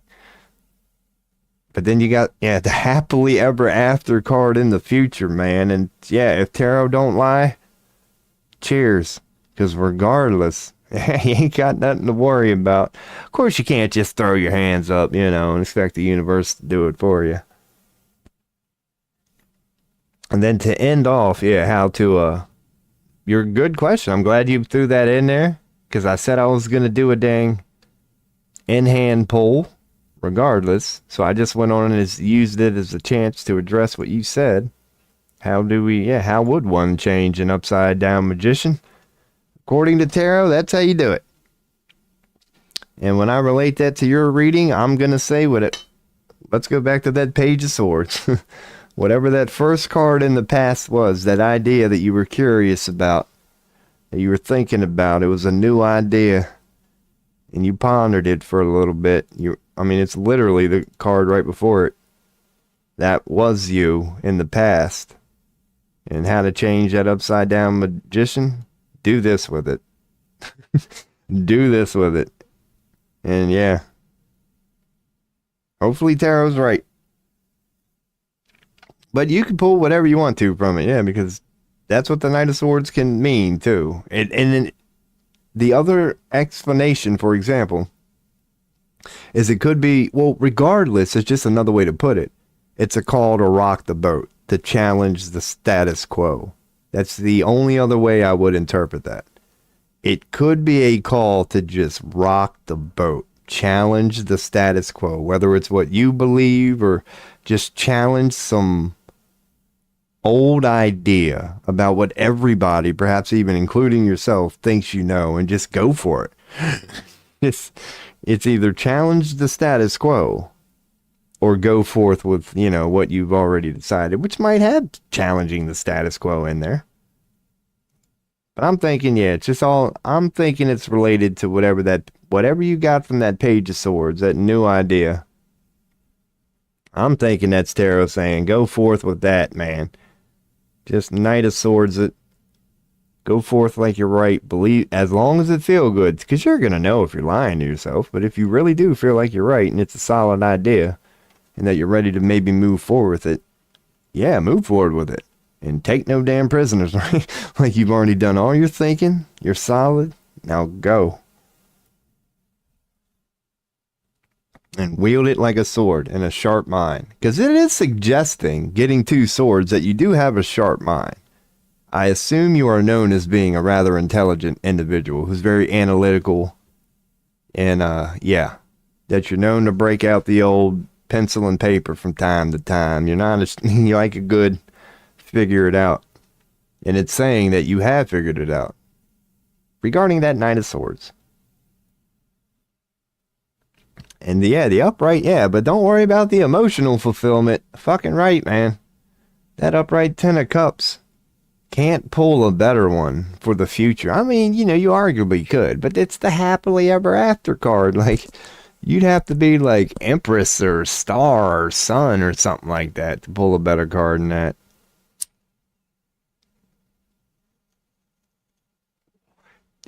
Because that is the card about achieving your destiny. It suggests yeah, you get your desires. That your hard work pays off. That shit that you were picturing, yeah, X amount of years ago, it actually does turn out that way. You wake up and find I got ash in my mouth again. You actually enjoy, yeah. You reach your dreams. You could equate it to like, lose the family, but usually the family's there.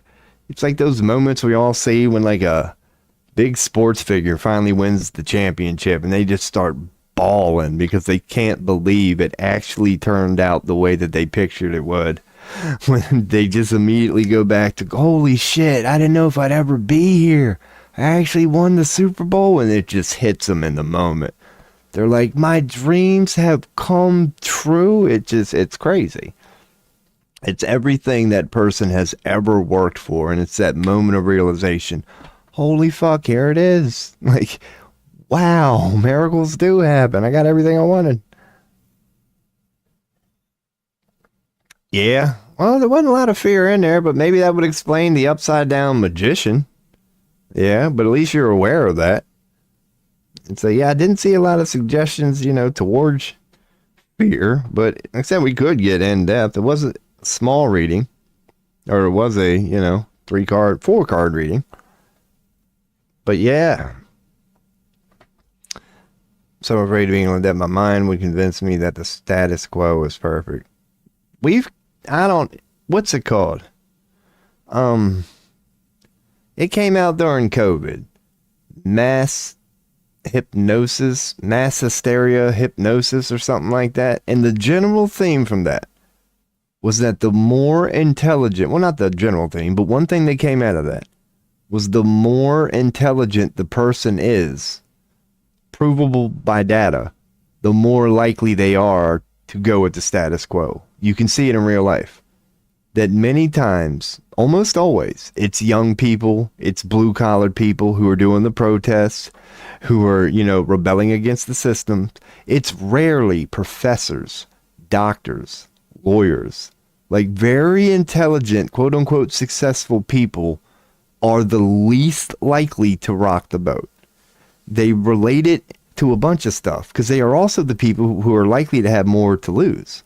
If you're intelligent and successful, whatever, if you're a doctor, if you're a lawyer, dude, you've got a house with a white picket fence, you got 3 Benzes, you got a pool, you got 2 kids in college, you got a lot to lose, so you don't want the boat. You never look into things. You just hope and assume that people out there have all, and you just go about focusing on your amazing life. You're not as likely to rebel. They are more likely to be status quo people based on as intelligent as they are. It's the guy who dropped out in the 9th grade who just lost his 4th factory job and he's moving to his 10th trailer, who is way more likely to start to go, why does life suck? Let's buck the system, because it's a different vibe. The more intelligent people are, the more they're likely to not be as conspiracy theorists, to actually just go with the status quo. Not that it's either right or wrong either. We don't go straight to whatever. But they are the more intelligent the person, the less likely they are to quote unquote rebel. There's a lot of data behind that. It kind of came out in COVID.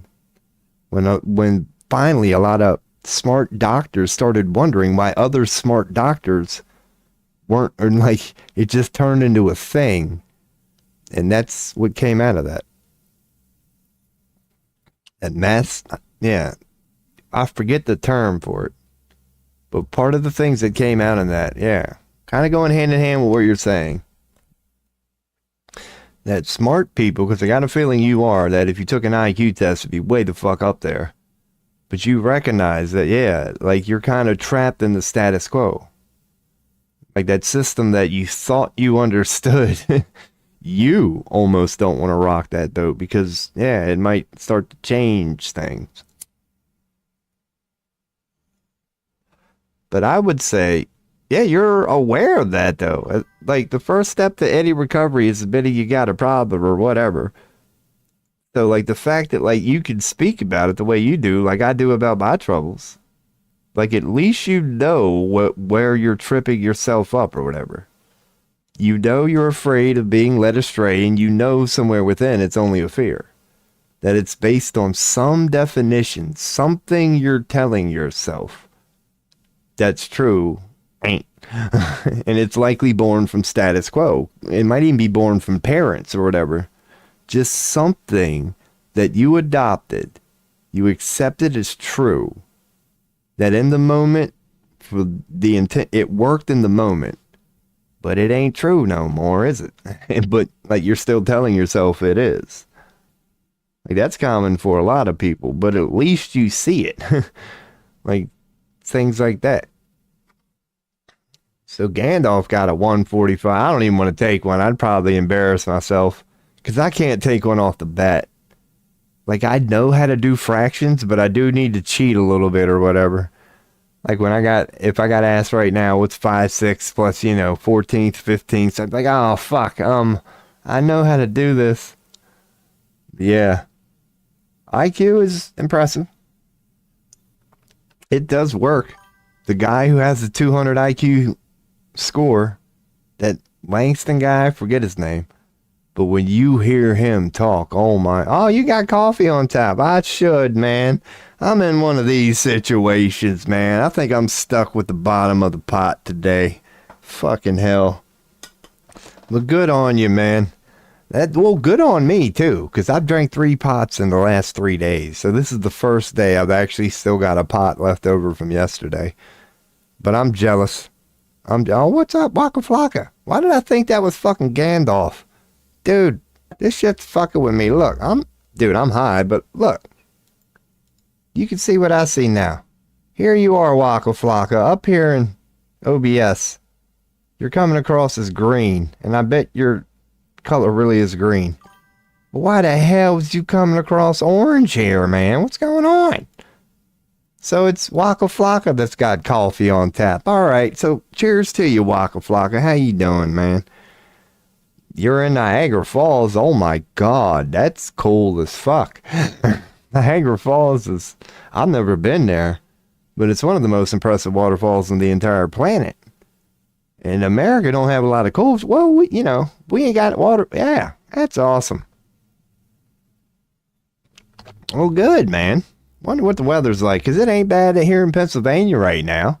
It ain't too chilly on the East Coast right now, I don't think. Sorry, Persia, checking in from Niagara Falls. Bad. Like geologists say, what the hell do you think? Could you imagine the amount of water that came through there? Could you imagine what the hell happened that created Niagara Falls? Just a sudden, fuck everything. Just boom, drop off. Fucking a lot of something happened, man. Foggy there. It was a little foggy here in Pennsylvania this morning. Yeah, we got a little bit of fog in Pennsylvania this morning. And it's cool when I actually go outside in Pennsylvania during fog. Because usually, being so mountainy, dude, it's crazy. Sometimes you're on a certain peak where you can look down at the fog, and then you'll go back down into the fog. It's like, it's a fucking trip. You're technically above it at one point. You can see it. Oh, it's crazy. The trees, the moss grow all around the tree. Oh, yeah. Not just on the north. Well, I've never seen them in person, but good to know, man. I imagine all that. It's almost like a tropical jungle there. That constant mist that's just spraying from all that water hitting all that shit at all times. It's like a constant mist, pretty much. Yeah, vapor mist. Once again, yeah, I've just seen the pictures. People standing there with their camcorder. Yeah, and it looks like it's almost steaming. It's not. It's just a bunch of water fucking smashing into each other. And it happens so much, some of that shit literally just vaporizes. No car dust. Oh, yeah, I can imagine that. I'm telling you. Fuck. And New York, too. That shows you the impressiveness of nature right there. Even in the middle of New York City, Niagara Falls is keeping that one little area clean just by itself. Even in all that, all those people and all that trash. That's cool. I've never been to New York. Farthest north I've been is the Beaver Stadium in Pennsylvania, man, to see a Penn State Maryland Terps football game 8 months ago, November 30th. Not even 8, whatever the math is, but November 30th. Your boy went as far north as he ever did. I went to Beaver Stadium. Oh my God, I can only imagine. Yeah, not only do you get the New York City markup, but then you get the convenience store markup. You're probably get a candy bar for like $14.99 or something right next to Niagara Falls.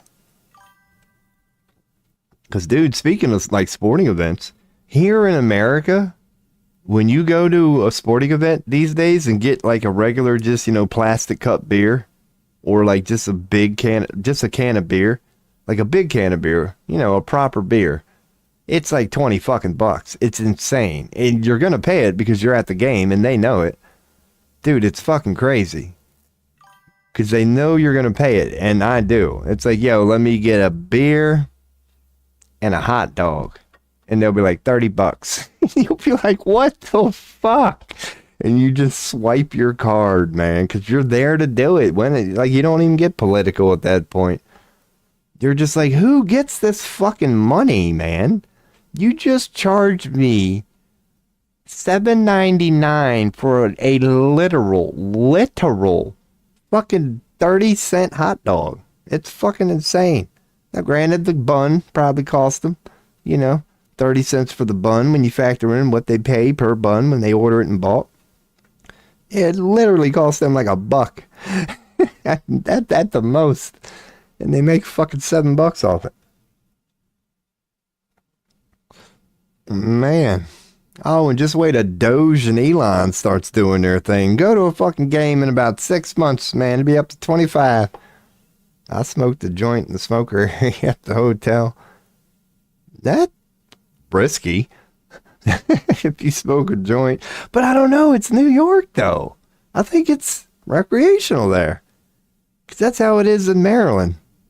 It's recreational, but that's risky.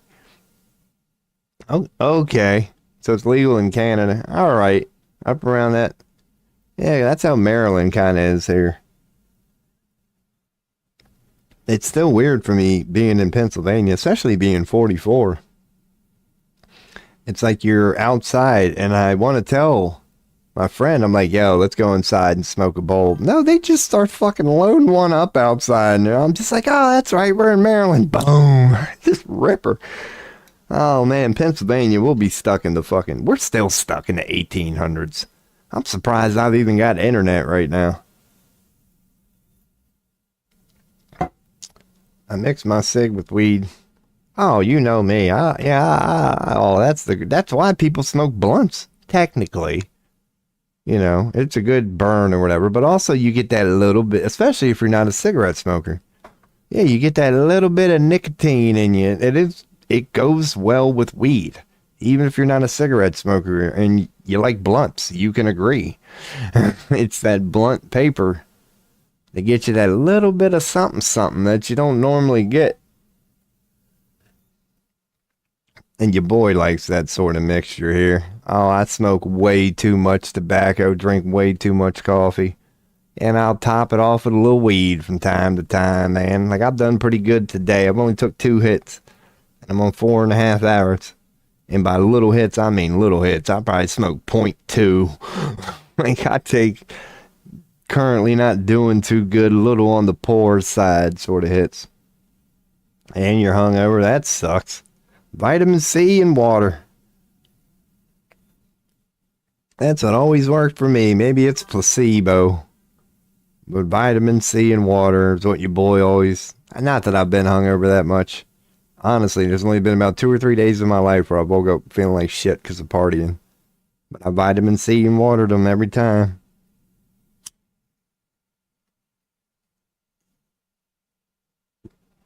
That's the only thing that has ever made me hangover. Is hard liquor. Beers have never done it to me. but Wild Turkey has, and Bad Dog, which isn't really hard liquor. But when you drink it the way I drank it, oh yeah, Bad Dog and Wild Turkey are the only two I can think of that have ever hung over me. Not many things have done it, but those two fucking did. The next day, I could still feel it. I was like, what is this? I feel like death. And speaking of feeling like death and coffee and bad habits, the floor is open. I got to take a squirt. So let me go on and get this open. Give you the quick beat because it's coming on strong. No more than a minute. I'll be right back.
Oh, yeah. All right, I'm back.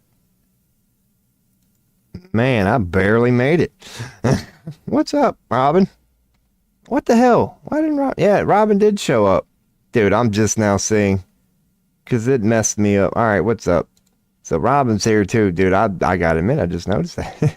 It's because this OBS thing here. I got Waka coming in green, but over here he's orange. And yeah, when I was trying to figure that out. How are you, Robin, if you're even still here?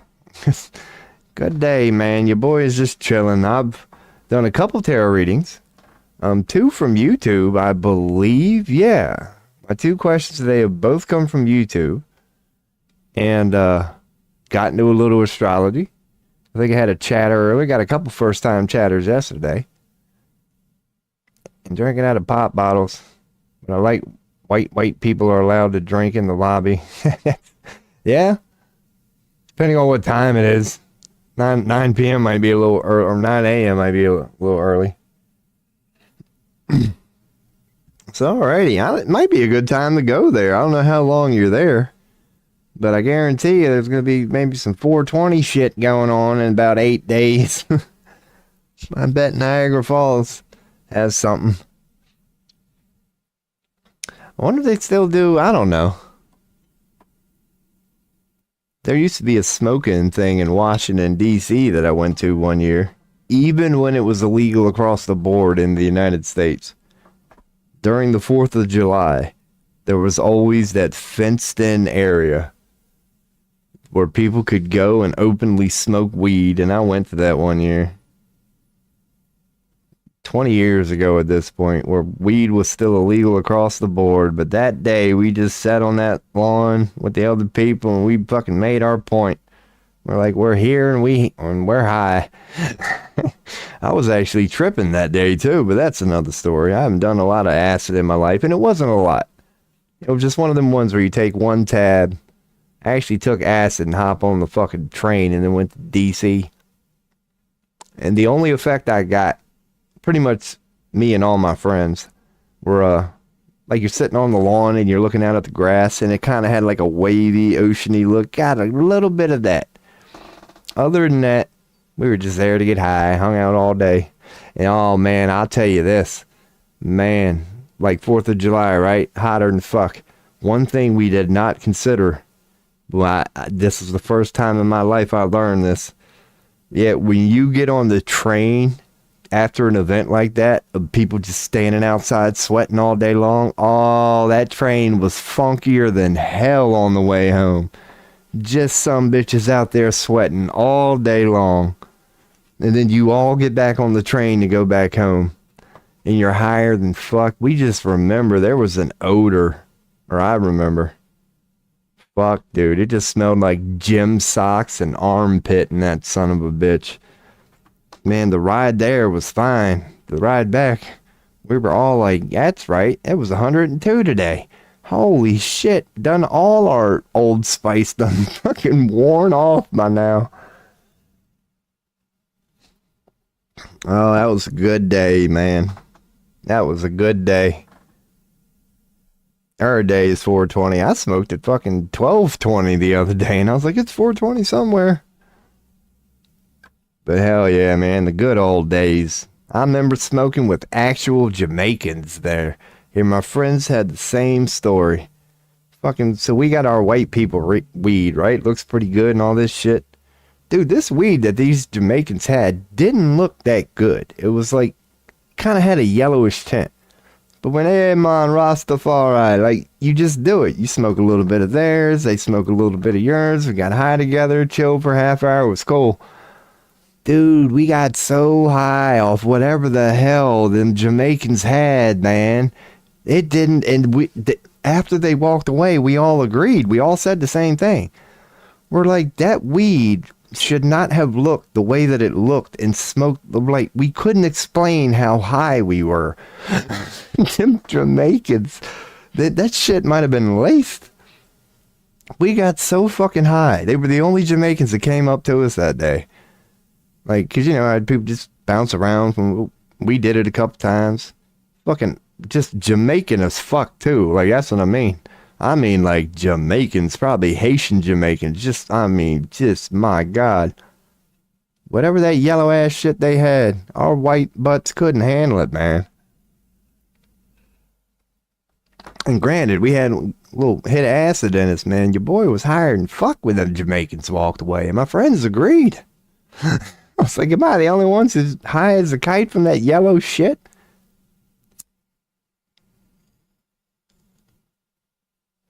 Oh, we just started having fun with it. It was like, damn, what do you think they thought about our weed? Probably didn't even affect them. They probably sobered them up a little bit. We thought it was good. We were white people. We didn't know any better. Till some fucking Jamaicans came along and reminded us how white we were. We were like, oh, God. We don't know a damn thing about weed smoking, do we?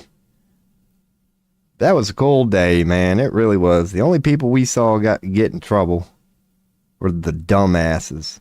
Like, there was this one son of a bitch that brought like an 8-foot bong. You don't bring an 8-foot bong to a fucking... Yeah, man. So they confiscated that from his ass. It's like, dude, man, keep it kosher, all right? Because, yeah, you were already pressing it back then.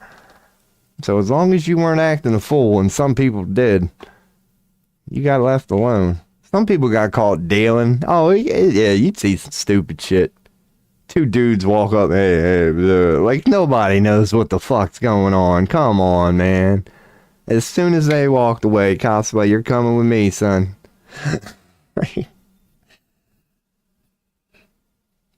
Oh, the good old days, man. The good old days. July 4th in Washington, D.C., man. I'm sure they still do it. The smoking. Back in the day, it used to mean something, man. We were like, fuck yeah, hell no, we won't go. Until the sun went down, and then we all went home. But for a couple hours, we were out there getting our fucking protest on, you could say. Your boy's been to like 3 of them, man. I used to be a little bit of an activist, and now, even though my front door's... Dude, speaking of which, my damn Walmart order's about to be here soon. Don't be forgetting my baloney now. That's sad. I'm down to like $100. That's funny as shit. Alrighty. Maybe we'll check on the old fucking astrology here soon. If anybody wants to already let your boy know. We have done a couple today. And during the downtime, you could say. We'll continue to learn astrology. Let's check Espen. Nope. Oh, Jokic. That's a basketball player from hell. Them Europeans can ball, man. It's like 2 of the top 5 people in the NBA right now, if not 3, are fucking Europeans. Well, you got Luka out there just beating that ass. You got Jokic out there beating that ass. LeBron is a freak. LeBron is a freak. Not only did he beat that ass in the early parts of his career, but he's like, what, 97 by now or something? And he's still out there beating that ass. So, yeah, I'll look at chat. I'll leave this up. So, again, anybody checking on the stream, got any tarot questions? Let your boy know. And I'm going to go on, get my mind right, and continue making a mockery of this shit. So what was I on, Venus? Yeah, we're on Venus. We're going to see what the effects that Venus have here. Because I've been basically doing the same thing the last couple of days. But just like tarot, repetition helps you, boy, man. So we've already been over what Mars or Mercury has been doing. Pisces is very active right now. So things have felt kind of emotional and broad picture for the last month. Pisces had like 4 to 5 planets in it, man. So there's been a lot of emotional weirdness. Most of it good, most of it good. Because that's the nature of astrology, too. It's like most of these sides it affects are good. Most of them honestly are. It's just that the negative ones are worth bitching, or the potentially challenging ones are always worth not focusing on, but definitely mentioning every time. But most of, even Pluto has a positive, Saturn has positive, they just get there in their own unique way. But none of it's ever like punishment. Humans end up, turning it into what we turn into, as in the actual result, the reality we wake up into every day, what we do with these energies. But hell yeah, man. So any tarot questions, let your bizzle know. Astrology questions, let your bizzle know. Trolling, fire away. Questions, comments, concerns. Let's see, let's get up a beat. Let's get up the usual one since it's right here. That's a little loud, so let me turn it down for me. Which is gonna turn it down for y'all. And that works, man. See, boy be chilling here. Getting his mind right. Questions, comments, let your boy know.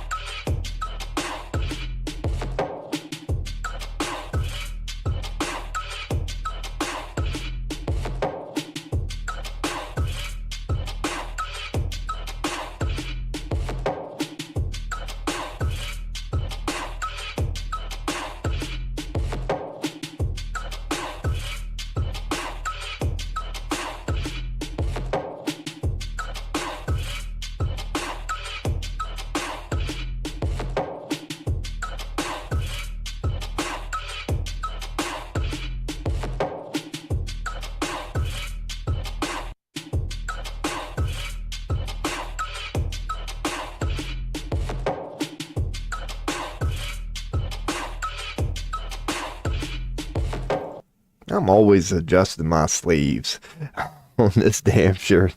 I'll be sitting here talking, rolling them up, 5 minutes later, rolling them down. Oh, goodness. Done muted it again. Well, that's what space is. Yeah, we got here just muting all over the place here. Cool. I know what space does. Yeah, no questions, no comments. Hopefully I'll remember to keep checking back in. Old Tomoko at least stuck around. It took me 10 minutes before I realized that dude done said something, but luckily he was still here. So I'll try to keep remembering to look back. I can hear you on Twitch and Kick when I'm not being stupid. So Venus. Let's go back to our natal chart reading here. This is the one we took. Could we get a new one? Why not? Let's go on and get a new one updated. Because this at this point was about 2 hours ago. Not that we need a new one and it's going to be terribly different. Let's go on and just get a brand new, fresh April 12th, 2025. What time is it? 12:18. Noon. Yep. Noon. 18. Where am I currently at least for a couple more weeks right now. Ooh. Chambersburg, Pennsylvania. So this is a current snapshot. We're going to replace the other one. Of the planets, you could say. Just ask for natal chart reading for right now. And you'll get a snapshot of the damn planet. Come on now. You can tell my mouse sensitivity is about 9,000. Paste that in there. Buried it in there. Oh, good. We're fine. Everything's fine. There's a current snapshot. Let's save it in case I fuck it up. Save as whatever the other one was. Let's just overwrite that one. Yeah, let's call it right now. There we go. Fine. Yep. Alrighty. So there's the current one. So see, we got there's Mars. We got Mars on our ascendant pretty much right now. So there should be a lot of Mars energies going on. If you feel like punching the son of a bitch in the face, nah, it's not what Mars represents. But it does represent boldness. So I feel a little bold at the moment. You can credit that to Mars, right on our ascendant line there. So, hell yeah. And there's still Cancer energies. So there's a little bit of Cancer going into Leo. Near our, no, it's going into Cancer. So get ready, for our ascendant line or whatever. There's going to be a little bit of a Cancer vibe in general here. For the next however long it takes. Ooh. Okay. Had to crack the old rest there. Had to warm her up. Never mind. Had to make sure we're good for later. All right. We got a lot of, it's an all right. So we got our Mars in opposition to Pluto at the moment. So yeah, might be a lot of, little suggestion there. Learning what we know. The moon and across from the sun. I don't even know how consistent that always fucking is. But all right. So this is basically looking exactly the same as the one from 2 hours ago, which I do actually even have in there. Like, for example, just so we all learn something here. Here's the one currently. This one to the right. And this one is from about 2 hours ago. So you can see Mars done worked its way up here. So it is. That was 2 hours ago. So it's leaving Cancer. Never mind. Your boy lied. They rotate clockwise. They all rotate clockwise. It's just the planets themselves and where they are in the zodiac. They rotate counterclockwise over time. Otherwise, the whole damn wheel is rotating clockwise. So, yeah, we got Leo effects coming on then. So get ready for old Leo. Damn. Pluto and Mars had a 100% opposition pretty much during the last reading. It's slowly changing now. But they're still opposing. So it's very similar. Just everything's moved. This was the past and this is currently. So everything's just kind of going right. Moving this way. But as far as the planets themselves, where they are in the zodiac, they slowly work their way based on their rotation through them this way. So anyway, we've got Venus right now. Currently, we've already addressed it being in Pisces. So meaning that everything's rolling. That don't matter. We're just going for the long-term zodiac reading. And it's going into Aries and will be there at the end of the month. But for now, it's got a little bit left in Pisces. So then Venus is going to be going into Aries. So there's going to be a lot of boldness regarding everything Venus cares about. Just get ready for a lot of expressive material things. Yeah, an expressive nature. And Venus is all about the family and love and relationships. The love of relationships, you could say. But everything Venus represents is about to go into Aries and get an enthusiastic, passionate, bold, and assertive approach to doing things. So Venus will calm that down a little bit. So that's a good way to start this reading. If I go Venus in Aries, zodiac meaning, before I even read that, good time to get DeepSeek open. Maybe Chat GPT, now that we're back into the astrology thing. tarot questions, let your boy know. I do this in the downtime between tarot and whatnot, rants and just chatting. Alright, before I even read what Venus and Aries mean, I would say that Venus would, how would it affect Aries? I don't think in any bad way at all. I think it's a good combo. Let's just read. A direct, passionate, and assertive approach to love and attraction. It suggests a desire for excitement, adventure, and action in relationships with a tendency to be impulsive and competitive. However, it can also lead to a difficulty with long-term commitment and stability in relationships. So yeah, I would agree with that. Like, ain't nothing. Aries is about ambition, impulsion, cardinal sign, starting things. So as far as like long-term stuff, it ain't going to be about that when Venus gets in Aries, but more about the opening line. Direct, passionate, and assertive approach to love and attraction. Venus would get a little more bold, so maybe a little more flirty, just more passionate, direct. A desire for excitement, adventure, because Venus does like, girls like to have fun. Girls like to have fun, so it's going to be a little passion injected into that. A desire for excitement, adventure, and action in relationships with the tendency to be impulsive and competitive. So yeah, they're going to want excitement and adventure, and it's going to be relationship related, as it doesn't necessarily mean, spouse. It can mean friend, co-worker, just any sort of relationship. So according to DeepSeek, which is still freaking going, passionate and direct and love, probably access the same database for that one. Independent and assertive, competitive and bold, short-lived but intense romances. Adventurous and playful, aesthetic preferences. Venus likes to look good. Some of the challenges can be impatient in love, may come off as selfish or overly aggressive, needs to learn patience and compromise. Okay, so some of the best matches for Venus and Aries. So, yeah, I guess Venus and Leo get along well. Venus is the two fire signs, along with Aries. So Venus gets along well with fire. And also Gemini, according to the Chinese. Famous people. Okay, Lady Gaga had Venus in her Aries. So Venus in Aries loves fast, fierce, and exciting. They're not the type to wait around. They go after love with a warrior spirit. They can be impulsive. Yeah, we're getting all that. So direct, passionate, assertive approach to love and relationships. That's what's going to happen when old Venus here in blue goes into Aries at the end of the month, where it's going to stay for until 6 or 7 weeks, until the end of June.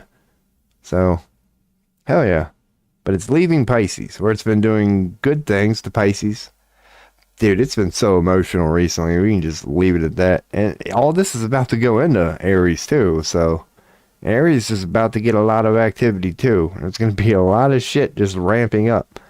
Pisces is pretty much soothing all this right now, making it all deep and intuitive or whatever. Oh, but you wait till they get to Aries. Gonna be again, not bad, as I was saying before I started any of this, but just the way that these things affect. Yeah, when they get into Aries, which is all about passion and fire. So Mars, where's Mars? Let's look for ourselves here before I even ask any questions. Our next planet is Mars. Good time to make sure I'm caught up on chat. Alright. Because, yeah, I missed a couple YouTube ones earlier. Certain ones I can hear. Most of them I can't. And I'm on a damn one monitor setup for now. Maybe that'll change in like a month or so. We'll see.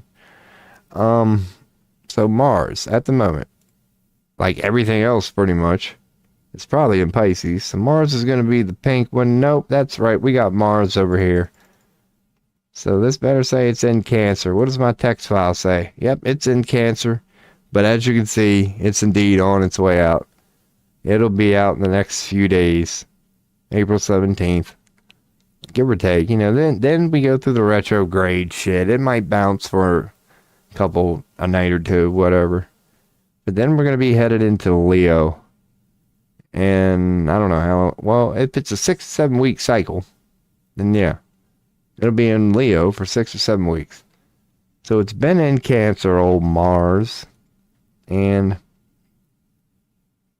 maybe it's a good time. How's it go here? It'll bring us close enough to bring up one of the planets. Let me make sure I'm in the right. All right, we're good. Because I'm going to bring up a picture of Mars, the passionate self planet. This is a good one. It's the planet of action, desire, and courage. The passionate self planet. Passion, ambition, will. Been over there, small rotation. It's also the Greek god, Ares. You know, the god of war. It tends to be the gods of war in certain mythologies. Whether it's Ares or Mars, they're both gods of war. Determination, willpower, passion, and desire. So just the willingness to stand up for what you believe in. That's why they're the gods of war. Determination, willpower, passion, desire. That's what Mars brings to the table. Aggression, sex, action, desire, competition, courage, passion. Just, desire, just not fucking around. Because Aries isn't about that. They're ruled by Mars. But Aries is all about the positive of fire. Mars is what puts their aggressiveness, their potential blowbacks on it. Because Mars is about addressing aggression, competition, things like that. That's what Mars encompasses. A shadowy aspect, you could say. Not that it's negative, but things that kind of need to happen from time to time. So, that's what because that's why Mars is worth, keeping an eye on. Because currently, it ain't going to be there long, it's in Cancer. So, you know how we are. We're all about, Taurus, Gemini, Cancer. We're just checking myself. We are all about home. So, there's been some struggles in home. Little war, little aggressiveness. Mars-related stuff. The reforming self planet. Planet of action, desire, and courage. Yeah. You can credit that to Mars being in Cancer, man. Might have been challenging for Cancer. And now it's going into Leo.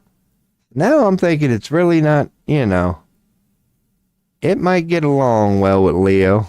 I'm thinking when Mars get into Leo, it's just, likely it could get volatile. There's definitely going to be even more boldness and more of everything that Leo represents. But yeah, it's going to bring the aggression part to it. So Leo's likely to become a little more aggressive. Let's see, or whatever. Mars and Leo. Let's hear what they got to say. And then, it's a good one to hear what the Chinese have to say. Let's make sure the Chinese are consistent when we do this. And I'll give them a second. It's going to lead to a strong, fiery, and assertive nature, particularly when it comes to passion, creativity, and expressing one's desires. So it's going to emphasize the importance of self-expression, courage, and embracing one's inner star power. Okay. So yeah, basically a shot to Leo. A strong, fiery, and assertive nature, particularly when it comes to passion, creativity, and expressing one's desires. I would agree with that. Would be, just a strong, you're adding fire to fire, kind of, you're just throwing a little gasoline on the fire. Which is not necessarily a bad thing, but it just leads to a lot of potential volatility, like a little more polarity than usual. Okay, so that'll be going into a Leo for roughly a month. Around the same time all this shit's happening. Things are going to be going into Aries and getting a shot of Aries. At the same time, Mars is going into Leo, giving Leo a shot to itself. So, even though it rules Aries. So get ready for a shot of fire here in the next, month.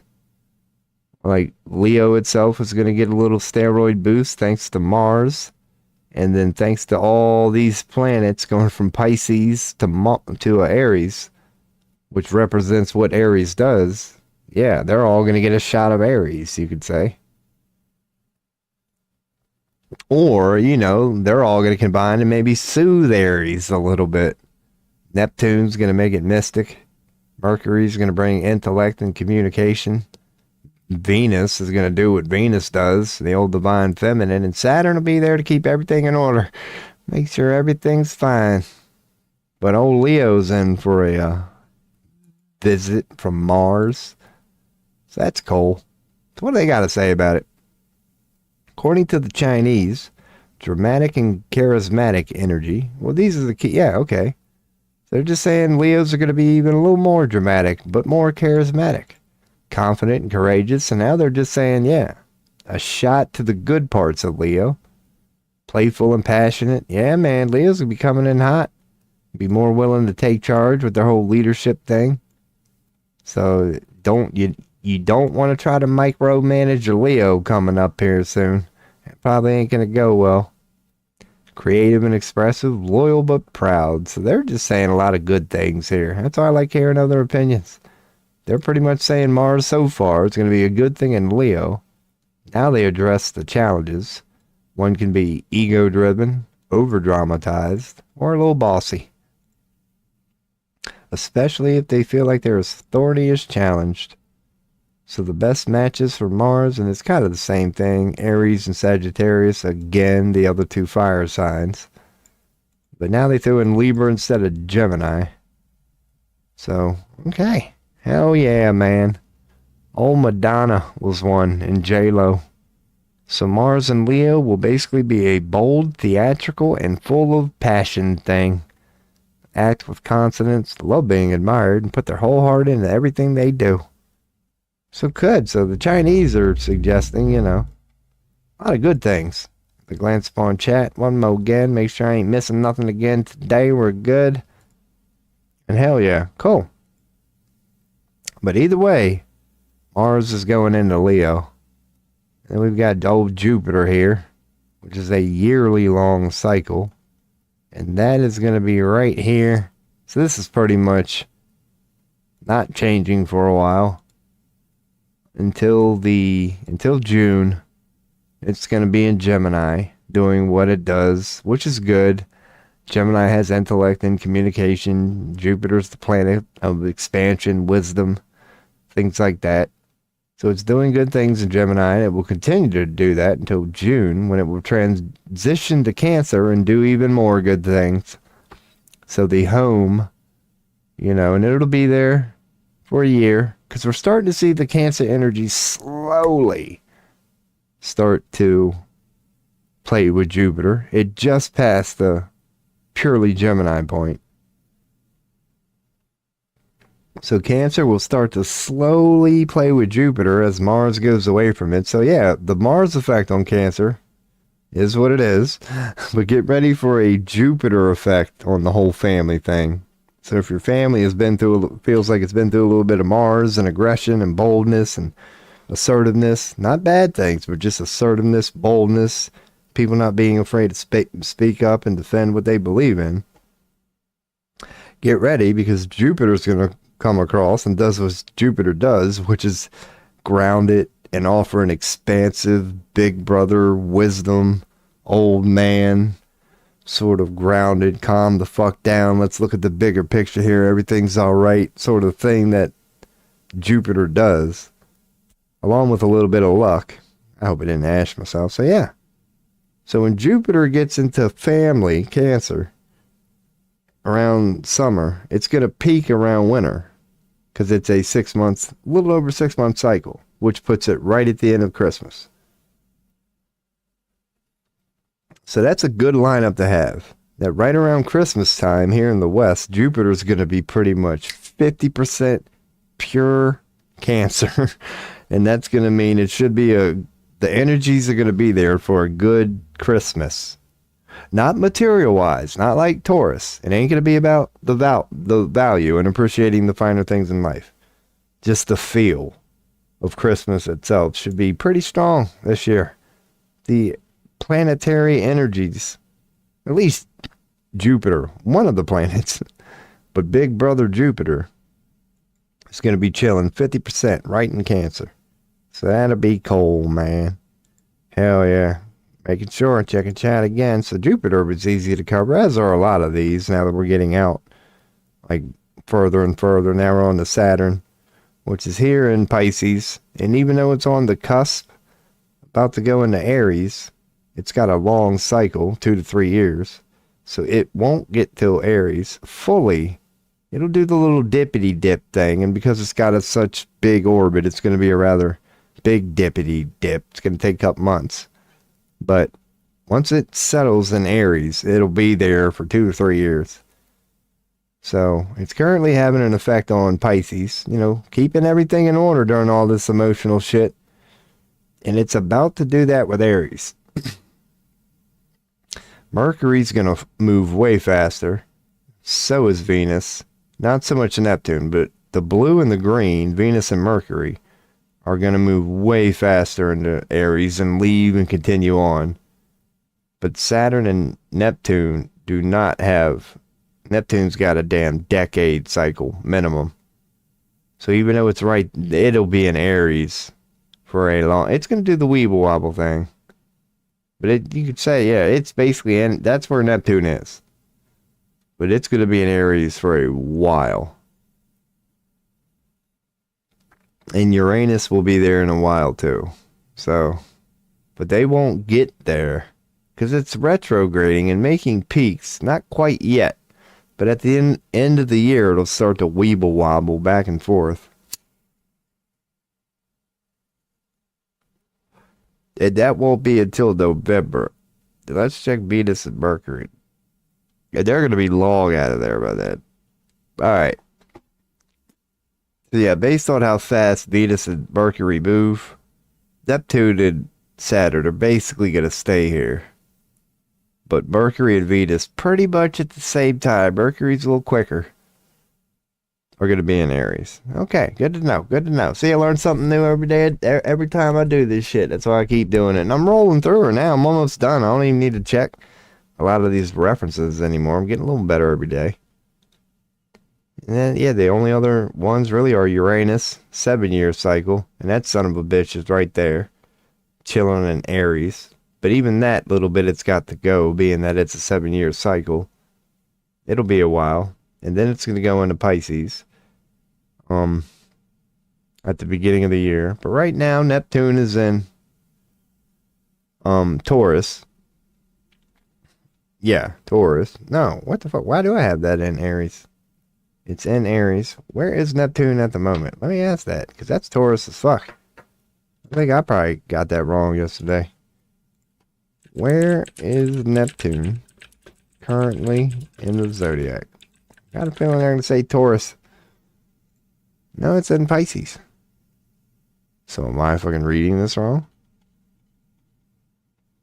Neptune. Yep, that's the gray one, because I'm confusing myself. That's Uranus.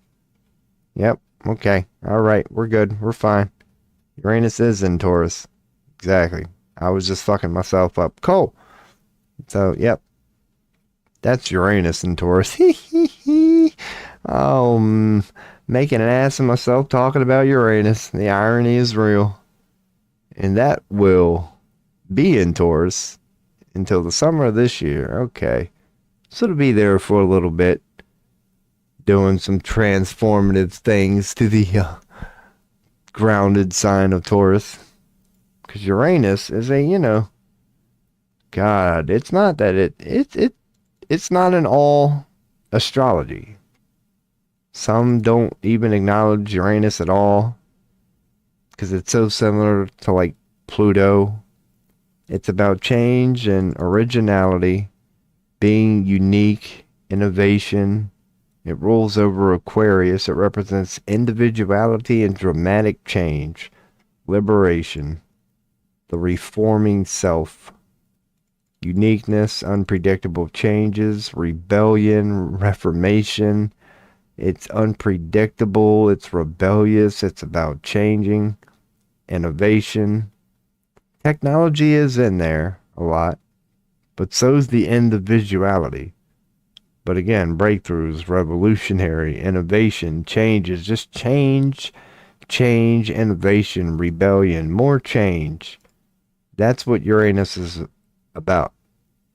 And then you go to the other one, Pluto, which is, taken and added away many times. Transformation, death, and rebirth. It's about transformation and new beginnings. But it's slightly different. It's not about, now it's about the empowered self, not the reforming self. Still transformation, renewal, death, and rebirth. But it's more of a broader picture. There's no mention to individuality when it comes to Pluto. It's about the nature of change itself. So Uranus is about individual change and individual rebellion, science, innovation, what one can do. And Pluto is about the bigger picture, death and rebirth. The same cycle of change, but the things that are kind of out of your control, you could say. So yeah, that does kind of make sense. That's why it's mystery. Sexuality. Like, you don't know why you're attracted to what you're attracted to, but you are. It's like the individual part of it is lost. Not that it's lost. And it's about a broader transformation. When you compare Pluto to Uranus. So Uranus and all that change shit. Yeah, it's currently in Taurus. So, which is stable, grounded, and practical. And yeah, so it's really, they kind of cancel each other out. It ends up being positive.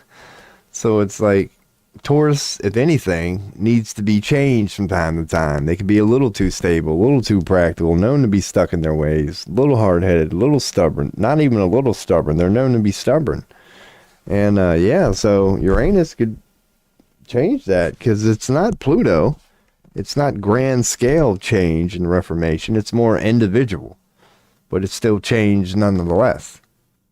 So I can see that helping Taurus with Uranus being in Taurus for quite some time, for 7 years. That yeah, it has been helping people who have perhaps not been very adaptable being forced basically to be a little more adaptable because it changes things, period. So that's cool. That's cool. That's what's in. And then when it gets into Gemini now, okay, we're going to have some changes to intellect and communication. That'll be cool. Individual changes for about a 7-year period, starting at basically next year. It'll stop the weeble wobble. I believe that should be 2026. Like, because it's going to weeble wobble until at least 2026. April of 2026. So it'll stop all that shit officially and cross this line around the beginning of July. Because that's a 7-year cycle, and that's all it's got to do is go from there to there. So that's still quite some time. It'll take it a year, July of next year, to cover that last little distance. And then it'll start getting into Gemini, and that's going to mean 7 years of change and transformation regarding the way we think and speak about things and communicate about things. Because right now it's in Taurus, basically just helping Taurus. It's like, yeah, a normal, stable, grounded, steadfast, driven, resilient thing is now changing. And that can only be good. Not only be good, but yeah, I don't see a lot of blowback from that. Or from Pisces. I think it'll be good. Challenging our intellect and our, or at least changing. I'm sure for the better, the way we think and communicate about things. So that's likely to happen within the next 8 years, because it's going to take a year for us to at least get there. So cool. That would be the effect that Uranus is currently having. Saturn, we really haven't been over, but they're in Pisces, keeping everything in order there. And it will officially enter Aries and stay there at the turn of the year. So, yeah, it's starting to address the Aries energies, but not, oh, or am I putting that? Not at the moment. Currently, it's still in Pisces. Good, really, because everything that's going on in Pisces at the moment, the amount of planets that are there, at least we got orderly Saturn, which can be a little assertive, but it puts shit in order for a reason. So it's, yeah, that's good. I don't think it's doing too bad in Pisces right now. Might lead to a little moodiness, like disciplining a child. Yeah, it might trying to discipline like your 4-year-old daughter. They'll pout, but don't worry, Saturn's got this under control. There's the reason you're told to lay the fuck down at 9 o'clock at night. So hell yeah, then it'll be moving to Aries, and then it will get interesting, but we'll address that as, one by one. We got plenty of time. And then Neptune, the planet of mysticism, is going to also settle down, because right now it's in Aries, as you can see, but it's doing the weeble wobble thing. So if you check it on a daily pattern, you might see it go back and forth for a little bit, as things tend to do during the whole retrograde thing. Thanks to the whole bunch of shit, just weebling, wobbling, and oh my goodness. So here we go. As you can say, yep, it's right there. It's technically an Aries, but it's the gray one, Neptune. It's gonna weeble and wobble for a little bit, but it'll settle down and stay there, you could say, at the beginning of the year. So it's been offering a little mysticism to an already mystic ruled by Neptune Pisces sign, but it's going to make everything that's about to happen in Aries, like it's entering Aries. So just get ready to be passionate about mystical things. That's only going to ramp up in-depth mystical things. It's getting an Aries shot right now, and that's going to continue for a long time. It's a 11-year cycle, so to speak. To bring it up, let's bring up Neptune, the actual planet of Neptune, and see what I have here. Right here. The planet of imagination, dreams, and mysticism. Also the Roman god of the sea. It's a water sign. Pisces is a water sign. Neptune is spiritual progress, according to them people. It's the dreaming self. Generational dreams, disassociation, and ecstasy. Dreams, intuition, mysticism, imagination, but also delusions. Very Pisces-like, because they rule it. So it's about a lot of the things that Pisces is about. But it's going into Aries, and it'll be there a while. So Aries is going to inject, or it's going to, when it plays with it, the boldness of Aries, the passion of Aries, the assertiveness of Aries is going to now be more dreamy, intuitive, mystic, imaginative. And there's going to be more vivid delusions, too. A little more fire to that part, too. It's going to be a 10 to 12 year cycle. And basically, it'll be in there for at least a decade. At least. So yeah, get ready to have like a Aries decade-long injection. It's starting to happen now. It's ramping up. Of that. Yeah. Cool. Getting a little mystical here. Neptune.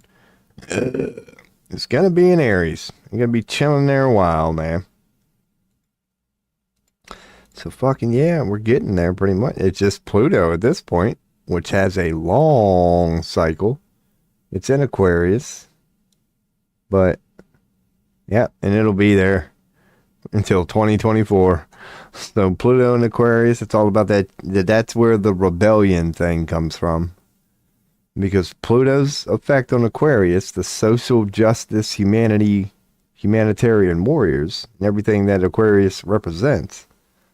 Yeah, Pluto, the broader planet of change.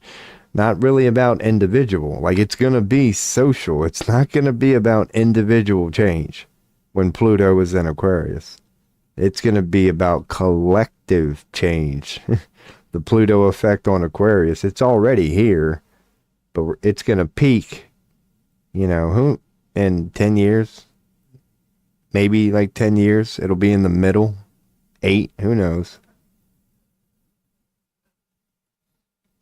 So in about 8 years, that Pluto in Aquarius, or maybe 5, who knows what the math is, but when Pluto gets right here, in the dead middle of Aquarius, that's when the Pluto effect on Aquarius is going to be at its peak. That, in about, let's say anywhere from 5 to 10 years, whenever the fuck, according to the math, this thing lines up, that's going to be peak rebellion from just Pluto and Aquarius.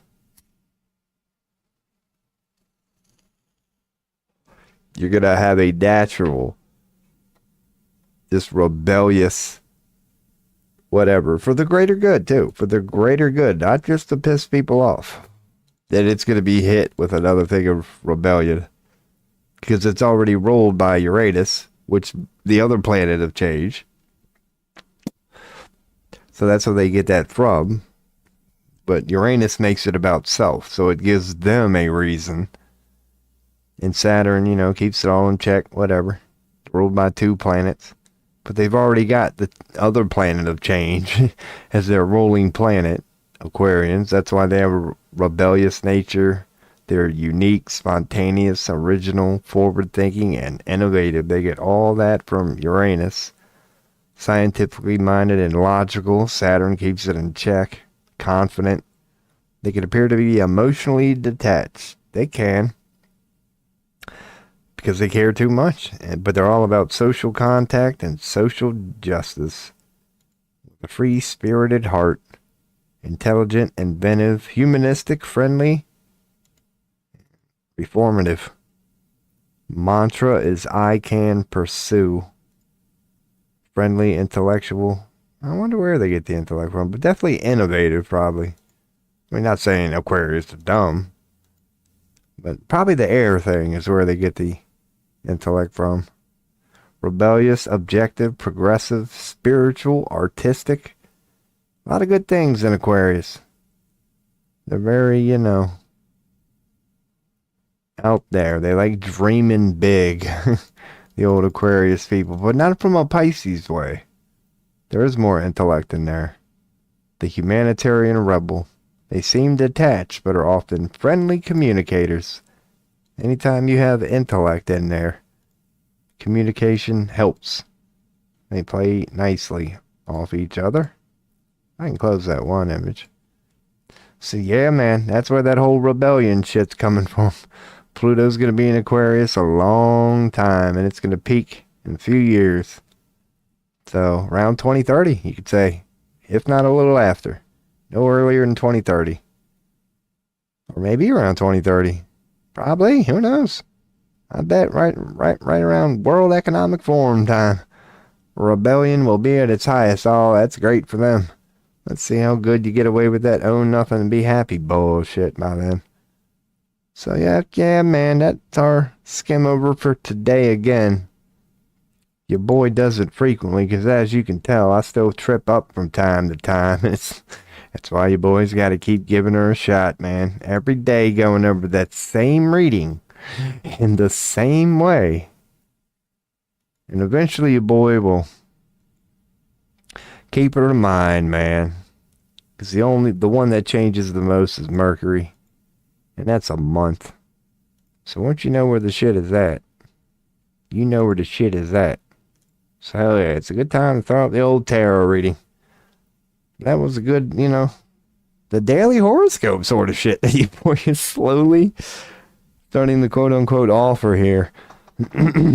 Same way with tarot, man. Just go into them one by one, find out what they're supposed to mean, what they're supposed to represent, try to piece it all together and find out if any of it makes sense. And I can't say that any of it does. No, it does. Especially the Pluto one. That's the one that a lot of the main astrologers have been kind of talking about lately. They put it way better than your boy. Yeah, man, there's definitely a theme of many themes of rebellion going around in the zodiac. But Christmas does seem to be fine. Your boy likes putting that one in there, man. That's something. Oh, I'm sorry if that's loud. But yeah, man. When Jupiter hits fucking Taurus, pretty much. No, Cancer. That's right. Jupiter's going to be pretty much right on Cancer at Christmas time. So that'll be pretty cool. Or it's got a lot of positive implications there. A lot of potential for it to be, a broad, expansive, little stroke of luck, wise, grounded Christmas, man. You got Cancer all about the home. Yeah, it ain't gonna be about the value of the presents this year. But yeah, there might be more people that show up than they normally do, sort of thing. So heck yeah, man. Your boy's out here dicking her up here at 5 hours and 20 minutes. That's reasonable. Sometimes I look at it and I can't believe it. Like yesterday was one of them. Not so much early, but at the end I couldn't believe it was almost 10-hour stream. I wonder if my damn Walmart order's here yet, man. I bet it is. You know how sometimes you pick up the phone and you hear the chime? Nope, nothing. Usually I order it the night before. Today I went with the first time. Like the 12 to 1 thing. So if they're a little late, I don't give a damn.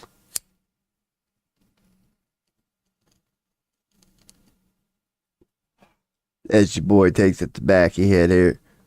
Ain't even gonna check all dudes. 1 p.m. on the dot here, East Coast, Pennsylvania.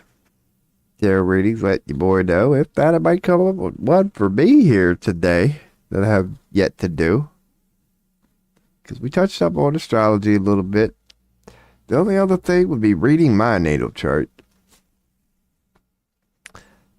Because I'm getting pretty much close. All you got to do is know what the hell planets mean. No, you do got to know ascendant and descendant and all that stuff. Yeah, so your boy still got a lot of homework to do. We have had some pretty good tarot readings today, so I might go on and think of one to ask, man. Wouldn't be a good time. Because that one day when I was asking like 4 or 5 questions about myself per day, I did kind of quote unquote run out. But no, enough time has passed, man, where your boy could start asking tarot again, what the hell's going on with this crazy thing of mine called life? Oh my goodness. Maybe I don't know, what the hell could we ask there? Because I would like something, God, as much as I want like aliens and all that shit to be in like the news right now, it ain't. And I don't think it's going to happen for like anytime soon. As in not the next couple years. Right now, we just got to pretty much accept every day we're going to wake up to war this, war that, money this, money that, economy this, economy that, and ain't none of it going to be good news. It's all going to be afraid, the end is nigh, oh no, here we go. So it's like, yeah, fucking hell. So what could, yeah, because I don't want to ask about any of that shit. All I can say regarding this AI thing, though, recently, what's up, first time chatter, is you could tell by some of the deep seek and chat GPT searches I've done here regarding astrology. Do not worry about AI, quote unquote, taking over. This shit is nowhere close. There you go. That is a good comment. They are. How you might be into what I'm into. Yeah, I definitely believe they are, man. Then apparently there are some that look like us that you would know it. I think they're like the Pleiadians, where they're human enough to be mistaken as whatever, but they'll appear from time to time and you realize you're in their presence. When you get a good look at like their eyeballs or something, you'll notice they're slightly different and they'll put off a vibe that you can just tell you're in the presence of something that's a little different. But yeah, I 100% agree with that. I just don't think their time is now, so to speak. I do think that they will quote unquote show themselves that there are hybrid children among us who know damn well what they are right now. They're just waiting on a time to quote unquote let the world know and tell us everything they can actually do. But their time isn't now, I don't feel like. 'Cause that might be a terrible question to ask. Like, maybe we are starting to get into a good thing to...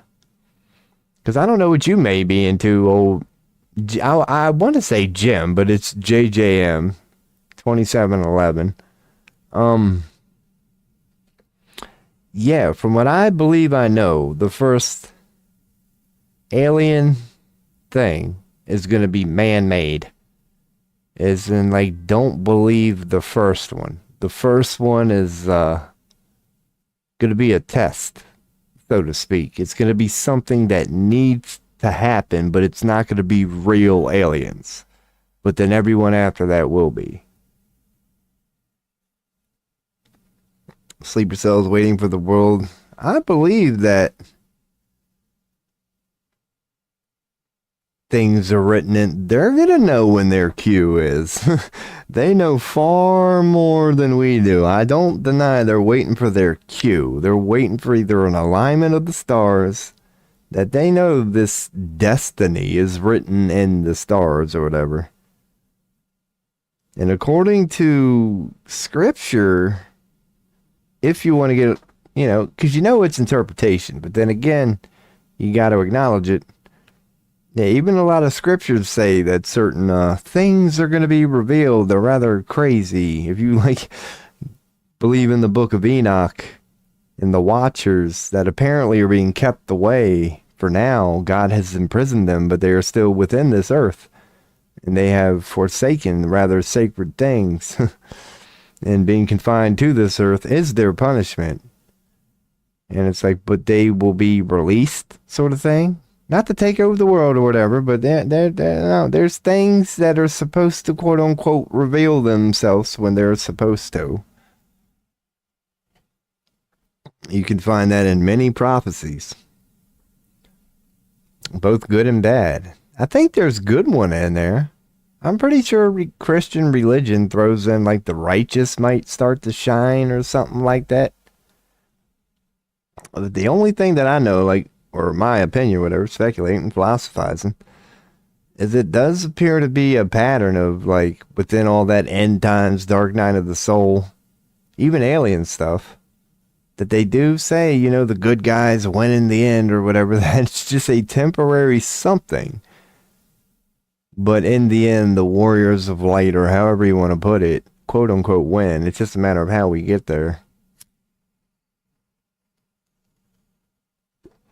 But I do think aliens live among us. I said it if your boy wouldn't mind, but being so little bold at the moment, that's why I put this shit up there. Because it ain't ego. But it's like, I like to believe that I'm a little in tune with what man would call aliens. And not because I'm anything special. Let's just call it practice makes perfect. When you spend 44 years of your D-gen life doing what I did with it, just pounding away on keyboards and just blocking out the world. Yeah, I've just been quote unquote practicing, so to speak. I believe they're real. And speaking of that hybrid thing, like I said, and this is just a playful, I mean it, yet playful, I don't even understand it, statement. That I would even say I'm a hybrid alien. I would definitely say we all are. It's just a matter of how much are you quote unquote aware of it. I believe humans itself are aliens. That's one thing I personally say. Playfully, but again, I mean it.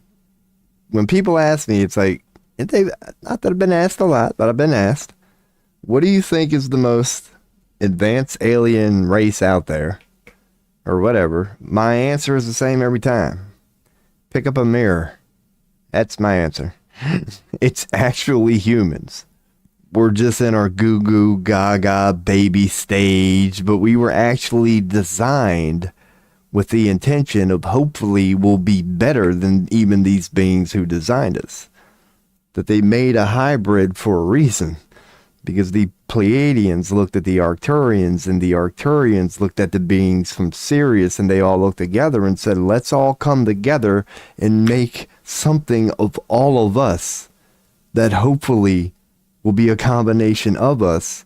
And from what I can tell, they're very happy with the results. That we really are hybrids. Whatever you say the Pleiadian legacy is, we carry that within us. That is us. That is our legacy. We are their children. Same with the Sirius. The same with Andromeda. The same with you name it. Whatever the ones they're saying are part of the human hybrid chemical cocktail. We have their entire legacy and all their Akashic records within us, and that is admittedly crazy. That not only are we Pleiadian and everything that represents, but we're also Arcturian and everything that represents, but we're also Sirius and everything that represents, and we're also Anunnaki and everything that, like, where the fuck do we stop? How many people, and even religion tells you this, the amount of quote unquote gods from the heaven that for whatever reason could not leave humanity alone. They were fascinated by us. Next question is why? And I'll be damned if they all didn't want to inject their seed into this little experimentation, this little petri dish called human beings. We got a lot of shit in us, man. We all do. And if we can access this, my God. That's why when I never asked, what do you think the most advanced species is? I'm like, well, I've heard the Greys were pretty good, and I've heard they're within us. I've heard the Pleiadians are pretty good, and I've heard they're within us. I've heard the Arcturians have been pretty good in their quote-unquote time, and they're within us. So my next conclusion would be I'd have to say that we, if we are indeed a combination of all them, would have to be the most quote-unquote advanced alien out there. That our closest neighbors decided to come together as us. That we are literally their children. They are parents watching their children. And from what I'm told, with pride, a little, disgust. Just like any parent with your child. Mom, I'm going out tonight. I'll be back by dinner. Yeah, right. Fucking you worry all night and they come stumbling in at 3:30. But God, at least they're okay. That's kind of how they look at us. We don't listen well. But we're all right. And in the end, they still know we mean well. Because we carry their shadow within us too. They ain't perfect. They've never claimed to be.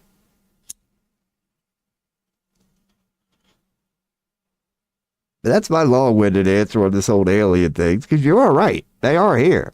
I mean, your boy would like to say that now. We are. Hi. We are here. I am you and you are me and vice versa. We are all God. Like, we are here. We're not waiting on the Calvary. It's already here. They just need to wake up.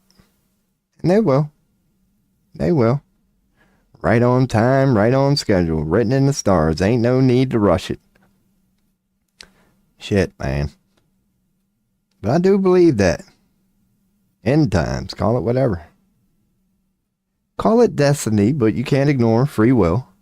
There is a destiny. There is a hallway. There is a predetermined something that's already been decided by whatever you want to call consciousness. How we get there, though, yet remains seen. Get there we will. Get there we have. Just how have we got there? We don't know because we ain't got there yet. Getting the multiple timelines and all that shit, man. Well, yeah, I do believe humans are rather special.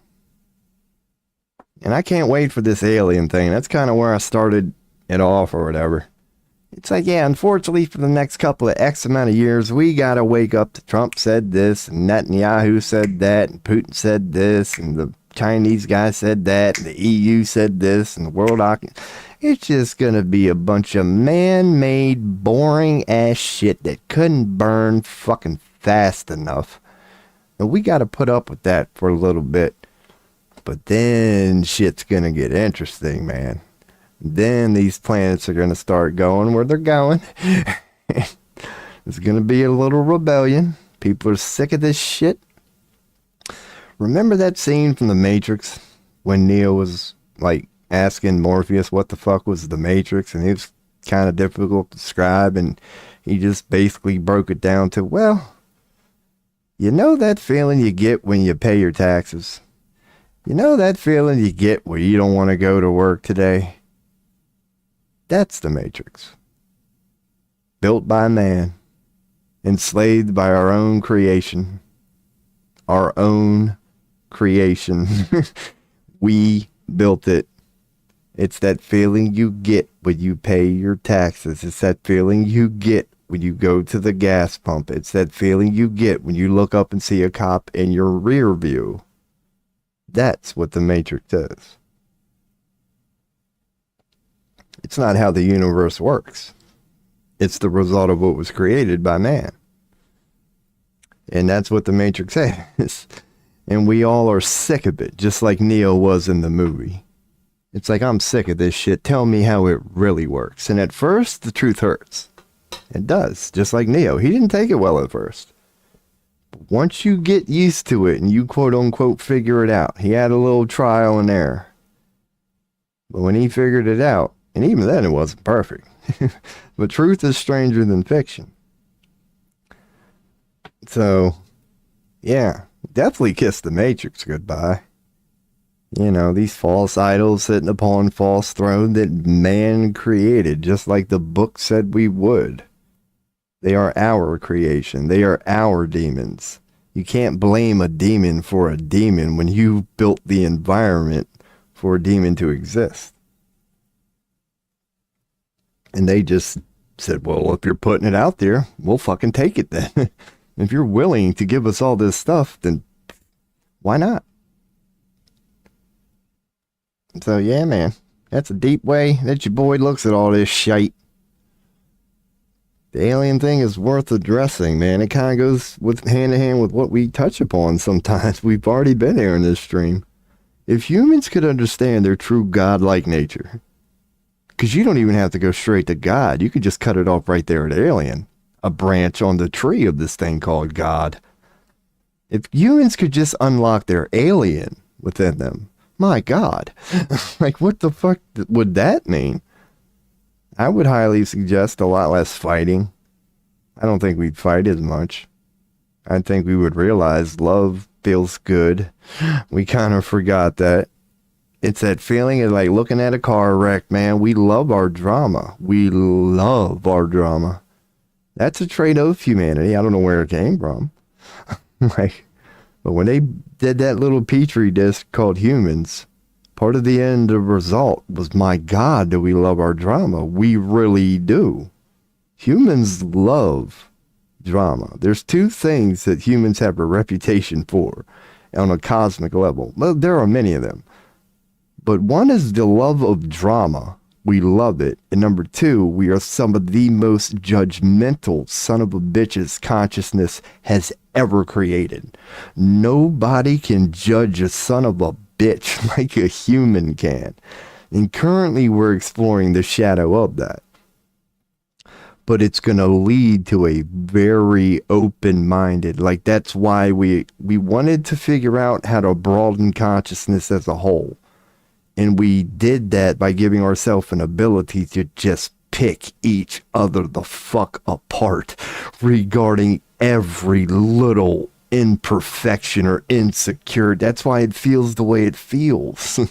That's why public speaking is known to be one of our collective biggest fears.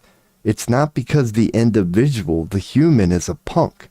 It's because there is actual truth to having 200 humans in front of you. Even an alien knows we are judging, we're watching we are just waiting for you to fucking slip up. We are known to be like that. We are judgmental as all fucking hell. But we're experiencing the shadow from that. Everything has polarity, including what I'm just saying.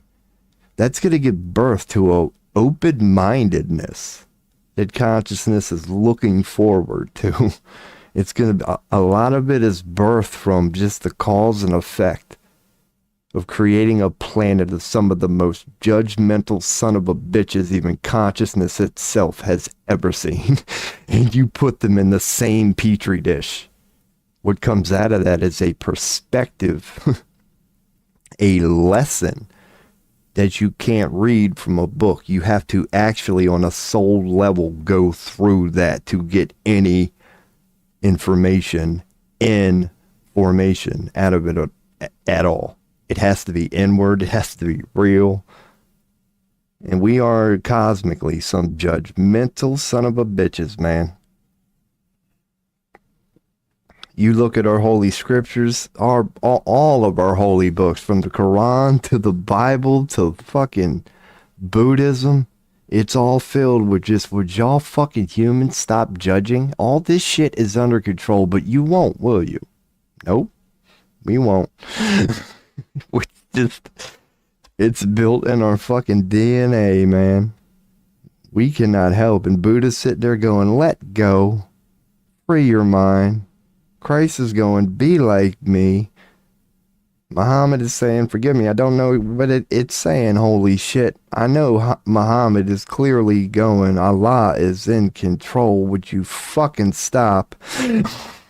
But we don't. Nope. We are the kid. It don't matter where you put that cookie jar. But I don't know, I'm kind of veering. That's not really judgment at the point. But humans are shitheads, dude. We are. It's our rebellious human nature. It's why consciousness loves us and hates us. We don't like rules. We like judging. We appreciate individuality so much. Yeah, we judge the fuck. I don't know.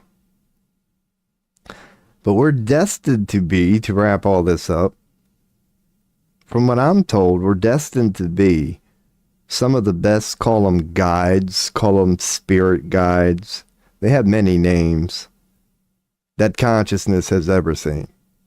That no matter what prayer, wherever it may be cried from, when the human answers it, you are going to get a scabbed angel, former demon, rather time-tested.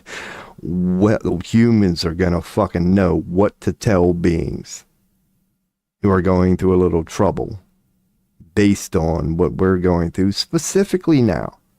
And that's not an ego thing, as in like, wow, I am I and you am you. No, there is no I in consciousness. But having said that, the paradox is, consider yourself lucky for being on this earth right now. Even me being 44 and, a little old. Dude, it's a very special time to be here. It's going to get a little crazy, but you are witnessing thousands of years. Like, it ain't even worth trying to describe it using linear time. You are witnessing generational on levels you and I cannot fathom. A culmination of many prayers that have ever been cried. And that's why they seem so loud right now. Because address them we will, and let the dust fall where it may. There's a whole lot of change on the horizon. But somehow, because the first thing is we're going to heal ourselves. The first thing we practice on, our first guinea pig, is going to be us. We're going to have one hell of a fucking mess to clean up. We are. That's the point. To clean up such a mess. And as quickly as we're projected to likely do it, is going to blow consciousness mind and even our own. Even we do not have any idea about what's about. Now, not tomorrow. Let's say more ramping up 2040. Dust settles sort of thing. About a decade before 2050, you'll start to see signs of it. And by 2050, hold the fuck on tight. We'll never go through this again. This is the last time humanity, we are finally going to break these cycles that we all know about. They've literally, linearly speaking, have been lasting thousands of years. And we wonder why humanity can't seem to break this cycle. This time, we will. We ain't going back to this shit ever a fucking again. According to a thing called prophecy and destiny, we will move on to become the 5D beings of beyond. And then some poor son of a bitches are going to come behind us and in their own unique way do all this again, but our cycle's over. So pat yourself on the back. Well done. We're not collecting our diploma yet. There's 2 seconds left on the clock, man. There's 2 seconds left on the clock. And the gatekeepers only have 1 or 2 plays left. And though they may be an ace card, at least they think it is. If they really knew about what they thought they knew about. It's futile. But you can't blame them, man. You can't blame them. They had their fun and they gone.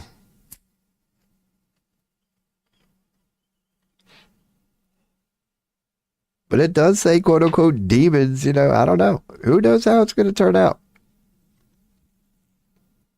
Last thing I'll throw in there, before I get ready to take one of my squirts, is here's how you know if you're on track or not. You know you're headed towards the right reality. If when the demons are revealed from the shadow, and they will be, you don't lash out at them. If you demand their head on a stick and you demand their blood on the street, you are no better than them. If you start seeing that in your reality as the demons come out from the shadow, if people demand their head, you're heading to the wrong reality. I recommend get out.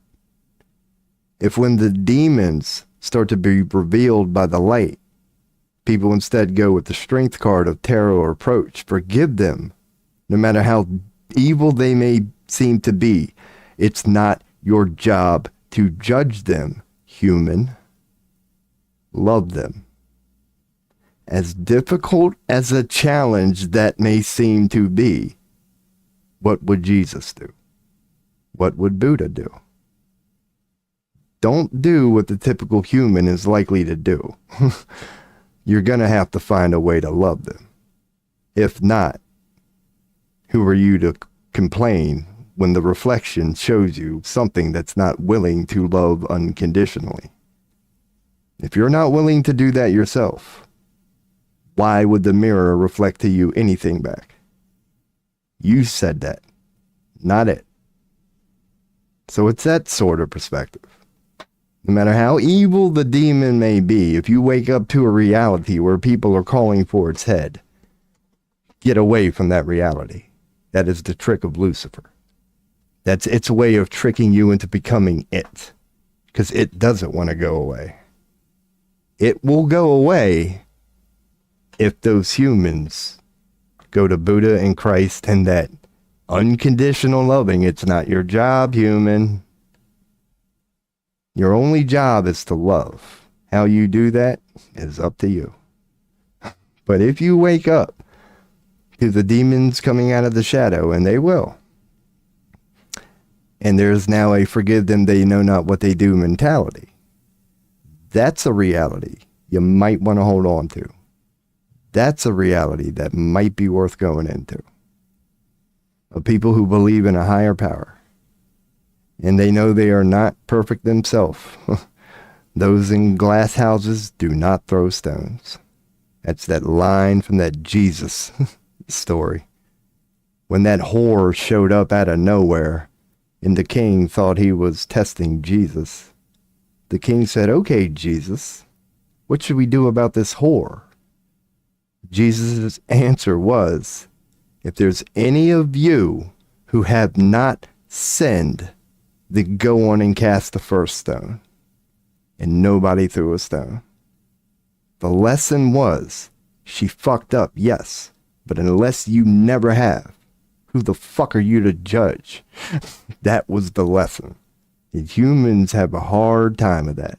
Many people feel like they need to throw a stone. Why? She was wrong, dude. Why does she need to suffer? Every person who was ever wrong should suffer? It's kind of satanic mentality, isn't it? I don't think Christ would tell you that. The book in your fucking hand even says, no matter what you do, your God will love you for it. So yeah, Once again, if reality is a mirror, if you can't do that, then why should the reality reflect that to you? It's only a mirror. It's only responding to your cue. And you're the one who can't unconditionally love. So don't be surprised if unconditional love is a little hard to find. Sort of perspective. That's all I wanted to wrap it up with, man. Because your boy got hit with that one time. It's like, what do you do when you find these demons? What do you do? The paradox is, don't hate them. You can't. Think about it. You can't. Or else, what? How are you any better than them? You can't. It's a true test of your own power. How much love can you be? Are you as loving, unconditionally loving as you think you may be? Or no, many times we put conditions on it. I'll love you as long as you meet my checklist of conditions. Unconditionally loving is simply that. You love unconditionally. There is no condition ever that you refuse to choose anything else but love. That's the true definition of unconditionally loving. Otherwise, your love is based on a condition. It has to go through your approval process before you can love it. So that's a long, deep-winded way of putting, I gotta piss. That's a long way of putting, I gotta piss. And don't tell me it's getting cold in here, man. It's probably because I ain't ate nothing but fucking ramen noodles. I bet it is getting cold. Let me give you, speaking of bullshit, speaking of hell on earth, what the fuck, man? It's April 12th. Let's get a look at this here. Let's get a look at this. If this says anything above 50, 47. All right, I'm a little whiny today. That's not exactly cold, but that's not exactly warm either. All right, so I'm going to take a piss.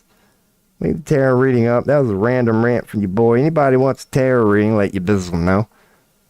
Otherwise, let's throw up a chill beat, man. Let's throw up the old Dr. Dre, because I'm getting cold as fuck. So I'm going to turn up the heat, take a pee. All right, man. Your boy will be right back. Maybe a minute and a half this time, but you know your boy. I'll be back.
Hell yeah.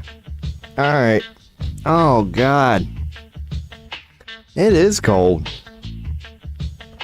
Because I had the heat on last night when I was sleeping. Then when I woke up today, I was like, oh, man, we're getting in the middle of April today. It probably ain't going to be too cold. Nope. Made her, what, 6 hours. And then your boy had to turn on the heat. In the name of being ghetto fab up in here. Hell yeah, let's get a bite of the old ramen noodles. I've been sitting for a couple hours now. Yep. Pretty good. pretty good. Speaking of ramen noodles, where the fuck is my Walmart Plus order, man? Oh, I'm gonna call and raise hell. No, I ain't. I should make it funny as shit. Stream it on. I should do that. I ain't going to. But yeah, that would be funny. If, yeah, just make a big deal out of nothing. Call, Walmart up right now. Like, where the hell, man? That shit said between 12 and 1. It's 134. Where's my $37 order, man? I need my instant potatoes, my ramen noodles. Oh, I could get funny with it. I could be like, I ain't got no teeth, man. I gotta make sure this shit sets a while.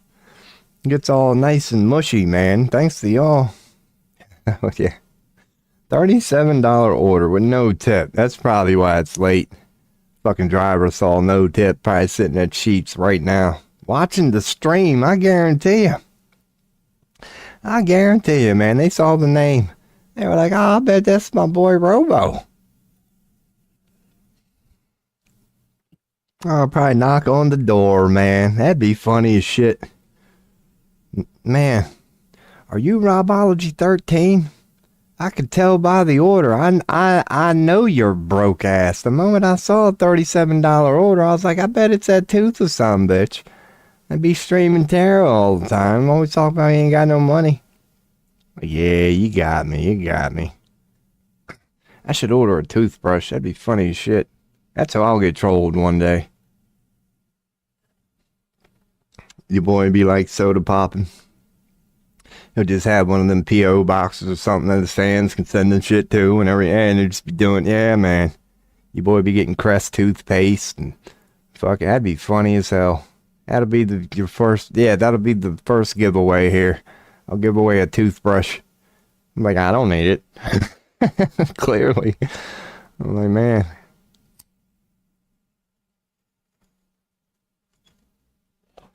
I bet Amaranth could do that. Amaranth could go right now and buy a toothbrush at the dollar store for $1. Brush her teeth one time. Put that shit in the baggie and somebody buy it for fucking $100 right there, man. I guarantee there'd be no shame in my game if I was somebody like that, man. Man, I'd wear socks for a day or two, make sure they were nice and sweaty. Oh, man, I'd charge $10,000. Would be no shame in my game at all. Hell yeah. Your boy gonna go to OnlyFans when I'm there. You go. Man, I would have. I would be my OnlyFan. Without a doubt. If the boy started an OnlyFan, just like this stream, it'd go nowhere fast. Goodness. Alright, get a good little stretch in. So should we do tarot? Since we don't know shit about astrology. Ooh. Or should we keep it gangsta? Ooh, tarot questions. Let your boy know. Let your 44-year-old boy actually just, man, she is cloudy today. Ain't that some bullshit? I can feel the heat starting to set in now, so we're good. If I did do a tarot reading, what would you bizzle do it on, man? Do I have any personal questions or one I could ask on behalf of humanity? I've been through a, astrological reading on my punk ass the other day. I mean, I can't say I'm really wrestling with any decisions. I could do a tarot reading when the fuck my damn Walmart orders are gonna get here. That'd be the next question. I don't know.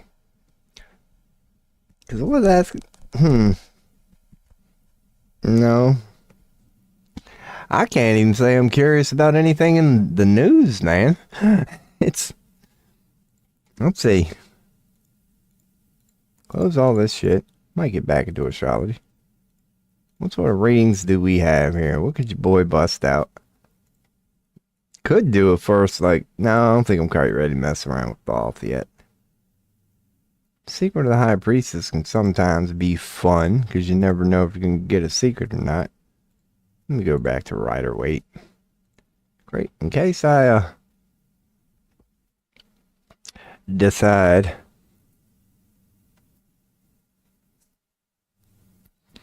So what would this address? Yeah. Full moon, waxing, waning, significators, and the dark secret, and the light, and next step.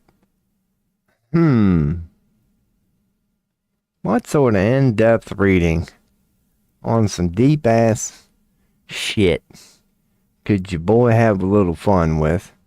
You know, Chad always takes priority, so if anybody has a tarot question, let your boy know. Otherwise, I'm considering doing one here. Just don't know on what.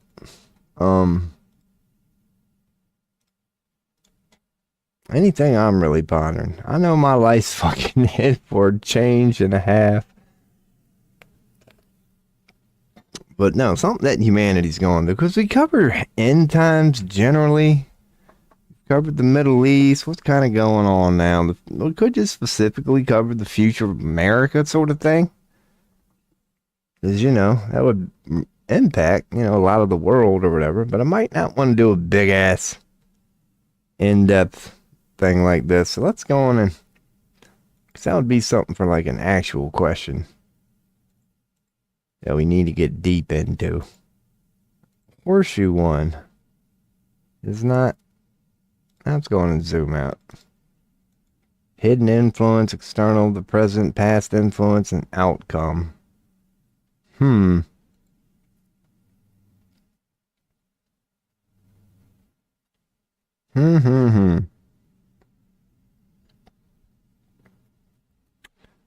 Hidden influence, I don't know. Well, past, no. Again, not really. But yeah, we'll look into astrology, because I just ain't got no fucking questions. Any questions, let your boy know. I was considering asking a question about the United States, man, but I don't fucking know. I wouldn't even want it to be positive, man. I would hope to see the first ever nuclear bomb in the future. That would be a good, because I just wish this shit would go away.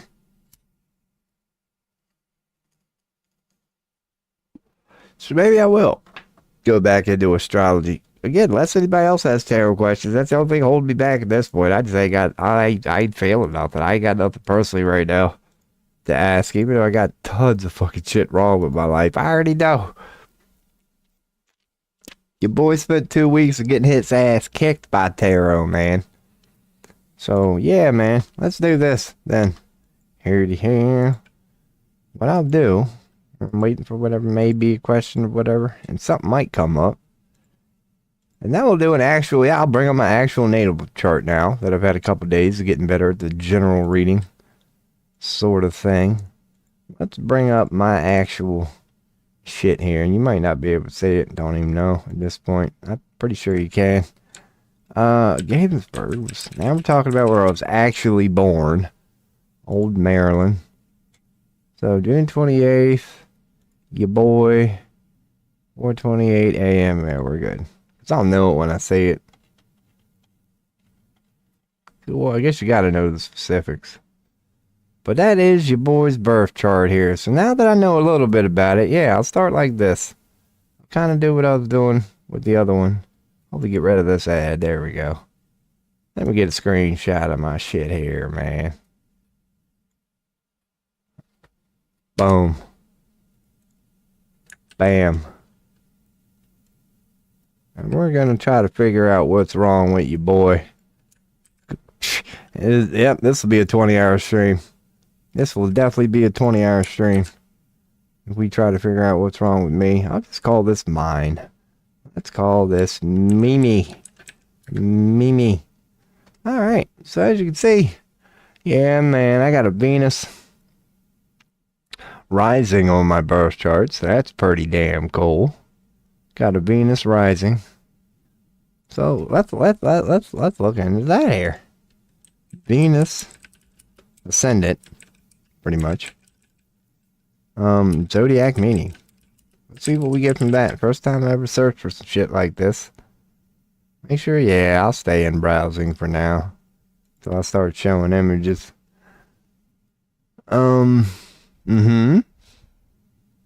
and self-presentation are heavily influenced by Venus, the planet of love, beauty, and values. Oh God, I'm not doing very good. This can manifest in a strong interest in personal appearance, aesthetics, and a desire for harmonious relationships. What in the fuck, dude? I couldn't be worse than any of that shit. The individual may also exhibit a natural charm and attract others, and they may value beauty and pleasure in their daily lives. I don't know. The first house represents the self, personality, and initial impressions. When Venus is placed here, it suggests that the person's outward appearances and self-image are deeply influenced. Wow. The individual with this placement is likely to pay close attention to their appearance and style. Really? Wanting to present themselves in a pleasing and attractive manner. Oh, God. Venus also governs relationships and social interactions. So those with this placement tend to value balance, harmony, and a connection in their lives. Wow, that might explain a lot. This is why I'm so fucking miserable. They may be naturally charming and enjoy being around others. I don't know. I kind of have the Carlin thing. I'm alright with people for about 5 seconds. And then I gotta get the fuck out of there. They appreciate beauty, art, and luxury, and may have a strong desire to create a pleasant and harmonious environment around themselves. Well, yeah, your boy likes feeling comfortable. I'm with there. I mean, I don't know.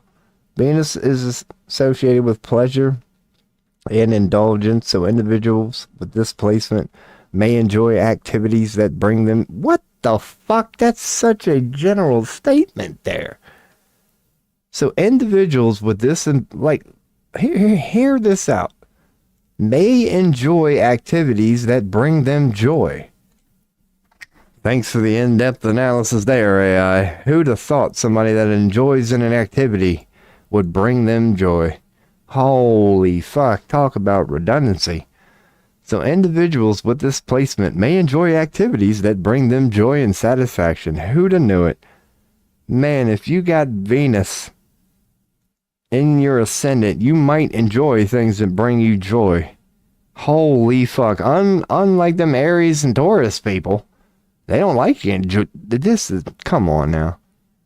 Whether through artistic pursuits, romantic relationships, or simply enjoying life's finer things.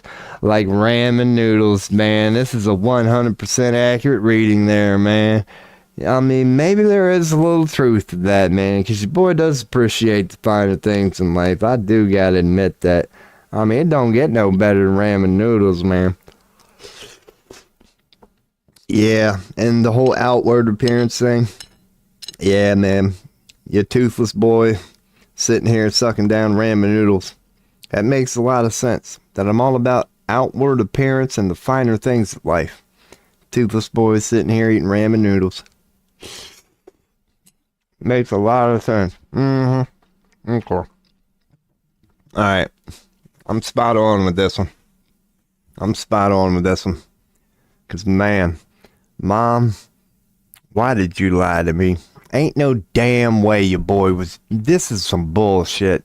Because that's pretty much spot on, man. That is just... Venus is right in my ascendant.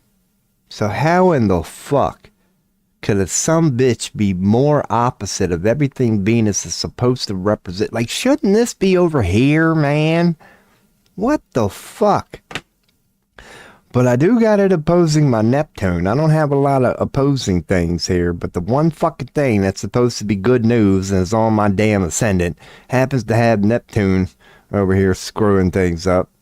So now it's opposing Neptune, so this is just going to make things just, yep, maybe that's where it's all coming from. My Venus was supposed to be good. I was supposed to be a fine-looking man. I was supposed to all be about outward appearance and just looking sexier than hell, getting my damn Biber on.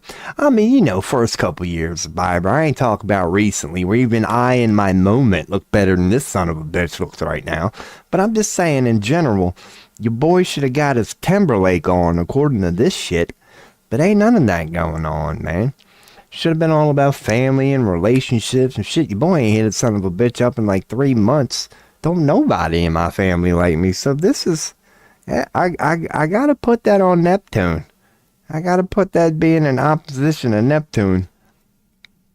Out of nowhere, everything Venus is supposed to be. It's just gonna be. There's my Walmart order there. See, man, I do like the finer things in life. I got a little instant potatoes in there, man. I did splurge on a pack of lunch meat though, man. I spent like $3.90 something on a pack of lunch meat. So yeah. So Neptune done came in hot and fucked all my shit up, huh? Planet of mysticism and dreamy intuition. Rolls Pisces. Venus being in opposition to that makes sense. Now everything the Venus is supposed to represent has turned out as a nightmare for me, man. It's not even real. It's so deep it's a dream. It's a literal nightmare. Everything Venus was supposed to represent. So hell yeah. Cause I don't know, man. Let's see. Let me check chat. Anybody want to tarot reading? Let your boy know. Let's see what their actual go good when I do go to browse. Now that we're back to a little something here. I can keep my cam over there. But alright. What did they actually say about any of that shit? Like, let's see what this web page actually said about any of that shit. That would be opposition. Let's see what they mentioned here. Let's see. Where's Venus? 32 fucking times? No. Maybe I should search for opposition. OPP. Yeah, let's search for op. My sun was in the op of the moon. Neptune was, opposite of my ascendant. Opposition between the sun and the moon. Here we go. Opposition between Venus and Neptune. Here we go. This is going to address this. So apparently, it's going to mean he might lack self-confidence and his ideals are not always easy to achieve. Yeah. In love, he is unstable and deceitful. Really? Well, more likely meets people who are like this. Oh, yeah. I definitely meet unstable and deceitful son of a bitches, so I gotta own up to that. Okay. He is easygoing and follows others' wishes in love much of the time. I'm pretty easygoing, depending on my mood. You know what? Your boy's a Cancer here, so you gotta catch me on the right day. And might let the partner take the initiative more often than not. Yeah. And it leads me nowhere fast. I hate it. It's basically a defeated mentality.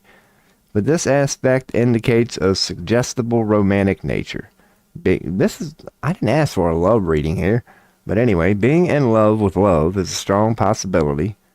You are naturally compassionate and are generally willing to go over the top for a loved one.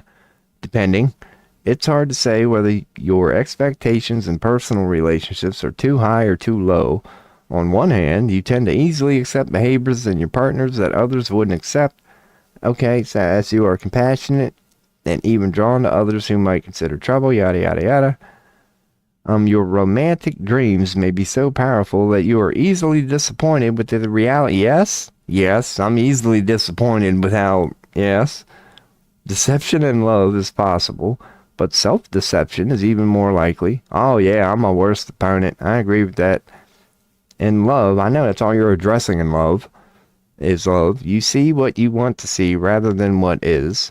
Feelings of being used or deceived may come up. However, if a distinct pattern exists in your love life that involves you being let down, deceived, or used, it will be especially worthwhile to examine whether self-deception was at work.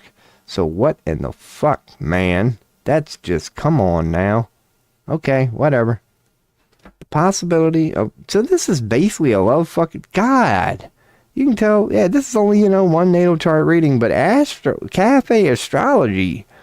God, you act like the only thing a motherfucker gives a shit about is like romantic relationships. So the only thing, according to this, is having like Venus opposite of Neptune,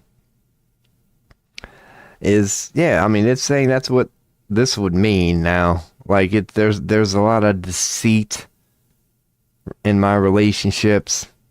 They're very dreamy, but okay, the possibility of clinging to romantic delusions, there that is again. Some of these aspects cling to romantic notion that someone loves them. Oh, no, I know what a delusion is, man. They may cling to a romance that has, okay, so anyway, they're describing every illusion or delusion they possibly can. Yet another Venus-Neptune scenario is loving someone who treats them badly. Oh, your boy don't do that. Well, no, all while clinging to, okay. So it's just illusions is all I'm getting from this shit, man. I don't have to keep reading. They just get a rather interesting way to get there. So yeah, just expect a lot of illusions and deceit when you got an opposing Neptune and Venus, because Venus is all about relationships. It means a lot to her.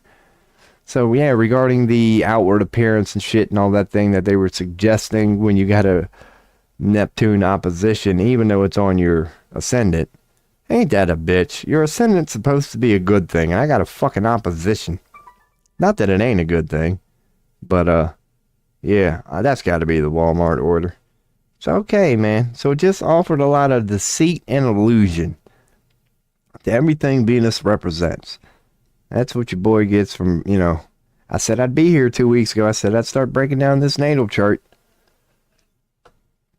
So I got a Phoenix on my ascendant, Venus rising on my ascendant, and it's being opposed by Neptune falling. So yep, that's like kind of fucking up. But again, you know, being on the ascendant, the Venus thing should still win out. It's predominantly good, but it's being fucked with almost direct opposition. Like it's pretty damn opposing. Not quite 100%. Neptune would have to come down a little. That's a pretty good opposition, though. Okay. So, yeah, it's offering a lot of deceit and illusion, huh? Well, ain't that a son of a bitch? Alright, looking at chat, making sure I'm all caught up on everything. Let me check that, man. Pretty sure that's the old Walmart. Said I'm about to act a fool. Arriving around 151. Alright. Words. That's what it's all been. It should basically be here. Probably done by now, Cole. Normally I can hear it when I'm not streaming. Hearing some bitch pull up and leave. They probably put it on the front door again. I'm gonna have to walk all the way around the fucking house. Hi, damn her. That was your boy's first attempt at, like, Jesus Christ. My God. Like and subscribe. Alright. I'm dropping it off now. Fucking mashed potatoes, ramen noodles. Hell yeah, your boy ain't gonna have something to eat later, man. I still got a couple pieces of bologna left. Got my ramen noodles here. So hell yeah. Alright, man. Picking apart this astrology thing. So that's your boy's Venus, huh? Cool. It's opposite of my Neptune. That's an interesting natal chart reading you boys got there. Not a whole lot of shit going on up top. The only thing that's up there is my midheaven, which has to be up there. So everything, yeah, that's good then. That's good. This is my fallen stuff over here.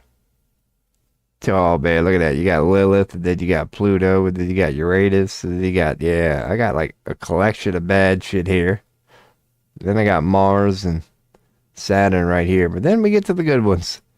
Jupiter, Mercury, Venus. So I got a lot of good stuff going on here. I got Mercury in my Cancer rising. Hell yeah, man. So back to the browsing screen. We'll put the old 3-card reading up there for now. I can close that one. If anybody is checking in and would like a tarot reading, by all means, let your boy know. This might be a good time to chill out and go back to the hanging out, chatting part of the show. I got my natal chart saved in the background. We got to go over that one again.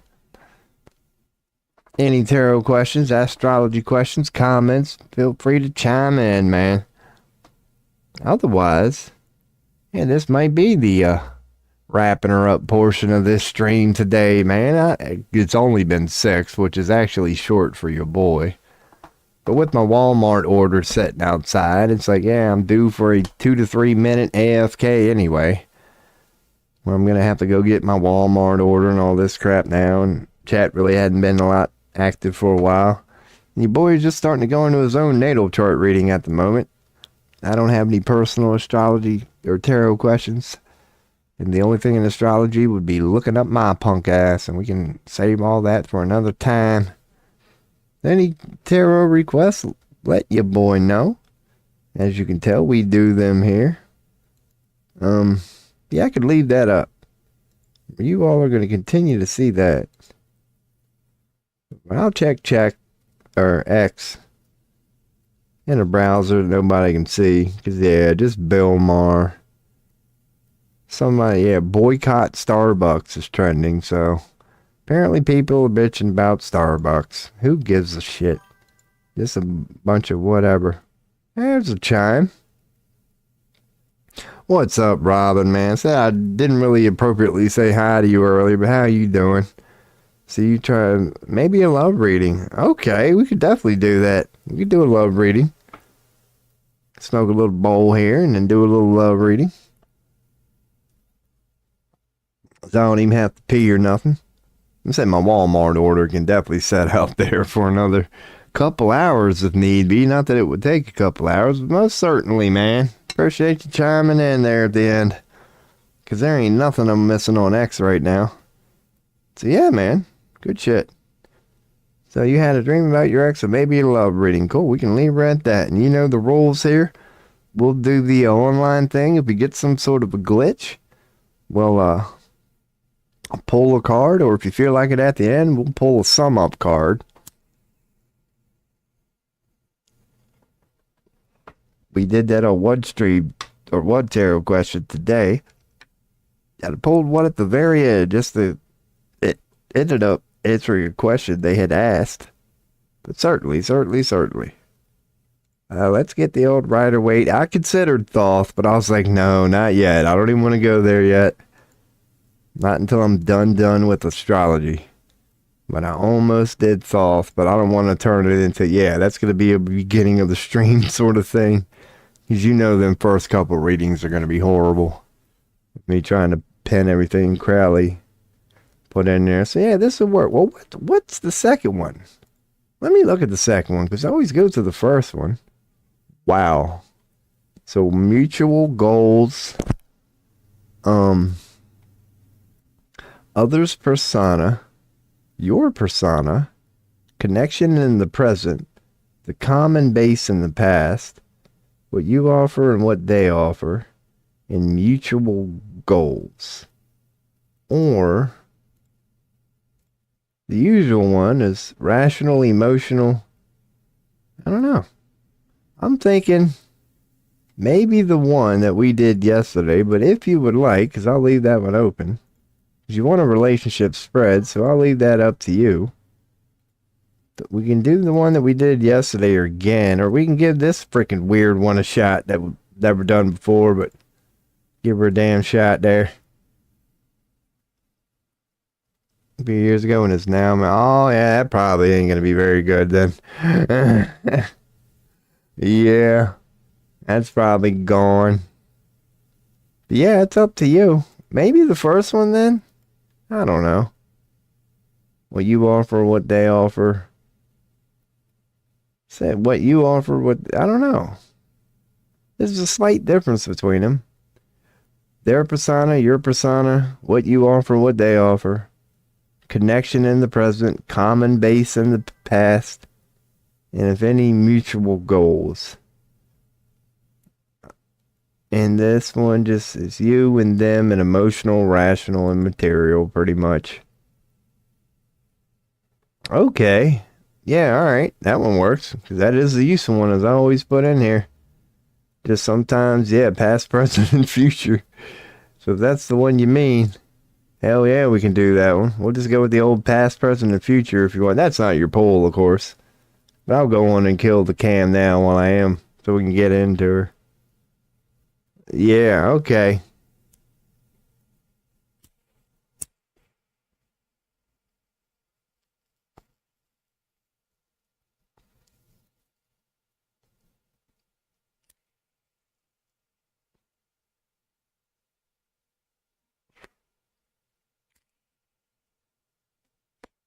Normally I throw up a beat. I'll just keep it by all chats. Okay. So a 3-card personal reading for your ex. A few years ago. Oh yeah, it's a different situation. So okay, cool. So let's get a 3-card reading from tarot on a regular here, Robin and Kick, about the old ex-girlfriend again, man. A lot of relationship and career questions is pretty much what we always get. Let's get a relationship one, quick 3-card reading on Robin and Kick and the ex-girlfriend thing. Bam. So we got that's the old 4 of Pentacles. We know about that one. Let's go straight with upside down, because I know Robin here. You know, he knows them as well as I do. So, but just to hear what AI may or may not have added. That's why we continuously bring them up. 4 of Pentacles. Bam. We're getting close. Actually, there are the Pentacles. Cool. That's that one. Upright, that's the one about stability, but can suggest holding on too tightly to certain things. It's all good, stable and founded, but the one suggestion is that whole, why is that guy holding on tightly to that? It can usually scream towards that. So upside down, what to interpret from it is going to be, let's see what they say right from the start. A shift from holding on to resources and possessions to desire for generosity and a willingness to share, or it can suggest a need to address issues of scarcity or a fear of losing control.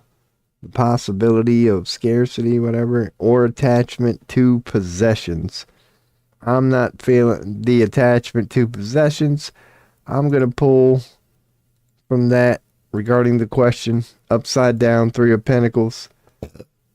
In the past, it's about holding on, but it upside down, a shift from holding on to resources to a desire for generosity and a willingness to share, or it can suggest a need to address issues of scarcity.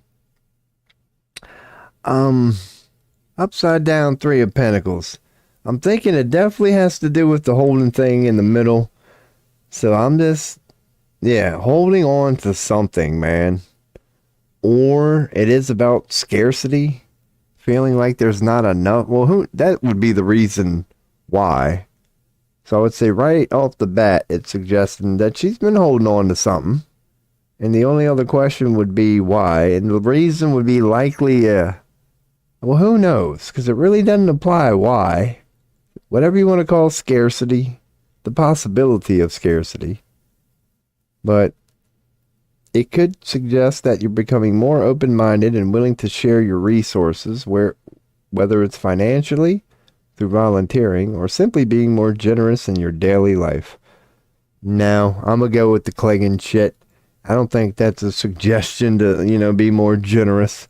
I think that deals with some holding on to something too tightly regarding her in the present, regarding this, and somebody was holding on to something too tightly. I don't want to say her, but it's about the holding on to something too tightly. Perhaps feeling like something is scarce. But I'm thinking it's pretty much the holding on too tightly thing. I heard the chime. So what I would get from that regarding a question about one's ex is, it's been about holding on to something. Holding on to something, which is a common theme. It would be easy to interpret regarding asking about an ex. It's just the nature of the beast, looking back in time. It's in the past, whatever. So I'm reading it personally. It's holding, you were holding on to that relation. Okay, now I'm a hermit and just need to figure out what those wands mean. Because, yeah, the hermit is the next one presently, and you would be able to speak on it. And it would make sense, because we know what the hermit means. It's like, it's the result of Albert Einstein coming out of his lab after not being seen for fucking 20 years. It's like a moment of introspection and really looking within, and when you come out, it was worth it. You now are being guided by that illuminated lamp. You have a wisdom. You are clear about yourself. You know what the hermit means, and that's why I always do this, so people know. But yes, indeed, we can move on with you, because you know how it works here. You got an upright hermit, and I would agree, man, that, yeah, the only thing I would throw in it as your boy is, yeah, dude, you got it. Tarot's telling you, whatever you feel, however you feel, this new way that you see it right now, or you're beginning to see it, you are on the right track, man. When you're going within and questioning it and trying to find answers, you're finding them. You're finding them. So, 8 of Wands upside down. It's the moving forward card, as you know. Swift action, rapid movement, and the arrival of important news and information. That's kind of an intellectual thing. That's kind of a sword thing. So let's go on. Upside down. See if anything's been added. Delays, stalled progress, or lack of momentum, urging you to reassess your plan and be patient, potentially indicating missed opportunities or unfinished business. I'm going to have to pretty much agree with that. But how can we apply that to this? We know what the upright 8 of Swords, or Wands is. It's the moving forward one, but all about passion, man. It's like you got to relate this to passion. Like, it's all about the fire thing. It's not about how you think about it. It's not about how you feel about it. It's more about passion and the willingness, the optimistic, the enthusiastic approach to do something about it. And when it's upside down, now you're getting that delay. But what would that mean, or whatever? To bring it up for the future regarding an ex, there ain't gonna be no passion there, is what I would get from that. I would basically take that as maybe you could relate regarding you, but I'm just seeing a lack of passion. Like, perhaps the future, like, you might have got fired up about it recently and started to quote unquote rekindle just the thoughts. But that flame is just going to go back out soon. I really don't see a lot of stagnation or a lot of moving forward. Delays, stalled progress, lack of momentum.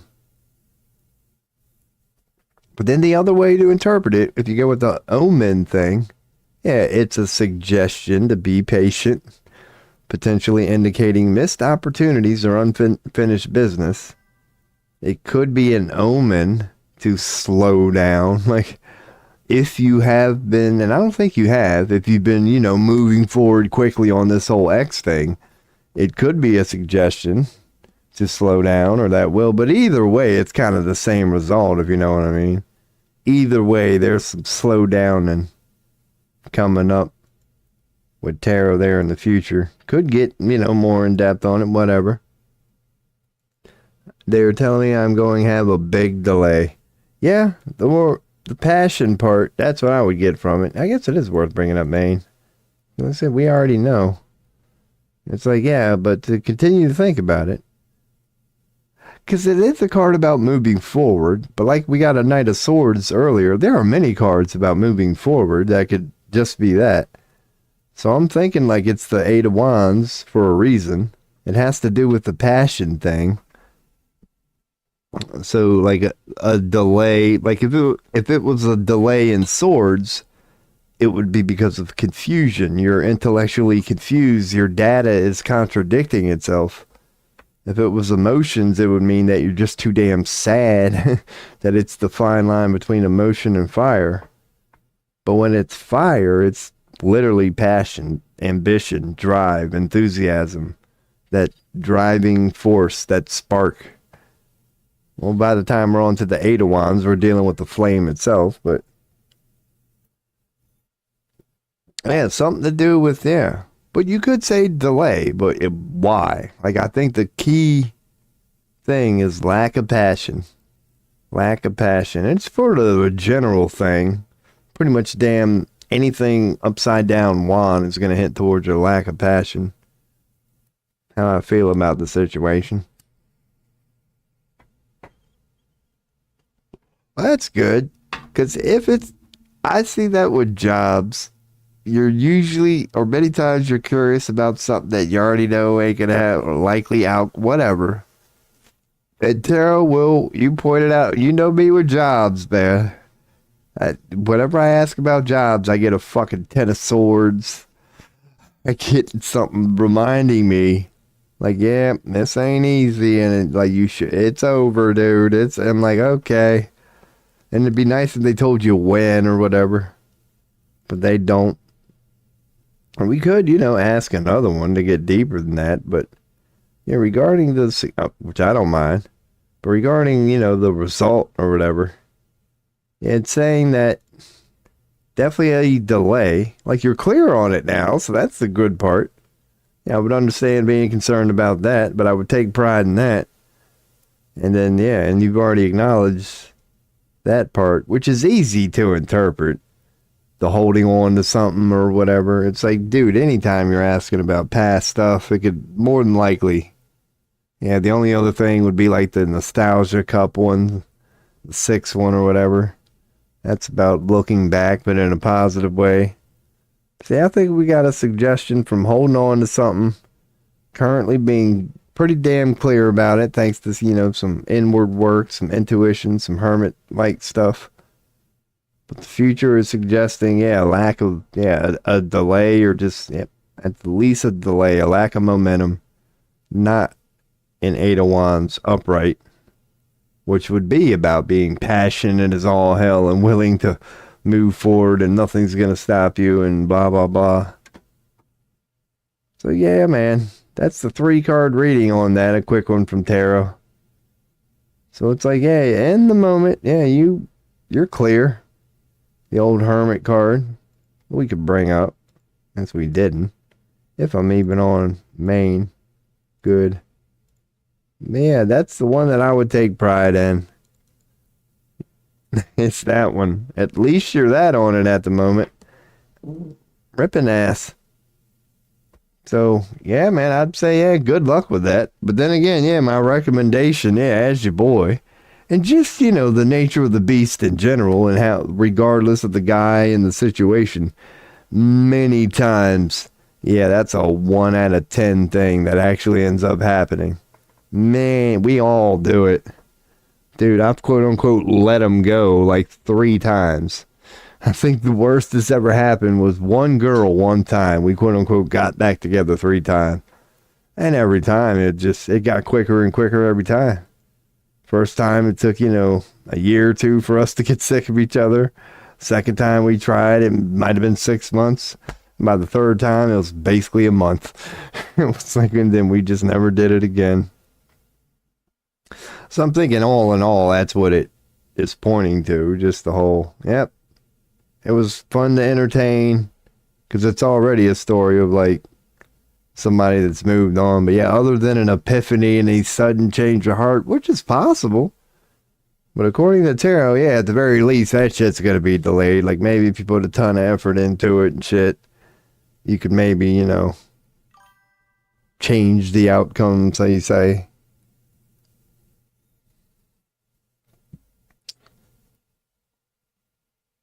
So you really feel like that, hermit, regarding the love life. Gaining clarity by introspection. But I need to fix that in the future by gaining a new passion. Yeah, I've given up on it. You're younger than me. Mine's from a more bitter approach. But I go through phases still. Like for a month or 2, for whatever reason, I really want a girlfriend. And then it goes away. Then I'm alright with being single for a little while. And then another phase will hit, and I'll be back on Plenty of Fish, and I'll start thinking about my exes. But they're all gone for me. I got one I'm still in touch with. But don't even try, really, because that's one, even to this day, and she kind of knows it or whatever, like any girl would.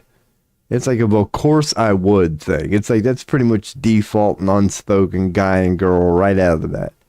Pretty sure unspoken the girl always does. It's the nature of having that every day. If I was, any girl can get laid whenever the hell they want to, and they know it. Not by the best guy, but they know the nature of the beast. They will never offer it, and we're going to go, no. Like, we're not. They know the nature of the beast. If a guy hits a girl up, yo, Netflix and chill, good luck with that. You're going to have to kick some game. If a girl hits a guy up, Netflix and chill, he's sweeping the fucking floor.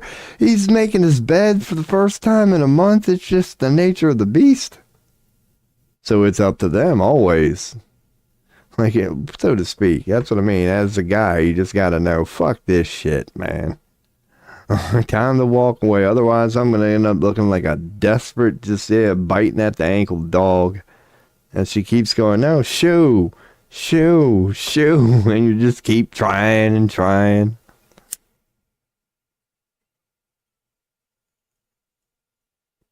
Yeah, that's what I would get from that. Said, yeah, just let them go. Not only from a tarot reading, but like I was kind of saying, but that's what I would get from the tarot reading too. Is it suggesting a lack of passion, just from whatever side, her or you, because it would take both. Like, even if one person's only got it, no, they would both have to have it. But then again, that's just tarot. But regardless, like I said, even regarding tarot, yeah. Like you would tell all your friends a lot, regardless of your friend. If your friend was like, yeah, I'm thinking about getting back with my ex, you'd be like, dude. Like, it's that sort of thing. There does come a time where it's just like, come on, bro. Like you, even if you could, it's like, yeah, nature of the beast. Tell you, boy, yeah, oh boy, dude, I'd be a whore. It's probably because spending 44 years as a dude. Yeah, I could throw up chat or whatever. Switch it for a while. That reading's read. Yeah, man. Could you imagine having such power? It's as a guy, when we're lonely, our theme is we just sit around and, chill on the hub. Their theme is it's so easy for them. It's the whole, every guy's an asshole. I have them all over and all we do is have sex. And that's all it's like, yeah, that's what happens. It's just, we end up being, all we want really is a nut. And that's true. That's true. Because once you get them, you don't want them. Once you get him as a guy, not saying always true, but yeah, I'm playfully saying here what every guy knows. It's a joke that many comedians do well, and it's great right out of the box. Once you get him, you spend the rest of your life figuring out how either to get rid of him or just figure out how to live with him and not kill him. It's like you spend your whole life trying to get him, and you get him, and you're like, what the fuck? This is it. Oprah. The View, let's go see Mom, let's go to a craft show, I'm trying to watch the game, fourth quarter, 2 minutes, now of all times, woman. Like, it just, once you get him, you want to get rid of him. There's some, funny humor to that. But yeah, because I remember telling an ex of mine that once 10 years ago. I was like, I'm telling you, I will get you back one of these days. That never happened. That never happened. But she wasn't mad or nothing, because I wasn't like, whatever. I was playfully saying that. It's like, one of these days, I'm telling you. It's not like I even persisted after that. But I did put it out there. It's going fine right now. That's how I was. That's where you naturally get, too. Because that's how I was. I was looking around at everything in my life. My bank account was fine. My job was going great. Had all my shit handled. I was on top of the world. I was missing one thing. An old lady, somebody to share it with. And that's when I paid for plenty of fish. And that went nowhere fast. I'm talking nowhere fast. I got literally nowhere with Plenty of Fish, even after paying for it. But then again, I have a thing called standards. I really wasn't one of them dudes just trying to tell a girl whatever she wanted to hear, because it does work and I could have did it. I was actually honest, and that's what scared them away. The Netflix and chill dudes, the type of people they swear they hate, but they always beat good, decent people to the punch. As I'm sitting there going, sorry, I had to work today. Can I hit you up on Saturday? They ain't got time for that shit. And I didn't have time for that shit either, because like you, I'm like, dude, I'm not chasing this bitch. I'm like, I've got my shit together. If she does not know, yeah. And they would add you as a Facebook friend.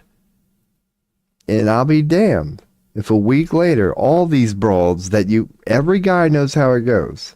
You hop on Plenty of Fish, you collect 10 of them broads, and within a week, if you don't go on to Netflix and chill their ass, all 10 of them broads are in a relationship for no more than a month. Why? Because it's a Netflix and chill game at the moment. Fucking nobody likes spending time. It's always, yeah. But now I'm kind of getting into old person chivalry is dead sort of things.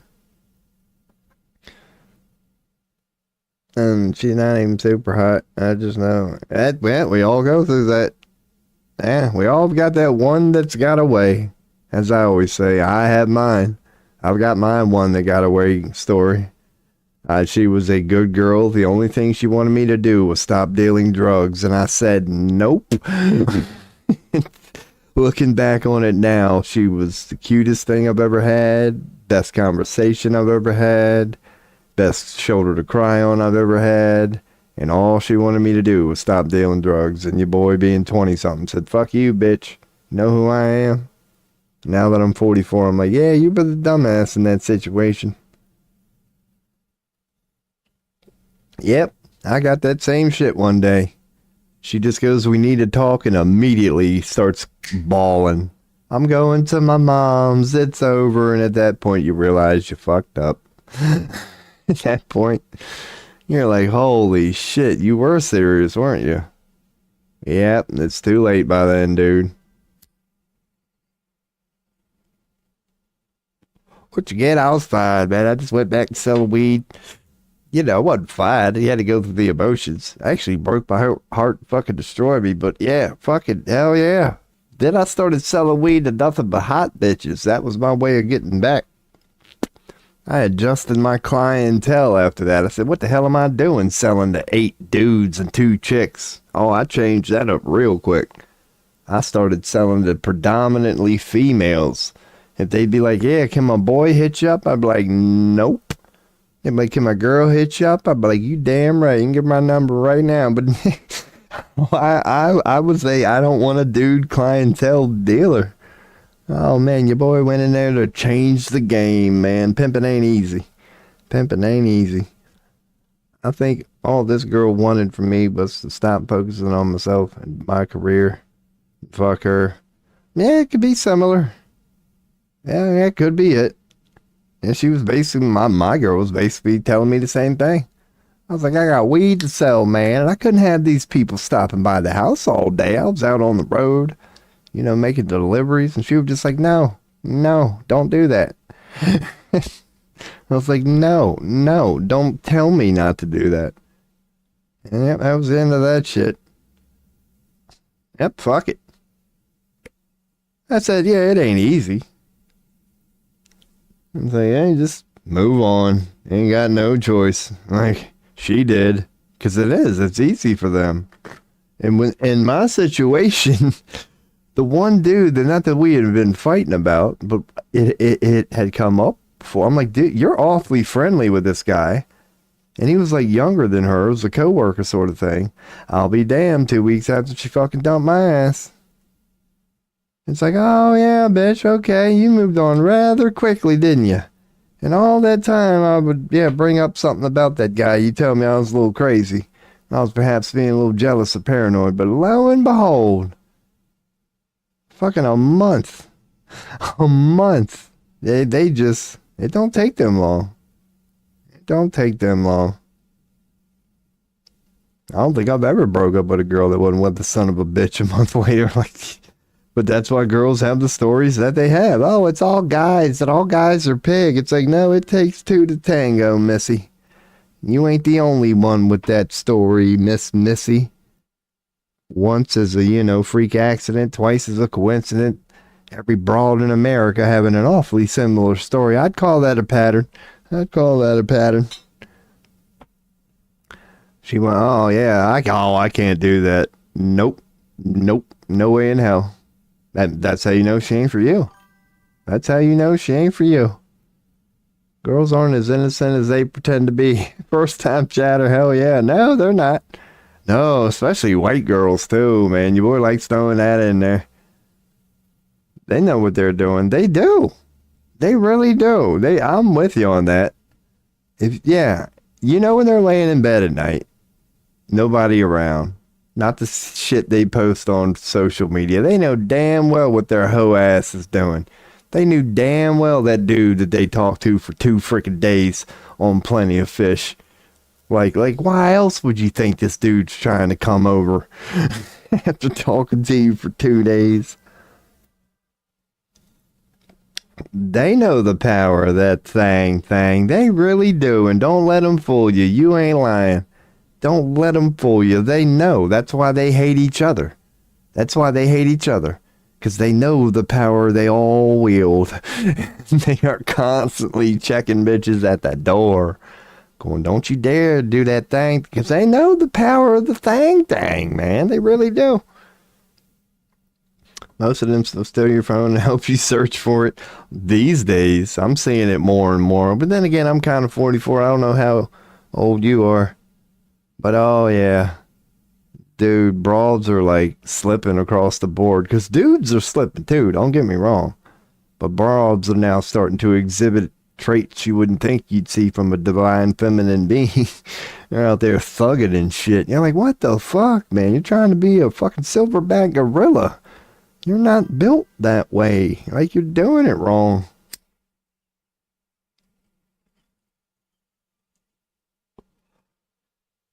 '50s. Okay. Oh, I'm with you, brother. Cheers. I'm 44.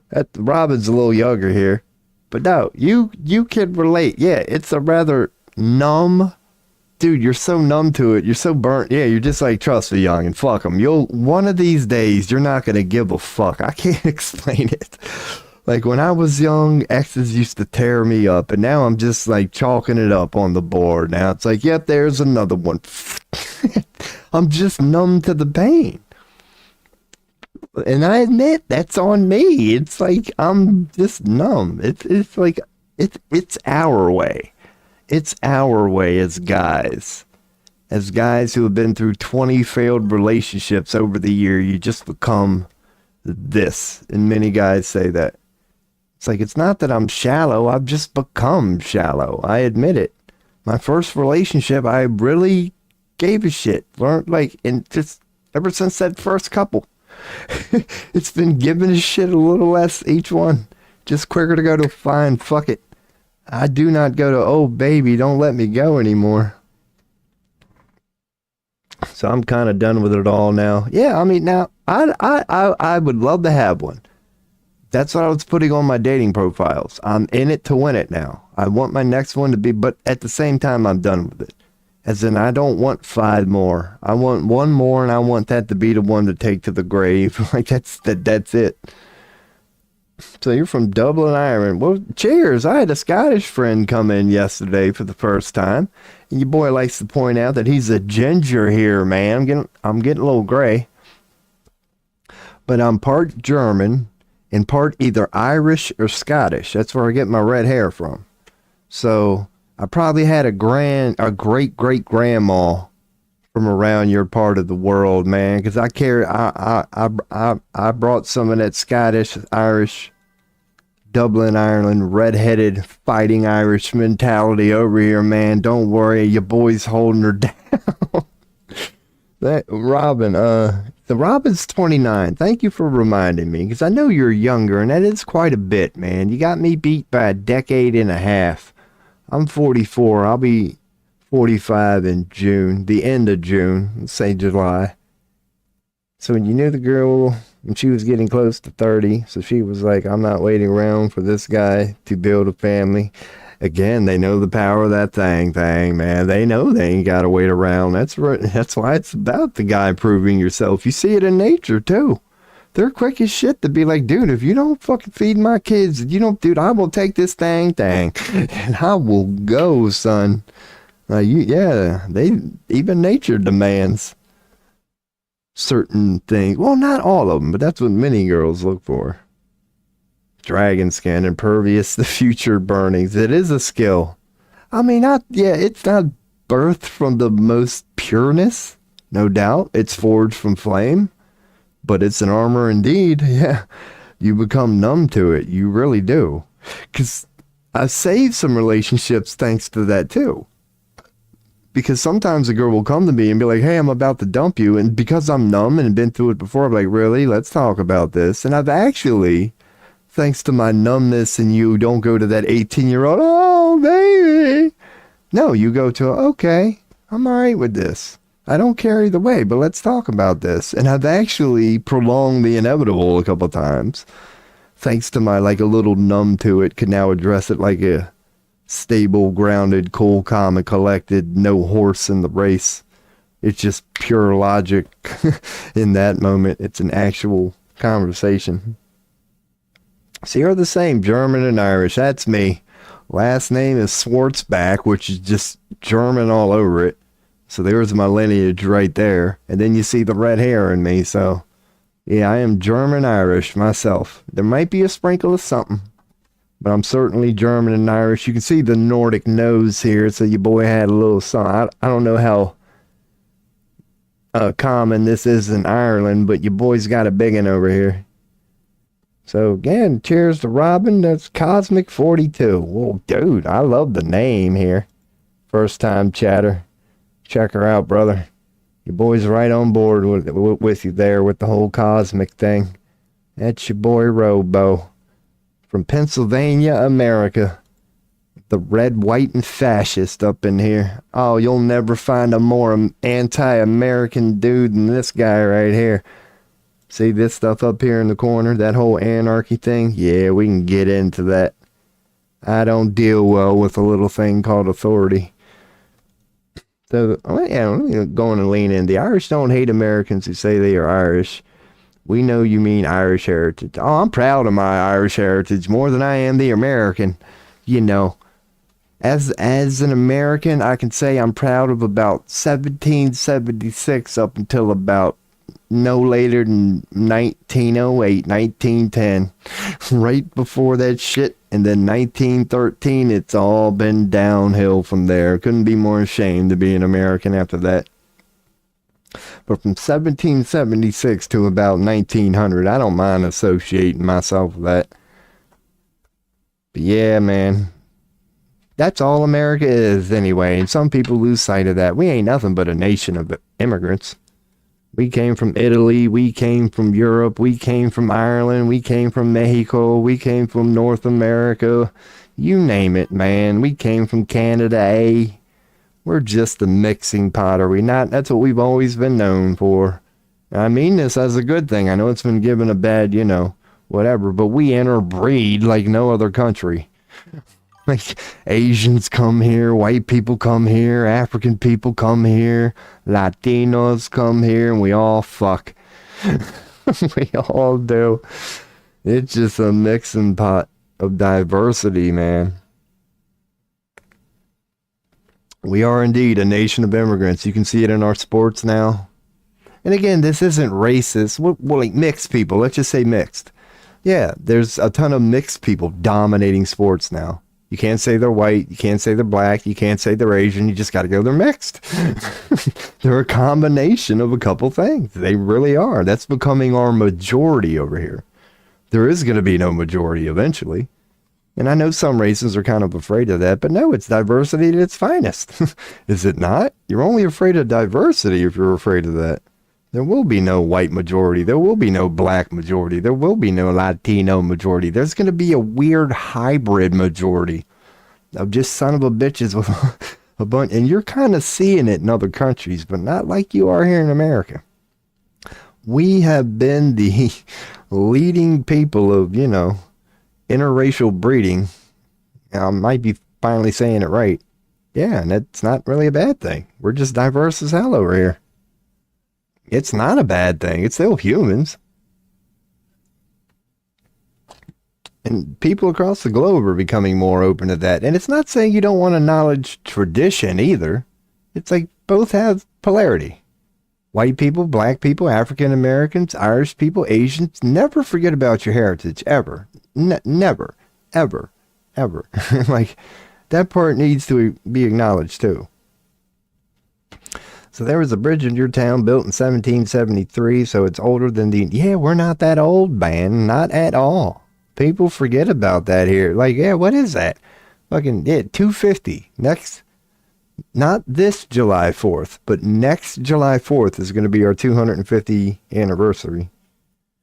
Astronauts are going to space and then look back at Earth and they realize all humanity exists together on this tiny blue dot. That's what we're getting back to, I think.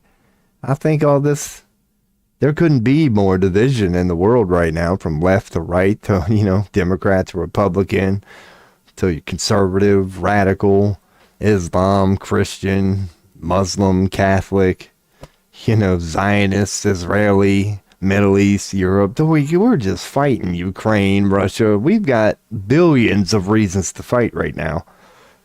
When even though our diversities are few and our similarities are plenty, I'll be damned if we don't fight over them few diversities. It's the only place where all the art has ever been created, all the music, all the books, all the meaning. The nearest tree could be 1,000 light years away. There's a lot of good culture that has come out of America specifically, but also all over the world. But America became a mixing pot of culture too. Could you say it's the birthplace of the MMA, for example? America was like, okay, yeah, let's come up with MMA. That's an American thing. What's up, Nod? Yeah, 236. Okay, so I'm sorry if as you can tell, I get chimes on Kick and Twitch, but not on YouTube. So you're from Dublin too. Hey, we got a YouTube chatter up here in the top right-hand corner. Like, this is how I got to do it. It's supposed to integrate well with Streamlabs, but it don't really like doing that.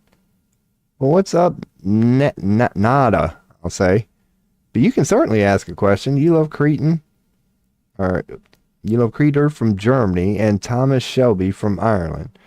My cousin Sis is studying in Dublin. Okay, because my man here, Cosmic 42, and Twitch, he's from Dublin, so your family is studying in Dublin. Well, yeah, it is a rather, not only is Ireland known, but Dublin's got a well-earned reputation.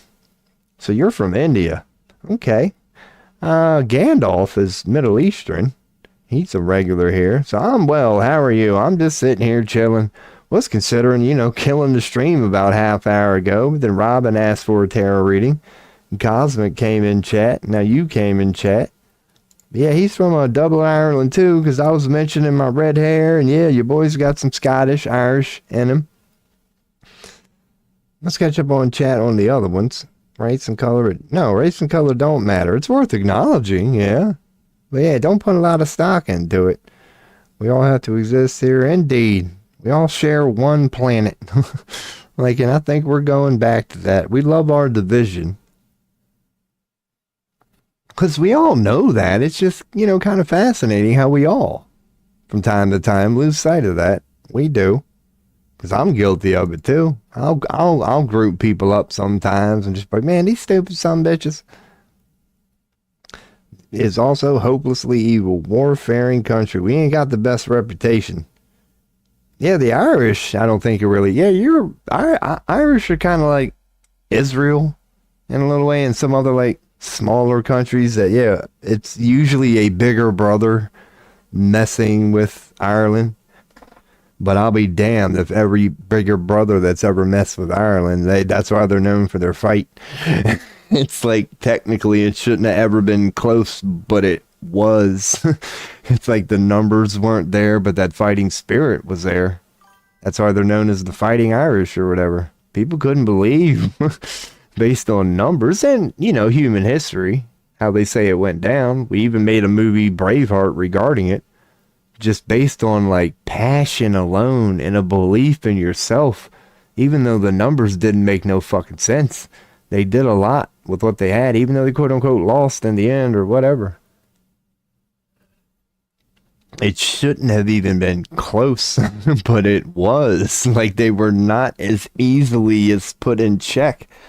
I mean, why do you think the British were kind of intimidated by them in the first place? Irish people, they've never been fond of rules. I'm like, no. Kind of over here in America, that same mentality. It's like, wait, you're a king?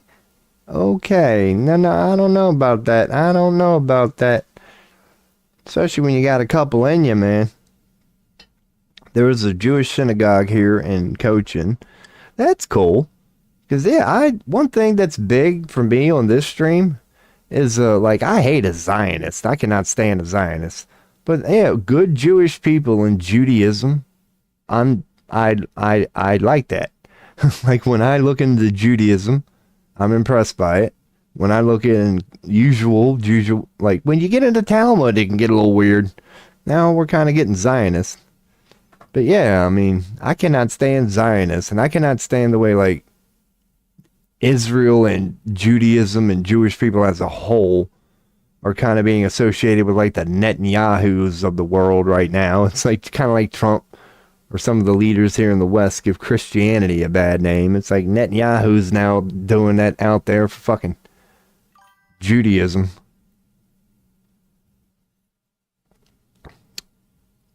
Here, all Jews left India. I know there's a lot of weird shit going on, and I'm into end times, and end times pointed to a lot of this. There does appear to be some sort of a religious war, call it what you will, like globally. Over here, it's Christians and Muslims, and in certain parts of the world, it's Jews and Muslims, and it's Christians and Hindus. Like, there is religious conflicts between all denominations being emphasized now, and churches are going up, and just all this shit. And I would relate a lot of it to end times. There's a lot of religious conflict going up right now. Going into space and looking back at the planet. Yeah. Dude, one thing that's fascinating is rush hour, too. That broader perspective. How we all share the same planet. And like seeing rush hour has to be fascinating. We all share the same planet, but we live so similar lives that highways back up for like miles. You could just picture a colony of ants, and yeah, that broad view's worth acknowledging. The Irish are not fans of Israel, though they think they are most pro-Palestinian nation in Europe. They probably do. They hate seeing people oppressed. Yeah, we apparently, well, Nod's from the Middle East. Cosmic is from Ireland. Okay, so there you go. He already chimed in. All right, there you go. So there are a lot of people who support Palestine. I believe that. They're never going to be. Yeah, that does make sense.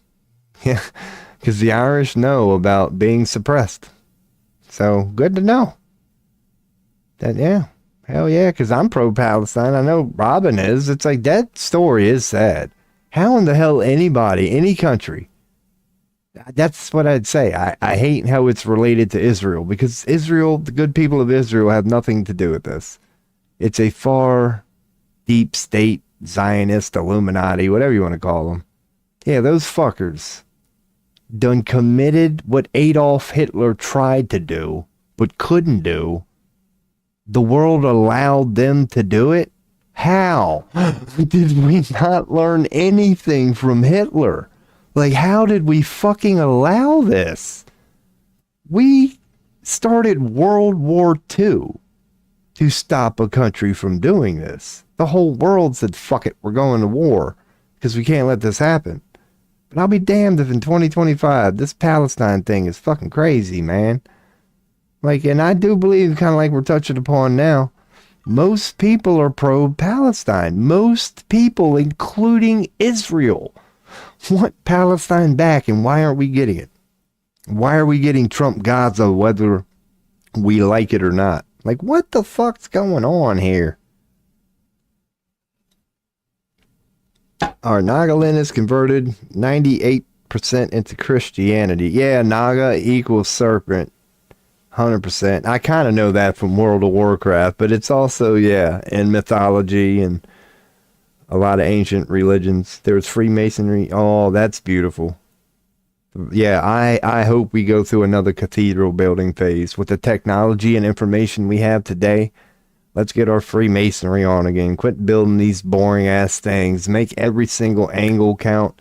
I've got entire directories here on my computer. You can't see it right now, but I save pictures of cathedrals. And you hear just anybody into sacred geometry talk about how they used to represent science and art. No, science and religion and art. There was no separation in the old cultures. Their science was their art and their religion. They expressed it like all cathedrals are supposed to be informational, scientific, religious, spiritual. It's supposed to be all that, and it's supposed to be like an artistic painting. It's supposed to have all of those qualities, and they used to. We stopped doing that. Yeah, I can give you a reading. It said the way we do her here, usually out of the box, the one we just gave is the one I got cocked and loaded here. We do past, present, future. Usually is a good one to start with, unless you have a unique question. We refresh and get a pull if there's any glitch in the web page. I do have an actual deck here in the background that I just got a couple weeks ago. So if there's any error in the web page, I can always replace it with that. But yeah, certainly if you have and if it's an in-depth one, like a relationship one, we can pull a 7-card spread and do that sort of stuff. We can certainly do that. Just yeah, let me know what your question is and we can get to her.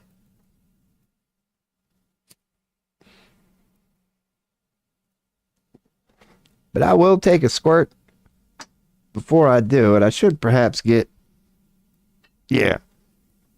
Alright, so this is going to be about a 2-minute AFK. The floor will be yours. It might be less, but probably like 2 minutes, because I have a Walmart order that I just got to bring in real quick. Normally I take a pee and that's it. See, boys are going to throw up a beat. Take time to ask a question, and we can do a in-depth reading or a long reading. It is up to you, but I will be right back in no more than like 2 minutes. Be right back.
Alright. Your boy is back. Yeah, they put it in the front porch. I had to walk around the house. We're good now. Took a pee. We are good. So let's see what the question is here. Ooh. Good chat's going on while I was AFK here. So yeah, alright, cool. So yeah, if you have a question, let your boy know, making sure I'm caught up on all this. The good people of Russia. So many people, Russians know that. Yeah, I agree with that. Hell yeah, man. So many people just are at the mercy of their government. It don't matter what the people's opinion on anything is. It just takes one person to be like, oh well. Oh well, and the country just goes for anyway. Like Trump don't ever ask us. There is never an approval process, is there? Why doesn't the government ever go, hey, we're thinking about doing this? And then there's like a period of a month where the people get to decide. No, it's always waking up to being told, like it or not, this is where we're going. So I don't know why any of us feel like we live in a democracy when all we do is wake up to be told the answers every day. It's never, hey, let us know what you think. Their best answer is, elect a public official and they'll speak for you. It's like, sure they will. Sure they will. Like their opinion won't be bought off, huh? So her thoughts about you in the past few days. Okay, cool. We can do that. We can definitely do that.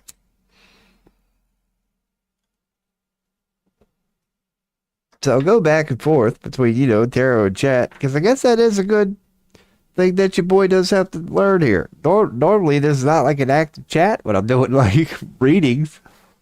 I do need to work on that later. I'll have to come up with like a mini window or just hop back and forth between scenes a lot so we can make sure that, the chat's caught up. Because being that, damn, you're all on different platforms. Robin's on Kick, Cosmic is on Twitch, and you're on YouTube. So yeah, like you're just seeing yourself in chat right now. But yeah, man, it's okay. We're going to ask that question about thought. Okay, it's another relationship question. Cool. So I'm going to throw up the BRB, not even a beat right now. Yes, that is. I am a 420 friendly, but as you can tell, I throw up the BRB. Yeah, I don't know. The stuff that you see me hitting out of the pipe is actually tobacco. I do mention that frequently. I'm a cigarette smoker, but yeah, this that I'm always ripping is tobacco. That just I got a small little cup of tobacco in there. So I just pinch a little bit from time to time. But I am 420 friendly. But out of respect, yeah, I do this when I do that. And it's only like once every hour or something. And it's usually at a time like this. Right before I do a reading. Just to make sure it's a pretty good reading. It's okay. We can, feelings, alright, I'm thinking past few days. Three card reading right out of the gate. We'll show you how we do it here.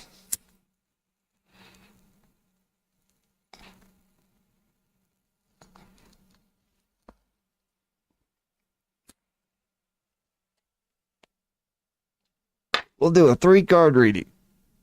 So you smoke cigarettes too. I am going to quit one day, and that day ain't today. So, yeah, I've been a cigarette smoker for probably 20 years now. And I won't die a cigarette smoker, I don't think. But, yeah, for now, it works. I got a cough.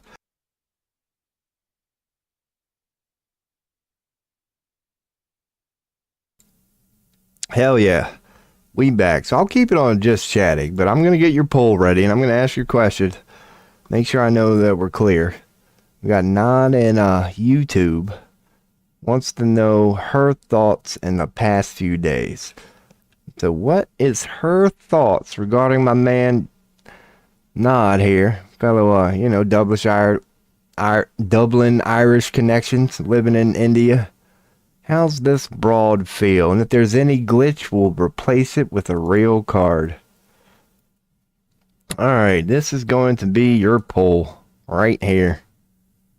what we got is an upright Ace of Swords in the past, an upright Two of Wands in the present, and an upside down Devil for the future. So to go back to chat while I bring, because normally you just see me fumble around and bring my stuff up, but I'll keep it on chat while I get everything ready. I'll go on and get Ace of Swords ready. Might as well do them all. Two of Wands, I'll get that cocked and loaded. Two of Wands, Tarot meaning. Get that cocked and loaded, and then Devil card, Tarot meaning. Let's just go straight with, no, let's go upright Devil card. Tarot meaning. Alright, now I'll get caught up on chat. Me, 13 years smoker, 5 years more addicted. I started with black and milds. And dude, the funny part is I started because of work. I got sick of watching people walk out and take smoke breaks, and I was the dude not smoking, just stuck inside. That's the whole reason I even started, was just so I had a reason at work to go outside and just BS for a little bit. So the way we do her here is we, in case you don't know a lot about tarot or whatever, we bring up this. Let's go and make sure I'm in main while I'm here. I'll bring up an explanation and then we'll go over it. So and then you can come up with your own conclusion, so to speak. So the Ace of Swords symbolizes intellectual power, new beginnings, and the power of clear thinking. And I have everything here, and that's indeed what the Ace of Swords means. So we got it in your past for the question about how she feels about you in the last few days. So an upright Ace of Swords does mean a brand new idea. A new idea. You're definitely clear on it because it's brand new. It's not the same as the page, which has already come up here. This literally just means brand new idea, clarity in a nutshell. So let's go. Symbolizes intellectual potential, new beginnings, and the power of clear thinking. It often indicates a breakthrough, a moment of insight, and the ability to see things clearly. So call it a breakthrough, call it a moment of insight. You could definitely see it clearly because it's only one idea. It's not muddled by anything else. There's definitely clarity. So, but that's what I'm saying in the past, and I'll bring up chat while I address that. So yeah, being that you got an upright Ace of Swords in the past regarding your question, I'm thinking one of you, maybe her, since that's how you're asking about. If you're asking about her, she's got a new idea about this, according to that. There's definitely a new idea. It's the Ace of Swords, the very first card. Call it new beginnings, clarity, intellectual potential, the power of clear thinking, a breakthrough. It's the spark of a new idea. It's the Ace of Swords. The spark of a new idea. You're going to be clear on it. The crown is like your brain. It's a good card. So to wrap it up, that's what I would get from that. First card is that you got an upright Ace of Swords in the past, so there's definitely some new idea that, feels good. There's no suggestion or hint that it's a bad one or it's based out of illusions. It's a good idea, new way of thinking about it, a breakthrough, clarity. Something like that. And the second card now is, close that one, the upright Two of Wands. Now it's similar to the Ace. It's going to be early in the sweets here. But here we go. This is because you're two. It's not one, Ace of Wands. But it's still about a brand new idea. Except now we're dealing with wands, the way you feel about it. So basically, you come up with a new inspiration, a new spark, and now you're willing to go forth with it. He's holding the world in his hands, like you're willing to show the world. He looks like he's about to embark on a journey. It's now a willingness to move forward, is what the Two of Wands represents. And I'll check chat once we do this. Now here's the AI version. Or description. Courage, planning, and taking calculated risks. It suggests that you're at a point where you have the power and opportunity to explore new paths, create a plan, and take action. The card encourages you to step outside of your comfort zone, embrace new possibilities, and make a bold move towards your goal. Future planning, balancing act, false fears are one of the negatives. But it's indeed, about that. You're ready to go somewhere. It's a new opportunity. You're willing to explore new paths, create a plan, take action. You're not just blindly moving forward, but it's about a willingness to embark on a new journey, you could say, is what we could all get from that. So regarding your reading, catch up on Robin's here. Sorry, I got confused about the question. Dude, I've been getting confused all the damn time. I'm not used to having this much activity. But yeah, man, upright, Two of Wands in the present. You can speak on this because this is the present, unless this is really going to regard her. But it definitely appears like we got the spark of a new idea that feels good. This is the reminder that it does feel good. There was some new idea, a new beginning, clarity, insight, a new beginning, a breakthrough, and it feels so good. You're willing to move forward on it. Like this is going to be a journey, but it's time to go. It's like you feel like it's going to be a new journey. So I'm seeing nothing but good things here, apparently. But then we get to the upright, upside down, devil card, which is not bad. Like upright, it's make sure I'm good here. Now I'll catch up on chat. Feelings of obsession, addiction, and entrapment. A sense of helplessness due to external forces or circumstances. However, it reminds you that you're responsible for your actions and your perceived constraints are often self-imposed. So, call it the shadow side of man. And when you look at the card, it's kind of telling because one thing that's in there frequently, when it's upright, and ours isn't, but when it's upright, you see the bondage staying in there too. It's the whole feeling of like feeling imprisoned by hell. So it's being imprisoned by certain things, depending on the reading, then being imprisoned by the nature of man. It's like hard to interpret the devil card, but then again, not really. But call it, ours is upside down. And when it's upside down, I'll get caught up on chat. I'll read this and then get caught up on chat. Now you're seeing the opposite of that. Liberation, freedom from restrictive patterns, and breaking free from negative influences. So upside down, it's great. Because the chains are in there for a reason. It does represent bondage. The devil card represents being constrained and chained by something. So when it's upside down, you get the liberation, the releasing limiting beliefs, and it can indicate overcoming addictions and shadow self, unhealthy relationships, or limiting beliefs that have been holding you back. In essence, it suggests a movement towards greater personal empowerment and autonomy.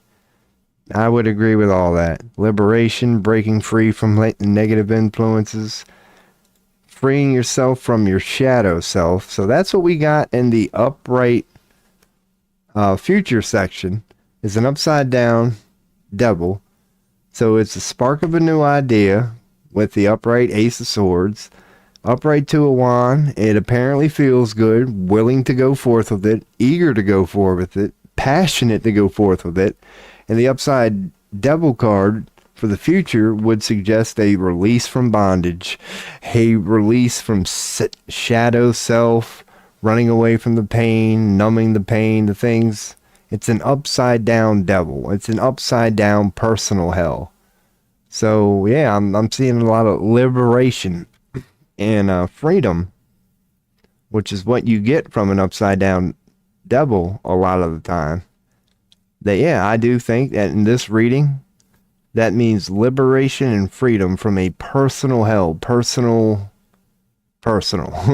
is what that is,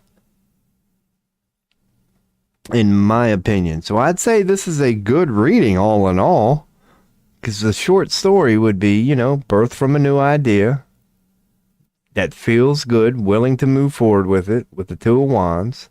And in the future, it's going to feel like being free from a personal hell. It's going to feel like liberation. And it might actually lead to overcoming current things that might be being used to numb the pain of the current whatever. So it really could suggest like just a sudden change in diet, like just finally putting down a pill or a bad habit or something like that. So a liberation from the pain itself, the personal hell itself, and not only that, some of the escape mechanisms we all use while in that to literally numb the pain. So that's what I'm saying. That's a good future.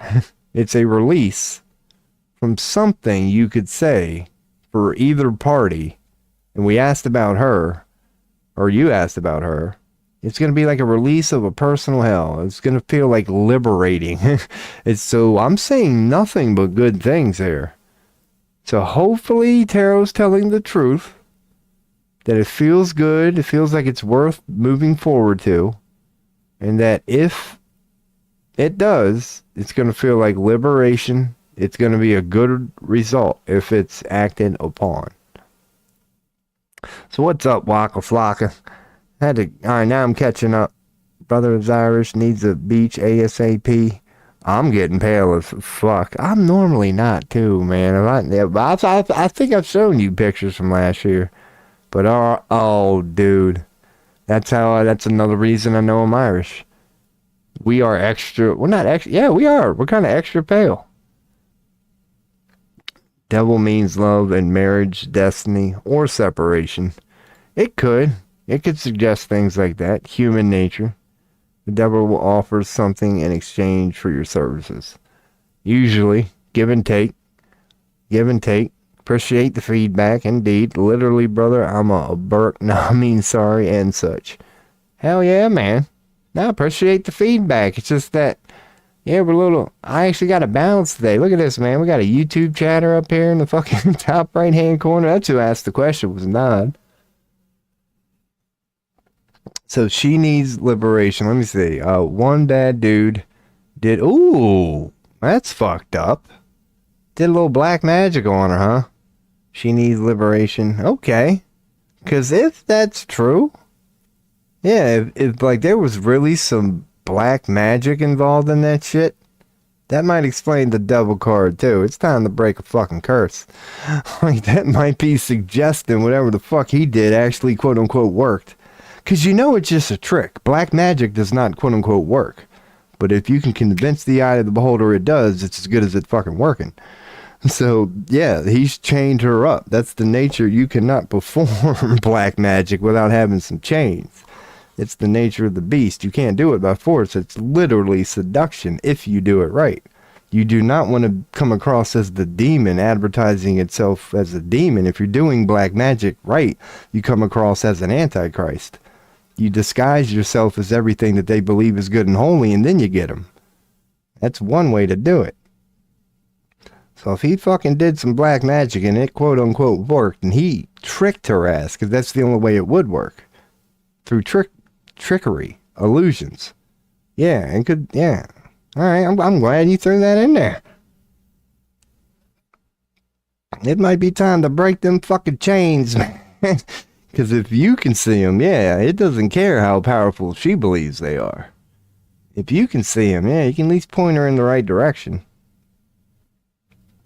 So yeah, I'm going to go back to just chatting there.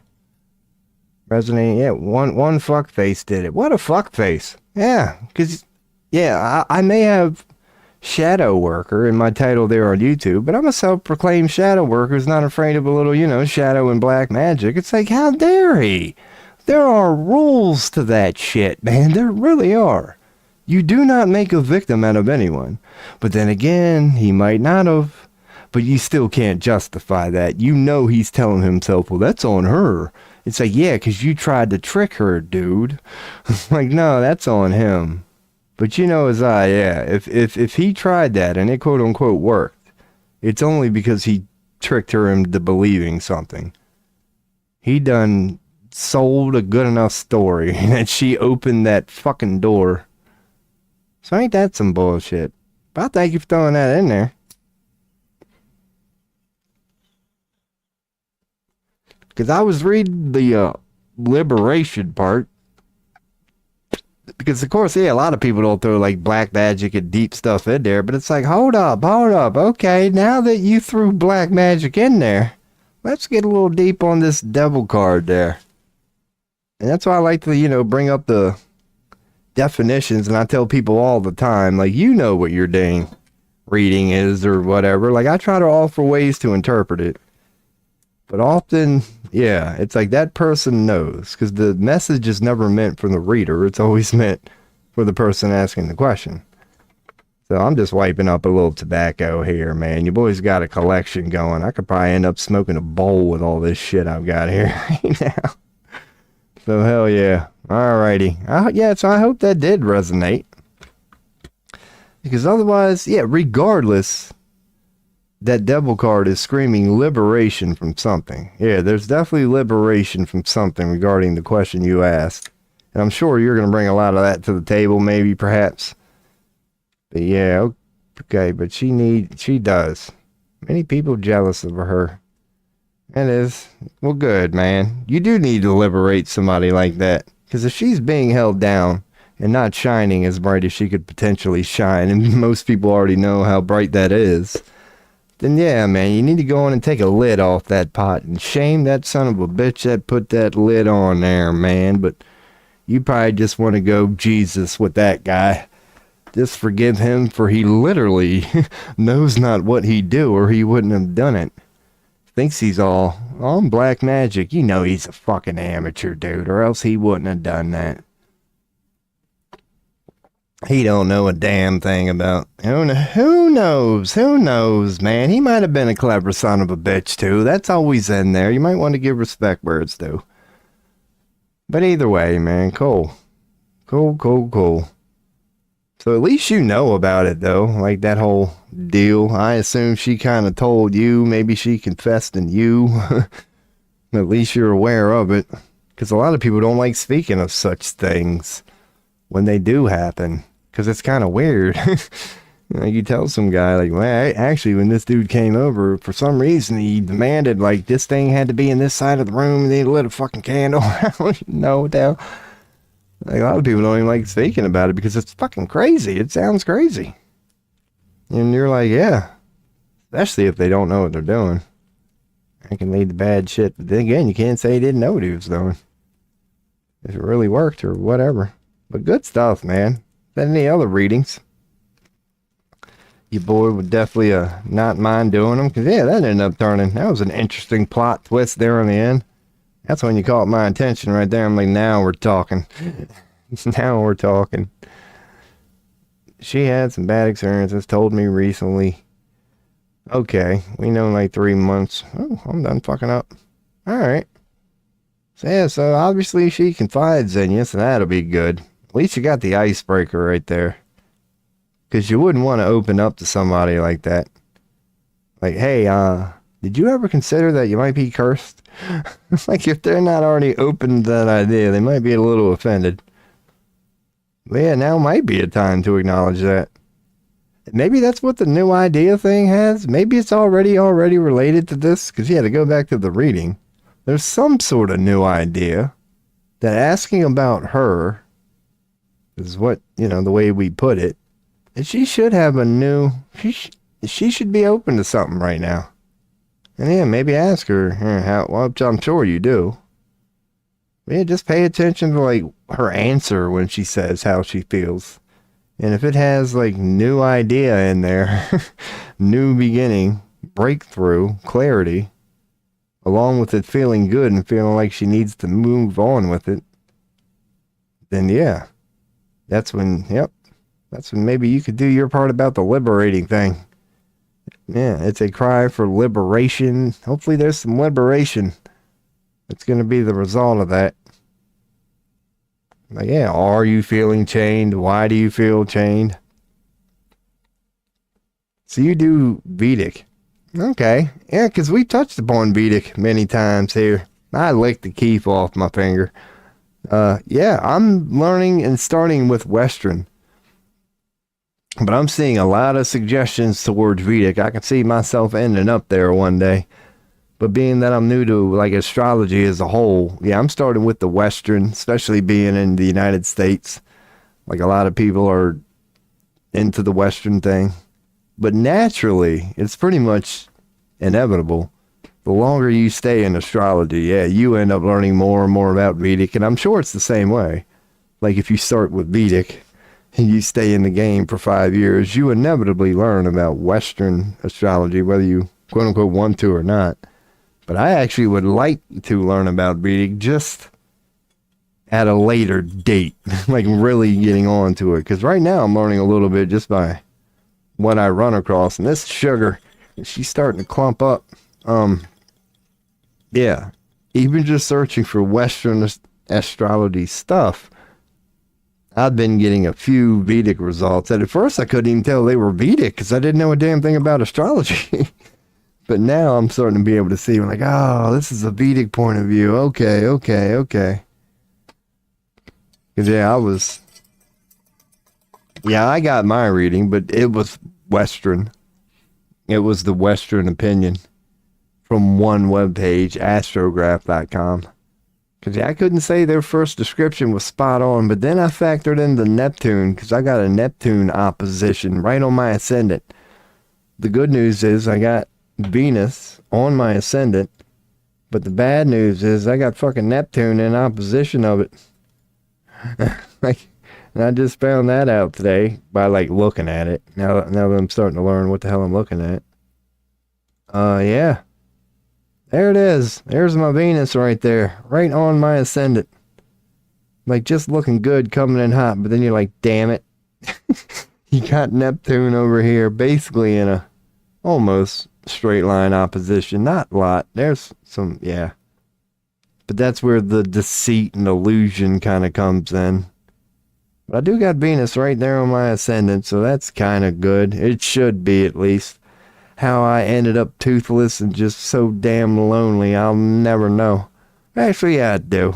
Yeah, I do, and it was fun. But let's just chalk it up to World of Warcraft and bad habits. This shit right here, coffee.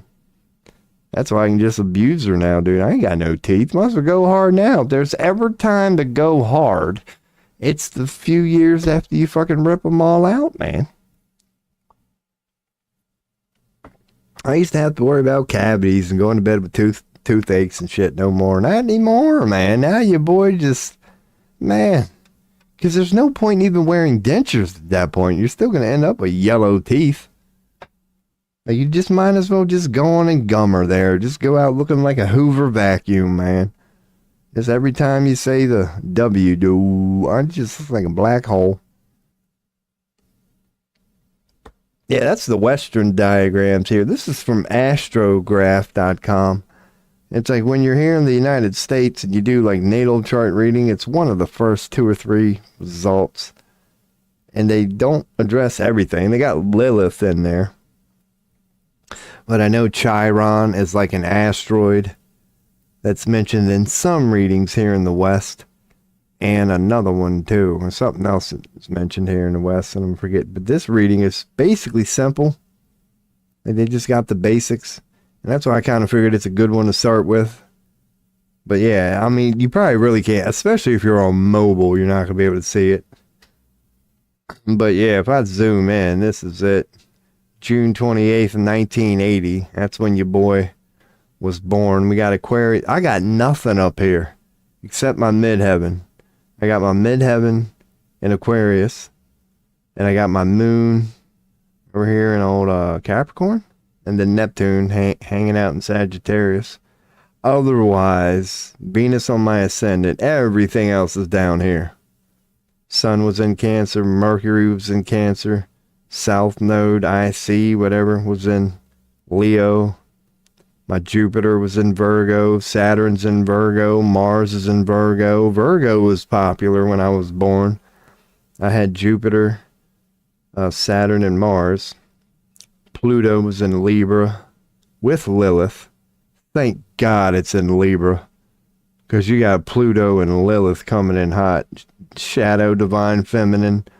Pluto, all about transformation and stuff. Thank God I got a little, harmony in Libra there.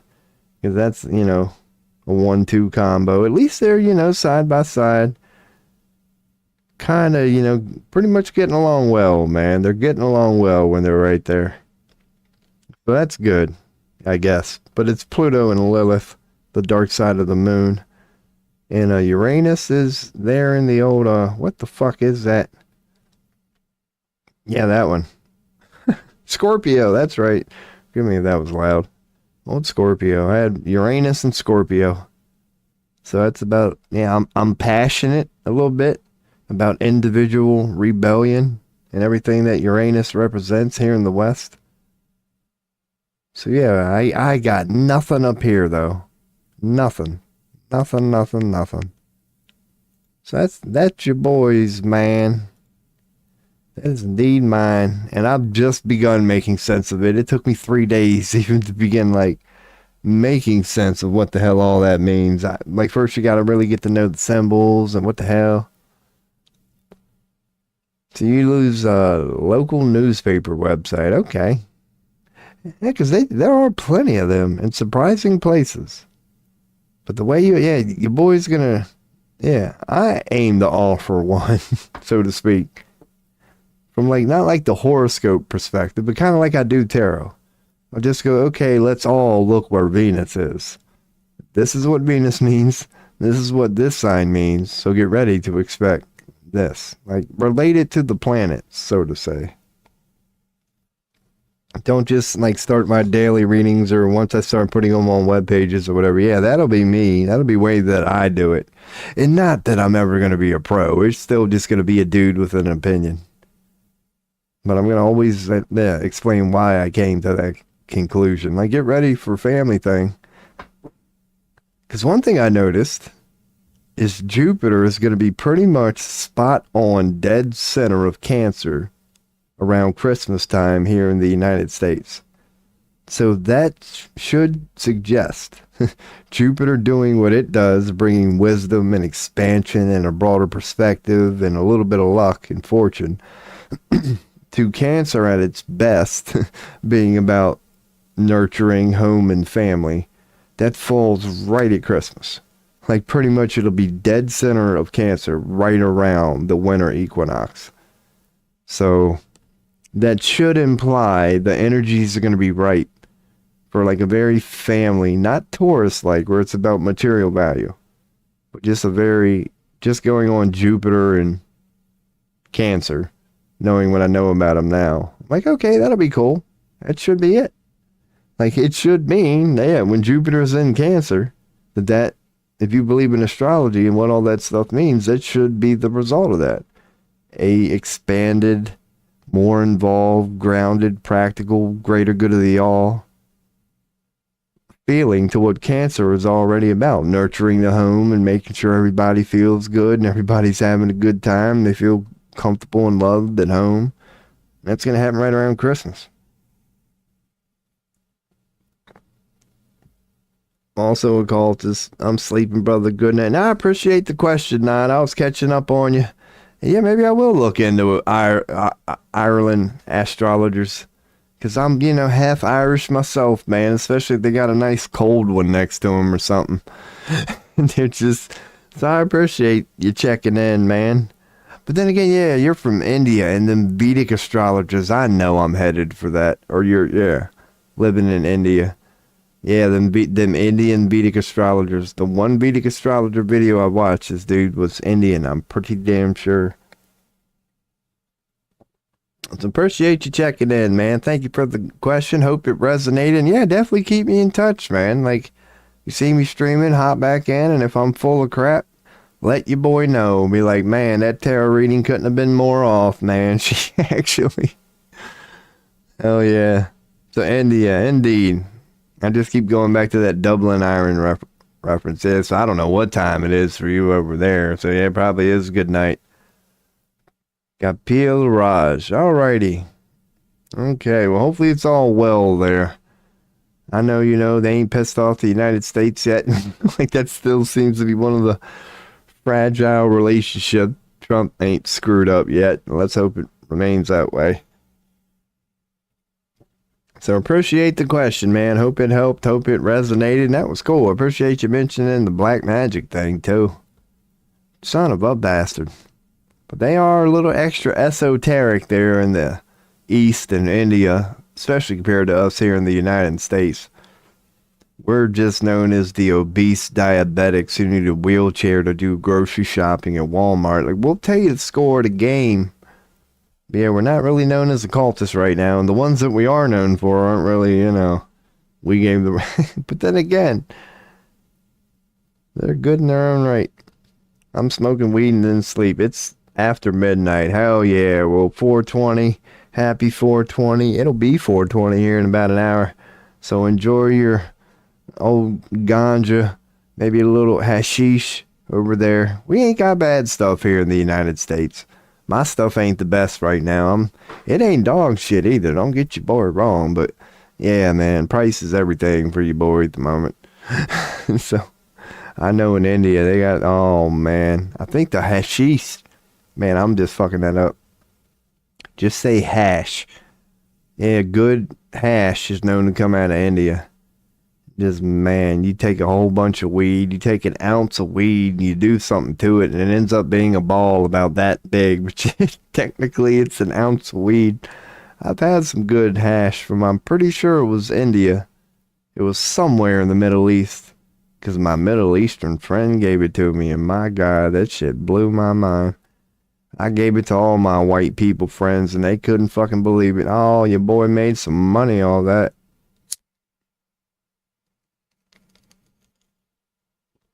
It didn't look good, though. Didn't look good. It was all brown. Looked like a turd, basically. It didn't have no shine to it. It didn't have, but it got you higher than hell. Manali cream. Oh, my God. I bet that's got some good shit. Good. All good quality go to elite people. I'm telling you. That's probably how it is over there, too. Like with the Egyptians, it was grapes. I'm sure they had bomb weed too. But yeah, I bet in India. Yeah, man, with the royal smoke. Oh my God. Could you imagine? Could you imagine? And it's the cleanest buzz too. You'll be high as a kite, barely holding on, but I'll be damned somehow you'll be sharp as a tack too. You'll be ready. It's like, I guarantee you it's ultra clean. Don't leave you with that little burnt feeling. The munchies are probably insane. Especially if you ain't used to it. If you don't have a tolerance, man, you'll be higher than you've ever been in your life for like 2 hours. And then anything in the fridge, just kiss it goodbye. Fucking hell, you're not going to care. Just put a little jelly on these freaking Doritos right now, man. Chicken and freaking ice cream, why not? Why not? I'm a little high at the moment. That ain't a bad idea, man. All depends on the ice cream you get, man. You get a nice little hint of almond in there, that might work out for you all right. Man, that's a match made in heaven. So yeah, good night, nada, sir. I'm gonna yada yada yada, because that is a match made in heaven. Almonds and chocolate, nobody can argue that. I mean, it might not be the best one. You can go with just nuts. But almonds and chocolate is an example of what they would call a match made in heaven. Something about an almond and something about chocolate. Something about just a good nut and a good chocolate. Man, you get them together and it's just like, yeah, that's hard to fuck that up, man. That's hard to pick a bad nut to put in a piece of chocolate to make somebody go, that was a bad idea. Like, it's hard to screw up. The only thing is, do they got some teeth? Like, maybe if they got no teeth, like your boy, they might go, what the fuck you doing? Putting nuts in here, man. Didn't even think about me. But it's not going to be because of taste. It's going to be because, they ain't got no reason to actually bite this shit. Trust me. You can leave a nut in your mouth. Your girlfriend could tell you. You could leave a nut in your mouth for like an hour and it don't make it any softer, man. Like, certain shit it does. But not a nut, man. If you ain't got no teeth, you're screwed. Oh, walnut and mango ice cream? Jesus, mango, hot dammer. Here's the thing about mango. If you eat a mango by itself, in my opinion, it ain't the best. It's not the best fruit to go with. Just one, you could do way better. You can go banana, orange, watermelon, you know. It's not the best, but I'll be damned if it don't complement some shit like a son of a bitch. It's kind of like bacon. If all you eat is bacon, it sucks. But if you just put a piece or two on a cheeseburger oh dude, bacon is the ultimate fucking enhancement. You just can't make it the main course or you done be shitting for a week. That's kind of how mango is. Mango, dude. I used to work at a condiment making factory. We used to make ketchup, mustard, honey mustard, you fucking name it. The best sauce in the 5 years that I worked there was mango habanero. They took a habanero pepper, made it a nice spicy sumbitch. Mango habanero is popular. Habanero mango. What the fuck? It don't get much better than that. If you like spicy shit, something about that henna mango, that was my favorite damn thing. I had honey mustard, garlic, you name it. I tried every condiment on the map. We had 100 damn machines in that factory. But that mango habanero was magnificent, man. And I'm not a big fan of spicy food. But, you know, being Indian, you probably, because Americans were kind of bland. We like our grease, but not a lot of spice. Like Jamaica and India and other parts of the world are known for. But man, mango habanero is the best damn hot sauce I've ever had in my life, with a good buffalo sauce coming in a hot second. A damn good, well-made, perfect buffalo sauce is good, but I can't put it above a perfect mango habanero, man. That's your boy. I love this random rant. So you're free to go at any time, man. As I always tell everybody, man, nobody has the same vibes. There's one thing I can do, it's talk mad shit. Oh, man, come to South India. You can stay at my house. Man, I might take you up on that offer one day. I got to move in 2 weeks, as a matter of fact. We'll see. I do got to get the shit out of America. All right, yeah, that's what I got to do. Because Trump is deporting people. Like, based on kind of like where you should be deported to. So I'm going to claim to be an Indian terrorist. And he's going to deport me to India. Fuck yeah. And I'll be there in no time, brother. I'll see you soon. I'll just start going on X and saying, you know, yeah. I got to somehow relate myself to India.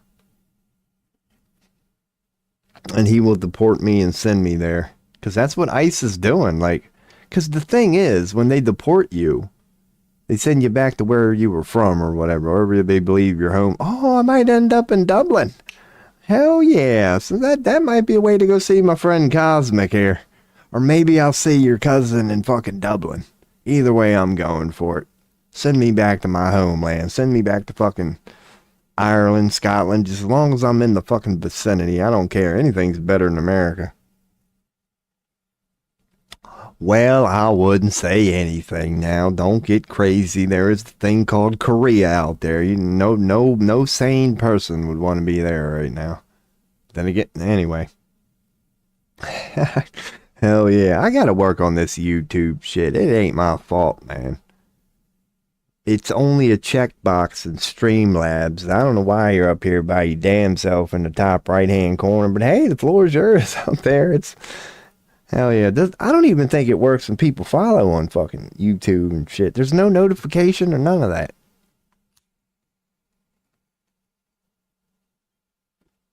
But in the name of my man Nod, you know, getting ready to take a 420 break, call it a day. Might be a little 420 break here for your boy, man. Any other tarot questions and shit? Now rolling paper available. I used to smoke. Okay. I'm not even going to try that beady in olden times, because, yeah, olden times. You're a little up there. Now rolling paper available. Google beady. I think it will. Oh, Copy. You're 29. Okay. So yeah, you got a little weathered. You ain't gray like your boy. I hate it. I got a feeling I might go gray quick. One of them guys were kind of, I don't know, 44 is kind of young. It was around 40 when I started seeing my first gray hair. So here it is here. Not this. Y'all can't even see that anyway. You can see the browser. It's a thin hair. Let's just, okay, South Asian cigarette. Alrighty, that's a proper cigarette there, man. I've had a couple of them in my days. Not these specifically, but the ones that are rolled with the leaf. Let me go in and filter my large here, man. Let's do a Google search. That might be a larger image of that image. It is, I think. Not really. Nope. We can see, kinda. Hell yeah, that ain't bad. That's indeed it. It's rolled with the leaf. That's a good that's a proper cigarette right there. And the shit that I got ain't. I'm smoking cheap factory crap. But yeah, when you can roll it with the leaf, that's a proper smoke there. Hell yeah! Look. That's why I need to move to India right there. You know me and this dude be getting along just fine. You know ain't gonna be no trouble there. You hanging out with a dude. Look at that weathered individual right there. Got a little white in the ear there. I don't know what that is. Probably cows too. Got a little white in the ear. Got a little white right there. Might be a glitch in the old thing. That's a good smoke too. Look at that. When you got an ash that long, look at this dude's hands, man. He wasn't no coal miner, but he done seen some things in his day. Oh yeah, well-shaven man too. Well-shaven. That's a good smoke there. That's how you should do it. It originated in India. Hell yeah. They might be like, I don't even know. I guarantee you the rich people over here smoke shit like that. But when you go to like gas stations, ain't nothing like that in America. They just got marble and factory shit. Look at that sumbitch. Now check chat again. There's another old fart. Just out there rolling one up for the day. Probably selling them. So hell yeah, man. Did look that up. Because I've had that a couple times. When I have wanted to buy a proper cigar, you would be at a wedding or you'd be celebrating an occasion. Those rare times you have a cigar, yeah. You gotta get a good one that's wrapped up in the fucking leaf. You don't want paper. You want the actual leaf. Have you tried mushrooms? So your father is 64, okay. Yeah. A couple times, and I've got nothing bad to say about them. It's like, make sure you're in the right company. Make sure, you had a pretty good time in your life. That's another thing that I represent. Like if you're going through a lot of shit, just broke up with your girlfriend, might not be the best time to trip balls. But okay, there's the Bengali. There's that stuff. Looks like, oh my God, could you imagine smoking that? No, but that's what India is known for. Even an uncultured dude like me here in the West. Those hashish balls or whatever y'all do. When you all come out with some shit like that, oh man. We pay money for that shit over here in the West. It was not hard for me to get rid of some good Indian balls of shit that when you smoke them. Oh my God, look at that. Right there. Nice and green and fluffy. That's probably where it all begins right there. It's like all of that would come out about that big. My God, because even that by itself is way better than what your boys got right now, man. But yeah, I have. I'm sure you have. So I could ask you if I know you might be trying to get to bed, but yeah, have you done mushrooms? Because my experience has been, good. Very good. Because what it gave to me that acid didn't was I got visuals. Man, did I get visuals. Like we shot pole in my friend's basement, billiards. So just trails, dude. Just trails. It was not about who won. just watching the ball move across that green table, and like you could see a little trail behind it. Like we got trails, things like that. It's the only time in my life I ever blacked out. That's because I made a stupid ass decision, dude. It was like probably around 2.5 grams, somewhere between 2 and 2.5 grams of bomb mushrooms. I mean, potent as fuck. So I didn't know what I was doing. I took way too much, first off. It's not a lot for some people, but I'm talking good shit. So first off, I took 2 and 2.5 grams. And then I started slamming wild turkey liquor and smoking weed. And I mixed it with a bunch of shit. Blacked the fuck out for like 6 hours. And that don't happen to me. It's the only time in my life I've ever blacked out for that long, if ever. I don't remember what the fuck happened, but I remember the moment of like going out and then coming back to and stuff. So it's available online. Okay. It's weed. People, okay, you can drink it too. Okay. Had vision and the giggles. The old giggles, yeah. Especially when they first start setting in. It's one of the first signs. Yeah, the moment you find yourself laughing at something you got no business laughing about, that's how you know it's setting in. Yeah, the giggles. You're just like, what the hell? Like, you're just laughing over something dumb. Something normally you wouldn't even care. But when it's starting to set in, you just start, you get a little silly. You get a little silly. And it does continue. It does continue. Like through again, if you're having a good one, which I luckily did. I had good friends. They weren't really like aggressive and no, we all just laughed and had a good time. And yeah, it was all about that. It was a good vibe. And then we went outside a couple times and did it out in nature just to get those experiences in my 20s and whatever. So yeah, man, your boy has done that. Don't have anything bad to say about it. Don't have anything that's bad, yeah, other than be a little careful, because I have seen quote-unquote bad trips. They didn't lead to anything horrible.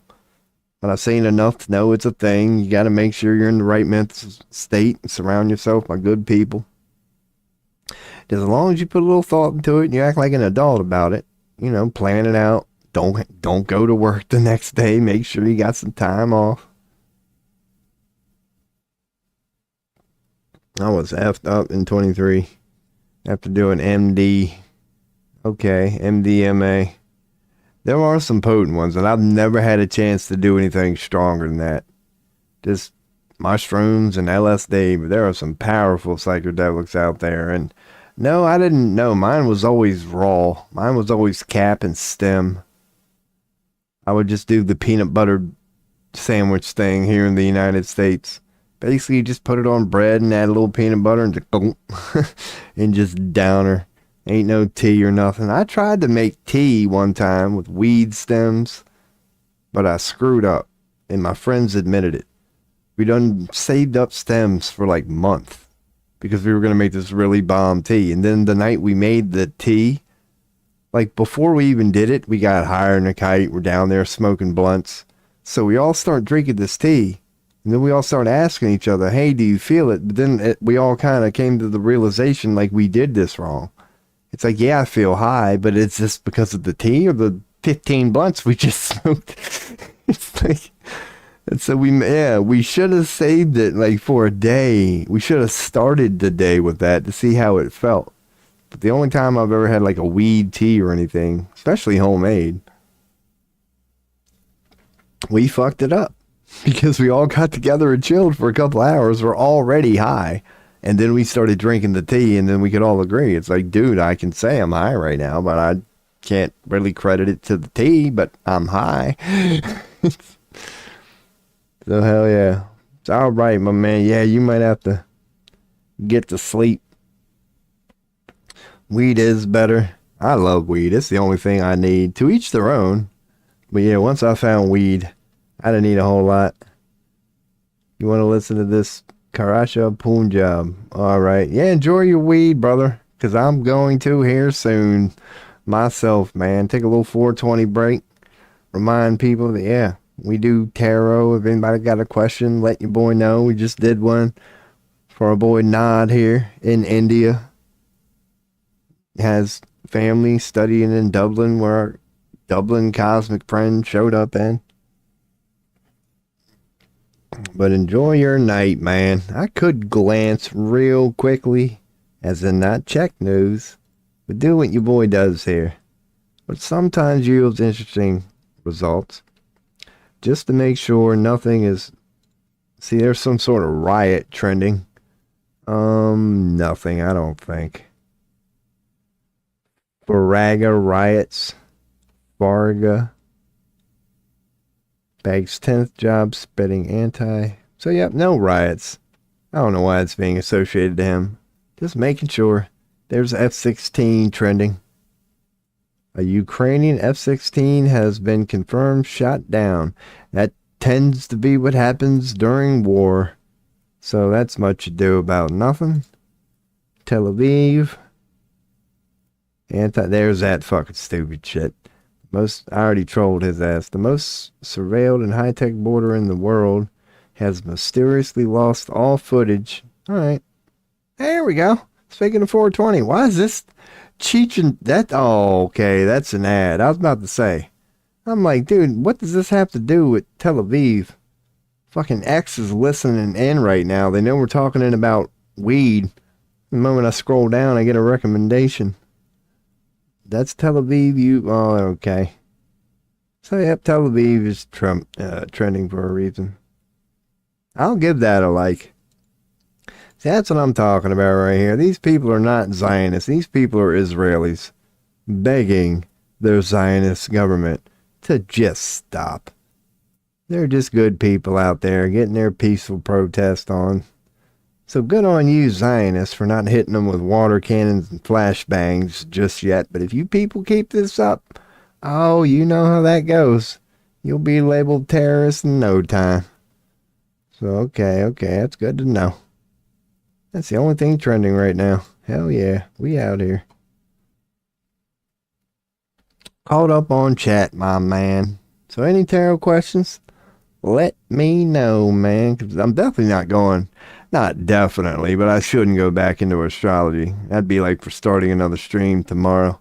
Hopefully I'll stick to what I said on the stream, man. This can be my last unshaven one. I do gotta shave this son of a bitch soon. You can't be going to job interviews looking like this, man. That just ain't a good look. Even if all you want to be is a trash man, they'd still be like, my God, man, put yourself together. So your boy is going to have to shave her up. I might even do it tonight, man. What's the weather for tomorrow here in Pennsylvania? Let's check her out here. Any tarot questions? Comments regarding anything, let your boy know. What am I looking forward to here in the East Coast in America tomorrow? Not bad. 57 and partly cloudy. That's not a bad day at all, man. I ain't got no reason not to get off my ass tomorrow. So I'll probably sit here and waste another day away. Hell yeah. So the weather ain't looking bad tomorrow. At least I know. Alrighty, man. Little fix with the backy. Maybe do a little 420 session ourselves. It will be 420 here in America in about a half hour. But by all means, if anybody has a tarot question, astrology question, general question, comment, let your boy know. He's sitting here holding a tobacco pipe, about to sip some coffee. Got my $37 Walmart order, man. Hell yeah. It'll be ramen noodles and instant potatoes tonight. I can't wait.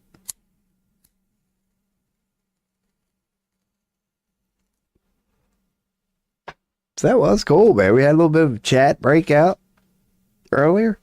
Dude, I couldn't even keep up with all this shit, man. So maybe if I do this, yeah, I'll spend a day or two. This stream is kind of wild. Watch it like blow up, and then I gotta move in 2 weeks. But then again, your boy ain't going nowhere, man. I just don't know how much longer we can do this fucking 8+ 10 hour hanging out in room shit that I love. But once you get a job and crap like that, life is kind of demanding. But I am chilling here now, so again, I'll not wrap her up, but leave her at that. I'll put her on browsing, so you all can see that. And yeah, any questions, comments, let your boy know, because we were here about 2 hours ago. I was like, I'm gonna sit here and chill for a little bit. Unless something breaks out, I might wrap her up and go about my day. It is Saturday here. So I hope everybody is enjoying their weekend, whether you're getting out and about or whatever. It's a good time just to game if you want to, and that's what your boy thinks he's gonna get into. Got a couple more hours here just to, I don't know what I'll do, but it'll be nothing productive, man. Ain't nothing wrong with chilling out from time to time, as in 3 months straight. That's what you gotta do. Say, we even got a BitChute chatter today, so that's a record. That's not gonna help me get Twitch affiliate, because it's BitChute. We got a BitChute chatter, 3-4 YouTube chatter, Robin coming in hot on Kick, Waka Flocka, Gandalf, Cosmic, bunch of people on Twitch. It's been a good stream, man. Any other last second, not even question or comments, let your boy know. Otherwise, it's going to be BitChute, Rumble, and Kick will be the first 3 to go. It has been a good stream. Happy Saturday, everybody. And your boy will definitely be back tomorrow. Whether or not I'm going to be shaved or not, I highly doubt it, but I should be. So Rumble, later. Kick, Robin, peace. BitChute, YouTube, and Twitch. It's been a good stream. Holler at your boy.